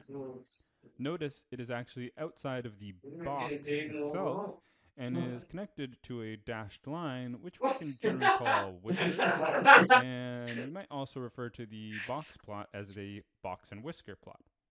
Next, we have the first quartile, which is this line here, and is one of the outer edges of my box. Next, I have my median value, which is the bold line in the middle of my box. I then have the third quartile value of 8, which corresponds to the upper edge of my box. And finally, I have the maximum value as shown in my box plot here. As we can see, both the 5-number summary and box plots are great ways to gain a better understanding into your data sets, and it helps show and visualize a number of very useful metrics in a single plot. And of course, very often you might want to compare numerous box plots against each other to see different variance and dispersions across many data sets. So now that we have a better understanding of the 5-number summary and box plots, let's take a quick look at implementing these in R. Again, as usual, it is actually quite a simple process. In my first cell here, I will just define my data set for the 5num calculations we ran through in the slides, a simple 10-number vector containing the numbers 1 through 10. Next, I can just use the 5num function and pass the argument of this vector. And notice it gives me the same 5-number summary we just ran through in the slides, where my minimum value is 1, the first quartile is 3, the median value is 5.5, third quartile is 8, and max value is 10. In my next cell, I can also use the box plot function and pass in my data set, and it will automatically generate this box plot just as we saw in the slides.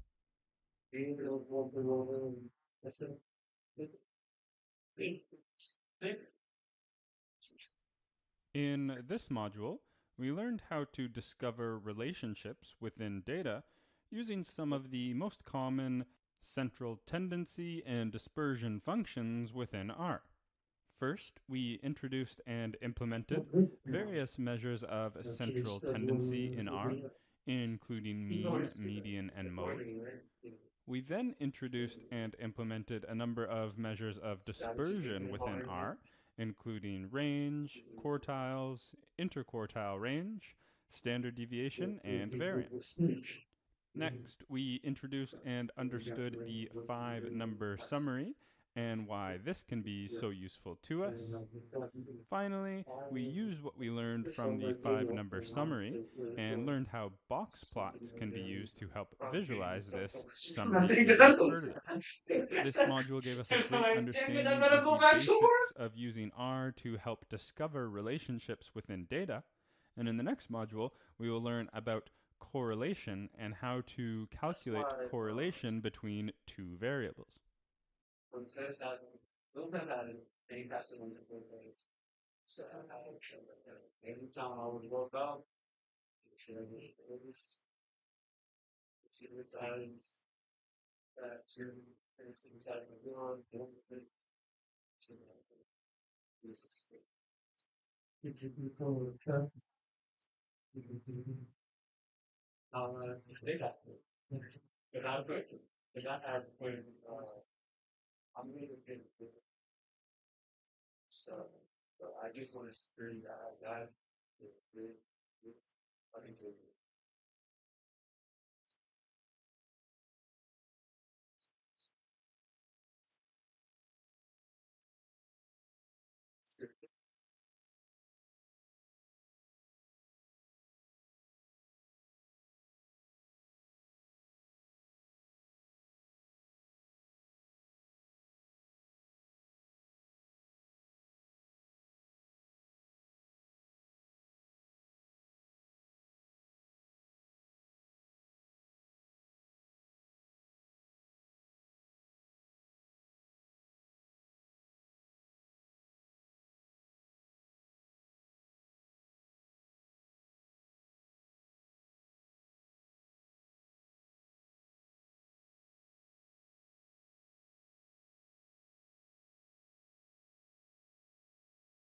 that's all the new, that's why the bigger than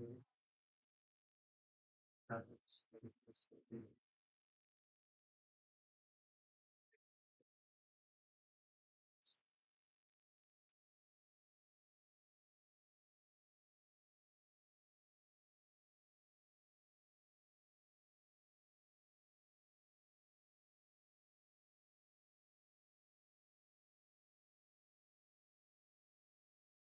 Tom Jensen, I need station. I would have to stop. I think that's getting my father around the biggest pulse. Hey, yeah, he doesn't miss the thing.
So, I should we're the LAFC for and slowly that thing. So it's a docking company and they got lots of merchandise sold and then factory before they heard what that was going on about the thing wrong. Ah, you did that. Well, you think how many people think it? And it wasn't on force. So of course, they have my license. They were interested. Yeah, and the block. But then I have the block 19, the store going up. Then I also have the MP5.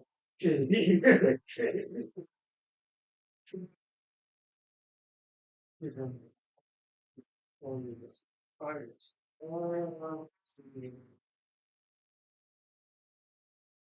So when the MP5 killed shit movie. It's even tried to compare as a Hello, Siri. Right. Portfolio level. If you got K on my shoulder, we'll have the harness when we sell the whole state. Sure, so this said right there, coffee. And you're already going to trust it.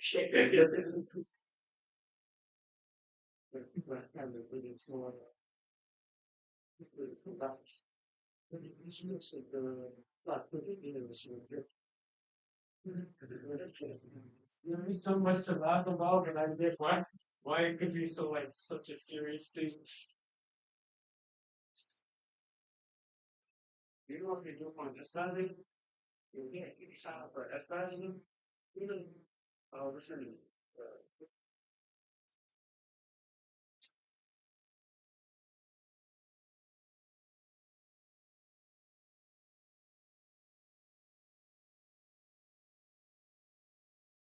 One thing that we.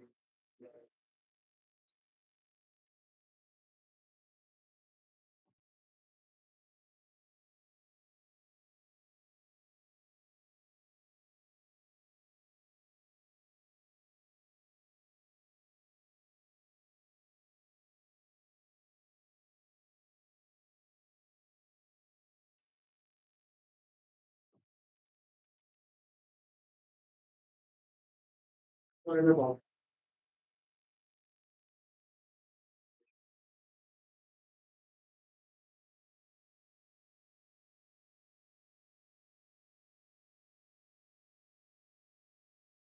Low spirit. Go ahead, portfolio level, please.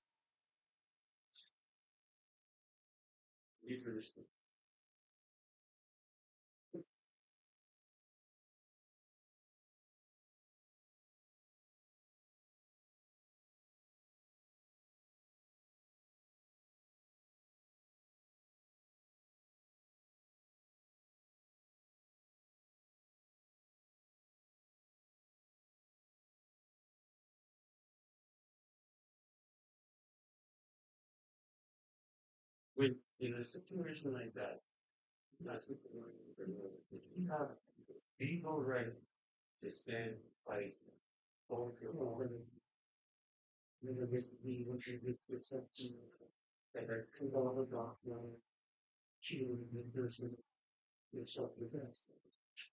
Okay, that because I would like companies for so companies hire armed guards because they're willing to take on that risks.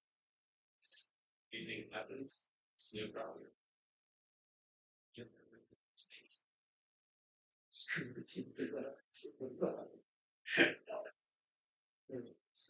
That's questions.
Even if you say something, if he runs away, so you're just gonna have to deal with the fact that you don't listen. So you're gonna get in trouble regardless if that's the case. Like if the perpetrator grabs something and running away, you're in trouble. Just like he has to admit before he goes away with whatever items. This is sort of, this is sort of instilling of the thing that threatened me. Because they would threaten me with the knife or the gun. So you can't even discharge a weapon unless it's A little scary. Go ahead, Viola. it's not punishment. So you that yeah, I don't know if I'm ready to arm. That's a different type of that's okay, so that's what it is. Imagine you have to deal with the daily rounds. Someone comes in, he's just like Especially during the game. Oh, so you're not, like you're putting on video. You're not in the city. Financially. Seriously, oh, they're gonna try to get something to stick, basically. That is we should. like this is really So how do you avoid the civil problem if your life is in railing? Because obviously that's tough. You might get trauma and sued regardless. even that's it. We should be stuck there. Person. Yeah, that's too much mathematics. Right? He's on. I said that very. Yeah, investigate. Manual work. So,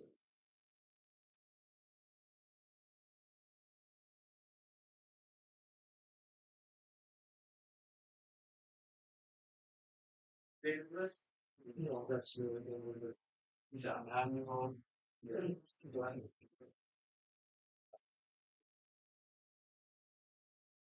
Didn't update his Gmail that August for 2 years.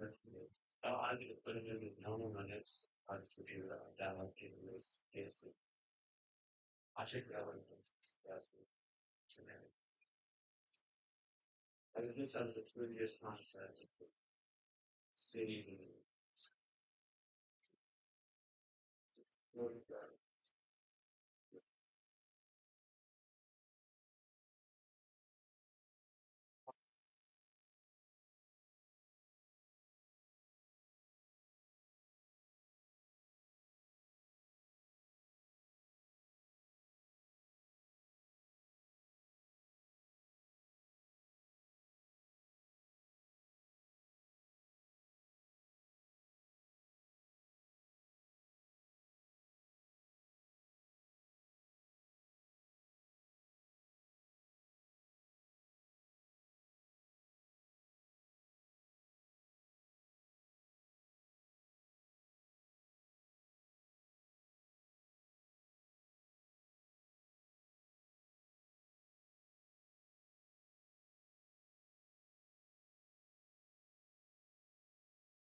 good.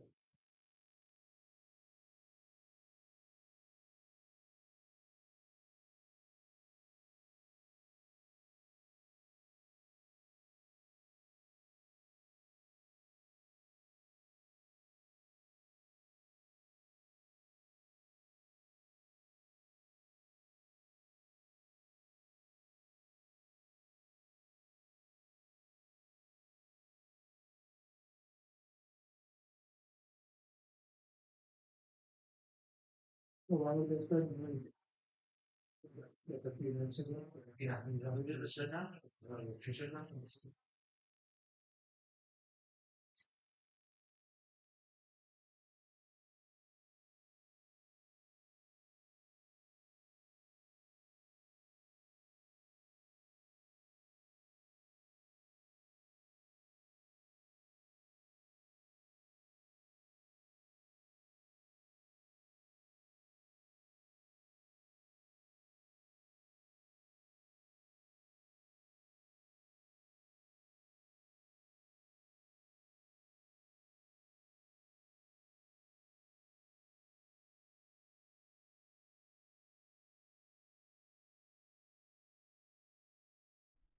In this module, we're going to learn how to calculate the correlation between variables within R. First, we will run through an introduction and overview to gain a better understanding of what exactly is correlation. We will also introduce and understand the concepts of covariance and correlation coefficients. Next, we will take our understanding of correlation and learn how to implement the calculation of correlation coefficients within R. Finally, we will use our understanding of correlation to look into a more realistic dataset using one of R's built-in datasets and calculating correlation values for a number of variables within that dataset.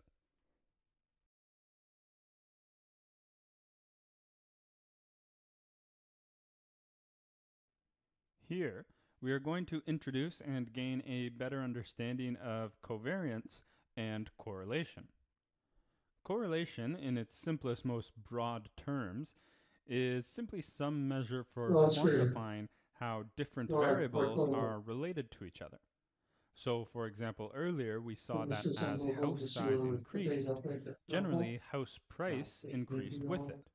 Yeah, And we're we working drew a for scatter periods. plot and a line This of best thing fit doesn't- to help We visualize just- that.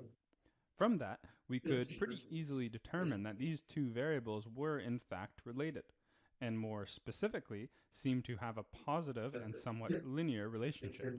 So Thus, we would Well, say that these variables seem to have a correlation between each other. Another very common term that we might hear in statistics is covariance. And covariance is simply one such measure of correlation. And it measures how variables vary with respect to each other. We can determine covariance from the formula shown below, where the covariance of some variables x and y can be calculated, where here x and y are the individual data points, x bar and y bar are the means or averages, and n, as usual, is the total number of values within that dataset. And covariance is a useful metric as it should give us some positive value if there's a positive relationship between variables, and a negative value if there's some negative relationship. So, for example, here we have a plot that is completely linear with values of x and y ranging from 1 through 10. When we see a positive linear relationship, we can calculate the covariance to be positive 9.17 for this particular dataset. Notice here, this value is positive. Similarly, if we plot values which have a negative linear relationship, we get a covariance of negative 9.17 in this case, showing that there is a negative relationship between those two x and y variables. Generally, covariance indicates the direction of the linear relationship between variables, either positive or negative. However, it does not give much insight on the strength of the relationship. For example, with these three plots here, we can see the relationship is strongest on the plot on the right-hand side, where the covariance equals 9.17 in that particular case. Next, the plot in the middle is not as closely related and has a smaller covariance value of 8.89. Finally, the leftmost plot has the weakest relationship between x and y, but has actually a higher covariance value of 8.92. Thus, we can see that although covariance is great at indicating the direction of the linear relationship, it might not always be the best approach to indicate the strength of the relationship. To improve upon this, we have another correlation measure called the correlation coefficient. The correlation coefficient is another measure of correlation, which is obtained by dividing the covariance by the product of the standard deviations of the two variables. And we can see the formula for this given here. Of course, we can see the correlation coefficient is very closely related to covariance, and in fact is calculated using the covariance. But the main difference between them is now the correlation coefficient is standardized and gives a better indication of strength of the relationship. So now looking at those exact same plots, we see here that we get a correlation coefficient of 1, indicating a completely positive linear relationship, and -1, indicating a completely negative linear relationship. In addition to this, we should see that as the linear relationship grows stronger, the correlation coefficient should get closer to 1, or -1 if it was a negative relationship. As we can see from these same plots used earlier, we see that as the relationship gets stronger and stronger, the correlation goes from 0.98 on the left-hand side, 0.99 for my middle graph, and 1 for my rightmost graph. Thus, if there is no relationship between variables, we should have a correlation value of 0 or close to 0. Well, And if the linear relationship increases, the correlation coefficient should increase with it. Here we see a somewhat loosely related plot of x and y, giving us a correlation of 0.79, and a completely linear relationship giving a correlation of 1.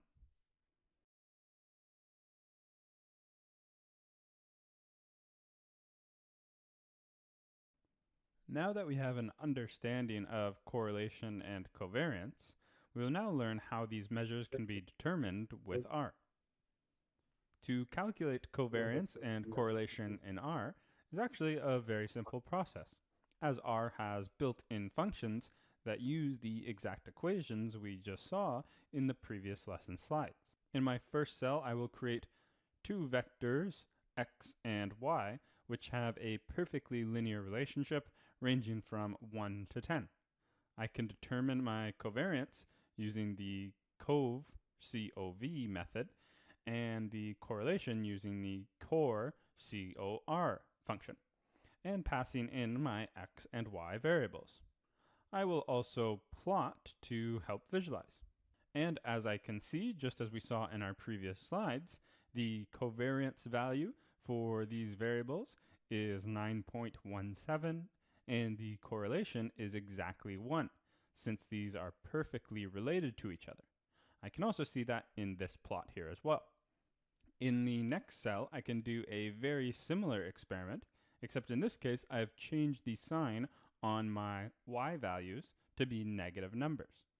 As expected, as we saw in the previous slides, now my covariance values comes to be negative 9.17, showing a negative linear relationship. And my correlation values comes to exactly -1, since these are perfectly linear once again, but this time with a negative relation. And I can see that within my plot as well. In the next cell, I run a test with new y values that seem to have no linear relationship. From this, we should expect a correlation value to be 0, or at least quite close to 0. And as we can see here, both my covariance and correlation values come to be some very small values, fairly close to 0, indicating there is a very weak or no correlation between my two variables in this case. And my plot can help me visualize this as well. Now, in my next cell, let's take a look back at some more realistic example variables. Going back to our first module, we took a look at house size versus house price. And in general, as we might expect, the house price should generally increase as the house size increases. And it seemed to do this with a fairly linear relationship. So from this, we might expect these two variables of house size and house price should have a positive linear relationship, and thus should have some positive correlation value somewhat close to a value of 1 depending on how strong the relationship is.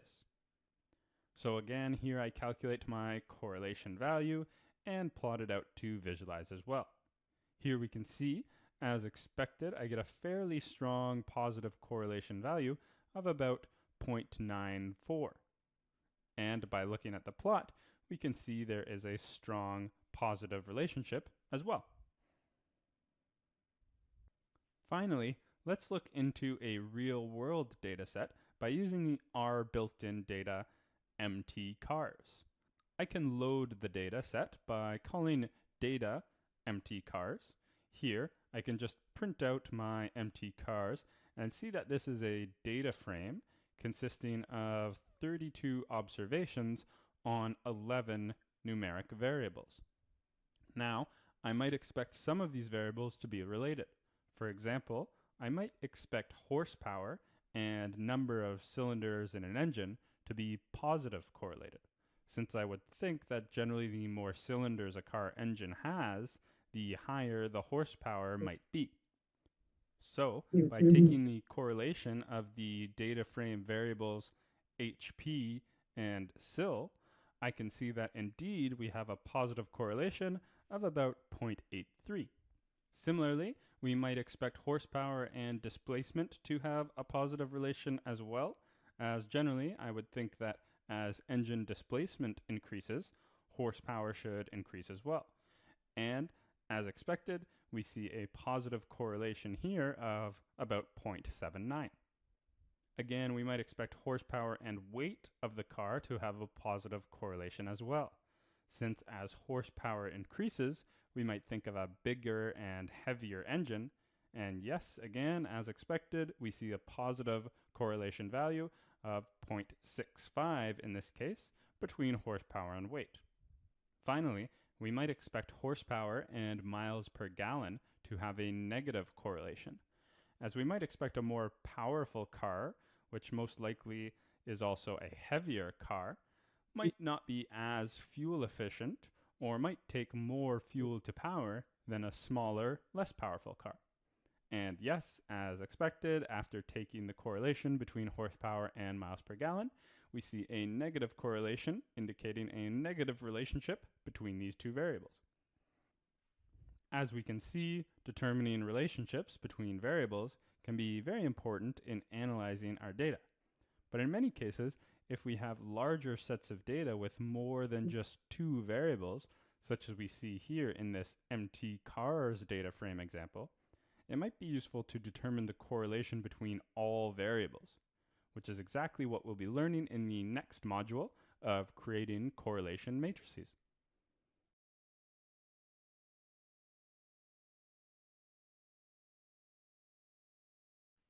In this module, we learned how to calculate the correlation between variables within R.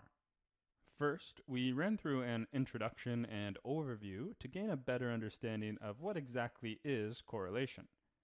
We also introduced and understood the concepts of covariance and correlation coefficients. Next, we took our understanding of correlation and learned how to implement the calculation of correlation coefficients within R. Finally, we used our understanding of correlation to look into a more realistic dataset using one of R's built-in datasets and calculated correlation values for a number of variables within that dataset. In this module, we learned that determining relationships between variables can be very important in analyzing our data. But in many cases, if we have larger datasets of data with more than just two variables, such as we saw in the mtcars data frame example, it might be useful to determine the correlation values between all variables, which is exactly what we will be learning in the next module of creating correlation matrices. It's really very good sort of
it's system still working for the administration. It's definitely. So I make sure we're closing all the time and not the assess. There's a small number of laptops. Yeah. So now to get all this different. So that's it. Yes, and that last one. Like, even with the local, so what was it? Yeah. Not sure. Now, you know, I prefer well, it's violation of law, so you can get this. I was reading, you forgot what it was. You know, someone came in for that. So yeah, that's bad for me. It's yeah, you were just saying really bad. It's like, what's up? I can't do anything because your supervisor just left. He signed up. It's like, you can't sign in. He said, it's so slow. I'll wait for it to, I'll wait for it to come back. I'm just sitting here. I mean, it's like your shit. That's why I said I get why you come early because the benefits you just you sign out and everyone has to start doing it at the same time and start everything to get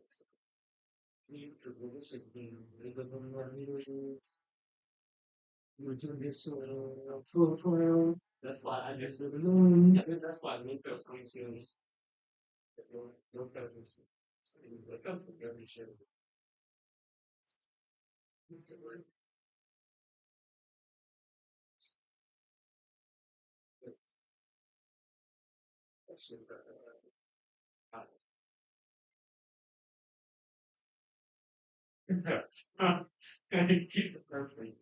the perfect person if you don't do anything. I feel like Gary loves that.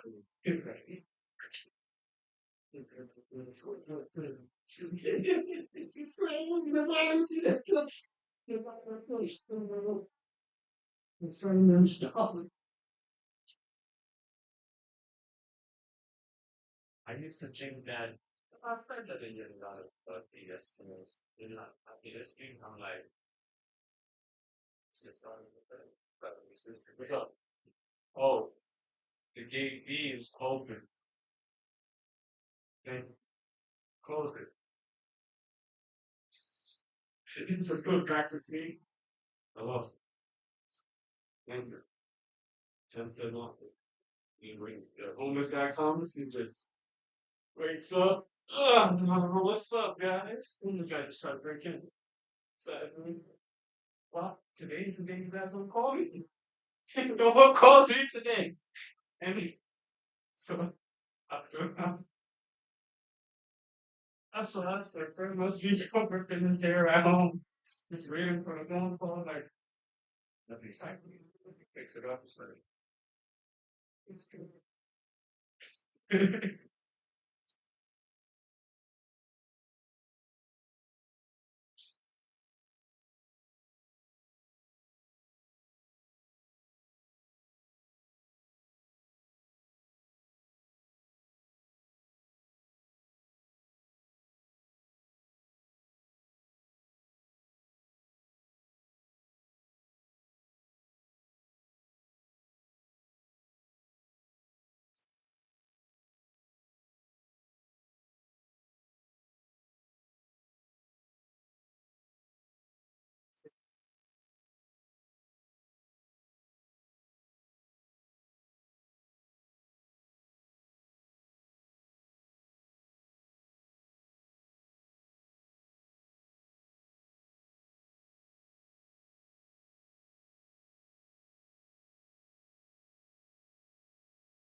It's still within.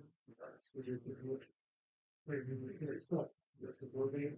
Make sure you put the foundation right there.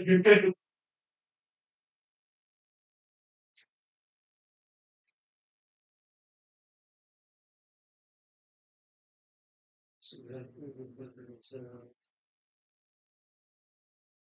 there's a cell going in space exploration. They've been covered in the currents. That's been the subject of the even Bridget did over basis. They agree. There's a lot of editorials ex SpaceX or the meeting again. Maybe I don't know if there's only SpaceX that body on there, but definitely have getting rid of the spaceship. Sure, that things go.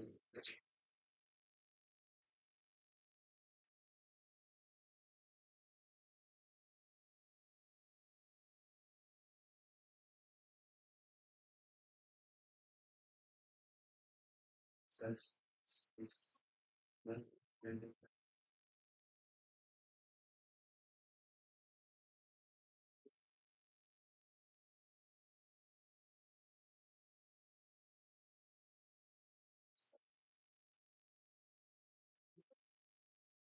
Space news.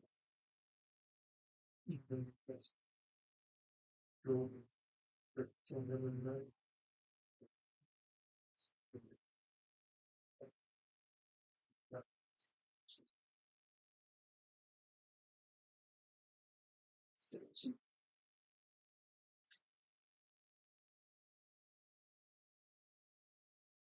But if you go to the moon, you should have take it out of here to the science. But that's it's kind of tough to see. No matter where it's great technology we got. The anti-gravity spaceship, like you look at all the forces that's being used. No, go ahead, opening the gate. Just push it over.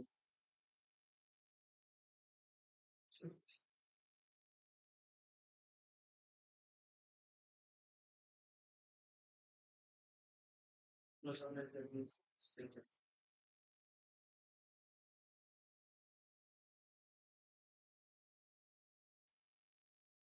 It's missile and the religion. That's spaceship. It's gonna be like a black grade.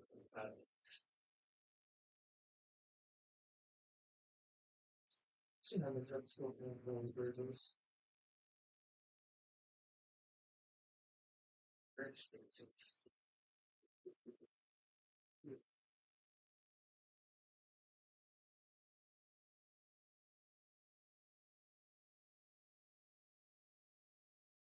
So the same light, I don't know.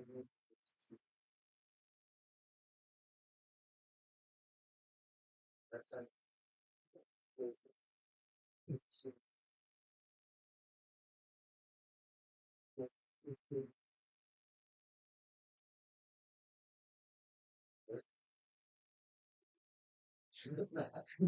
what they did with this year. I've seen that in the business.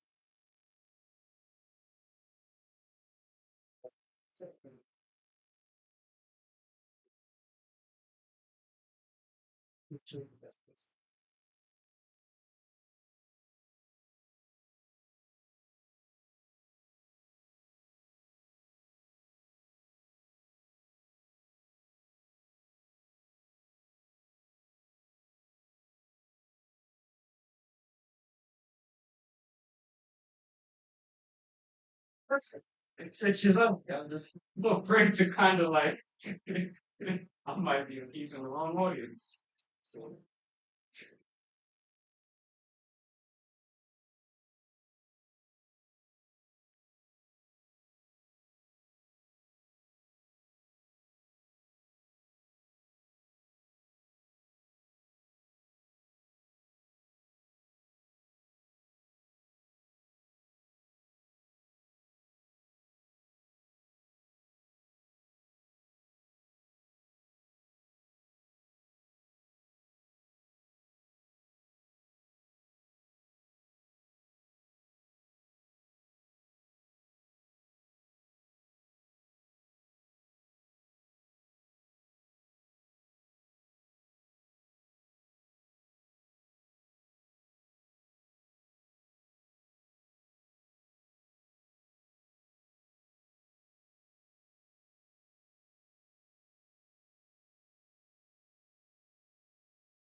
Swimming competition, I think last year or the year before, it was Russian. Uh,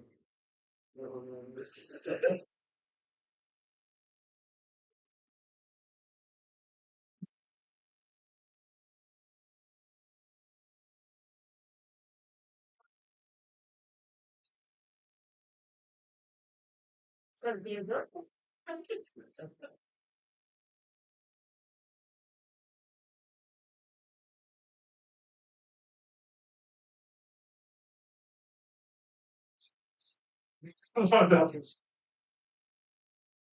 okay, the actual men and women competing. That'll be no. That'll be only computer in this thing. Like the sport, out. Tail handed to me sometimes about I was just thinking and I'll hustle, I'll master it every shit for you. I think that's what it's wow hard. Especially boxing. Maybe not basketball, but one. Two.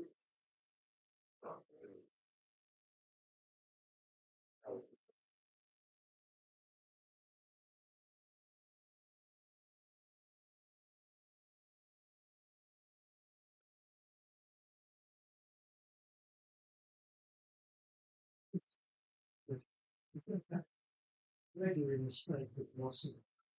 Oh, they have a friend who goes to places to get photographic when famous boxers and said, "Hey, you know, when they come in, money back in, going to this or Jimmy, you know, and you know, like, you get really good seven. But now, are you not a box student? You're not a box student? I mean, like more, big, like, Kind of both of us. That means you just need a couple seconds to get back to the basics.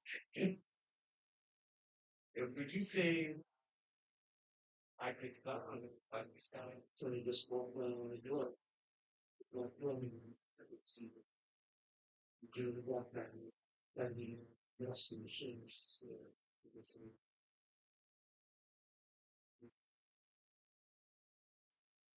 Now, the question of man within the fighting line, is the victor. It's the smiling, way, he was angry. It's very good.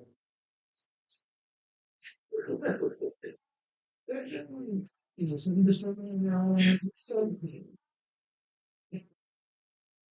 Yeah, because it's focused and yeah. Yes, this is training mode, you need to chat, have a more phone. wish that guy was just to see that's the one thing with that shit. But I know every time I say that, I like it listening to it. It's not because of yes, the technique.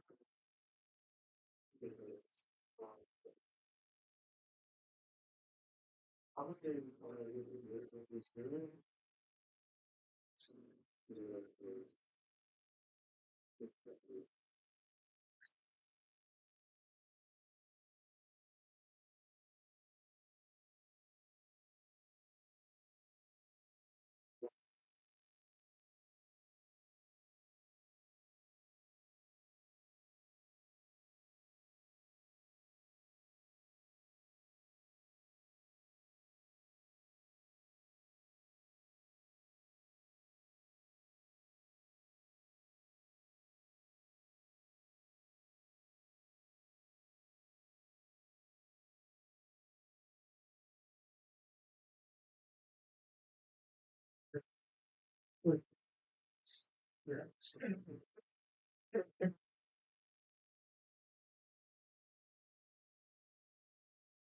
I want this feeling to you.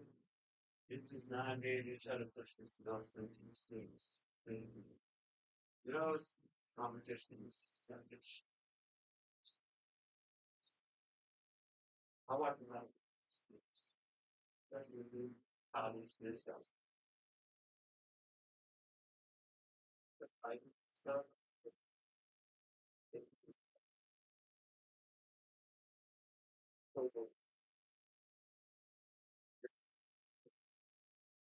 It's like Infinity is trying to put you in a triangle out. You know, aggression.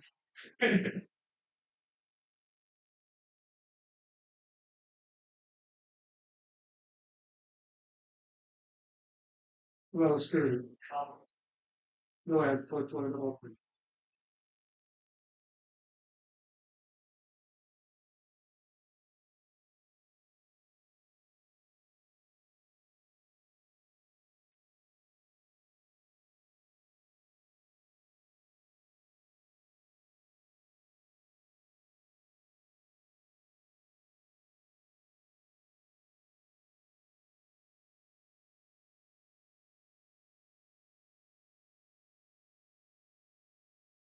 It's okay.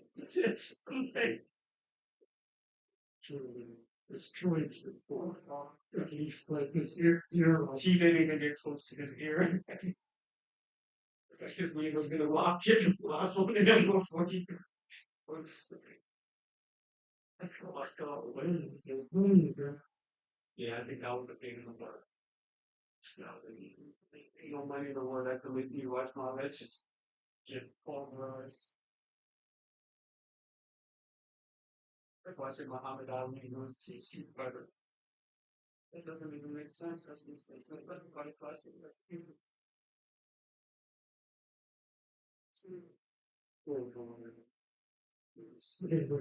Yeah, he looks like the old Mike. I'm like, put him back in the ring against some professional. Not watching the old fighter. You know, he might just, you know, he's doing the promo or something. He's talking about it. It's great. I see the fight. I'm like,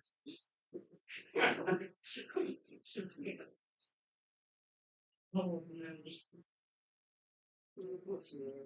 Quite true about that. Never ever. Part one is so bad. It made a lot of people get emotional. I don't living in sport period where there's just you know basketball pretty much in LeBron, Steph Curry, Kevin Durant, Russell Westbrook. We're pretty much use the whole NBA as we know it. And who's next? That's our question. Sorry. That's what it felt like watching one of it was the place of boxing. It's going to know this. It was sport. It's bullets.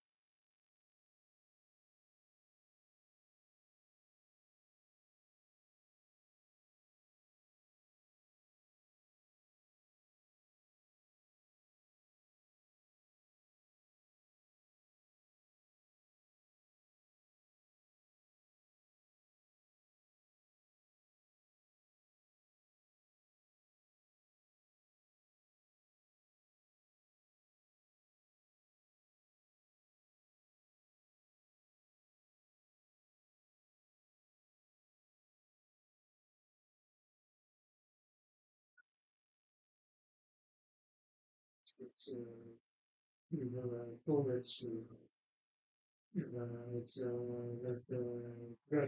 that called black history. I mean, it's a black football battle for the all right minutes. England were ready for football at that meeting. So they said, yo, come to tryouts. You're good. I tried to go. Everybody gets it. Or get interception. Um, I get hit so hard. I'm like, oh, God, on the floor. Everyone's cheering me on. Catch, right? Catch. It's done. The guy that hit him, his team is cheering him on. Yeah, yeah, and that's for us. This is not stuff. People get happy for hitting each other, running into each other with helmets. Like, we're like in this story. Think it's a good way. You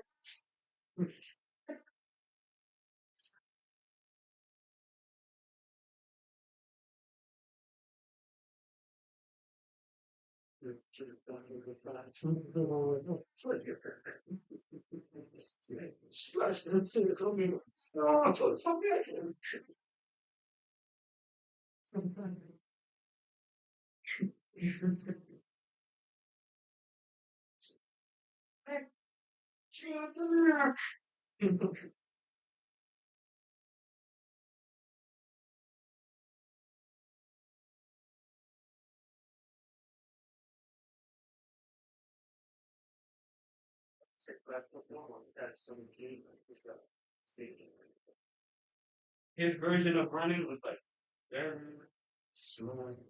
He's like, but he's been, there was just something wrong with how he been running. So he was like, there it is. We're gonna let him run. So, so no one. Where's the football? You should just see. He's just on the side, right? You're like, go, go. He's like,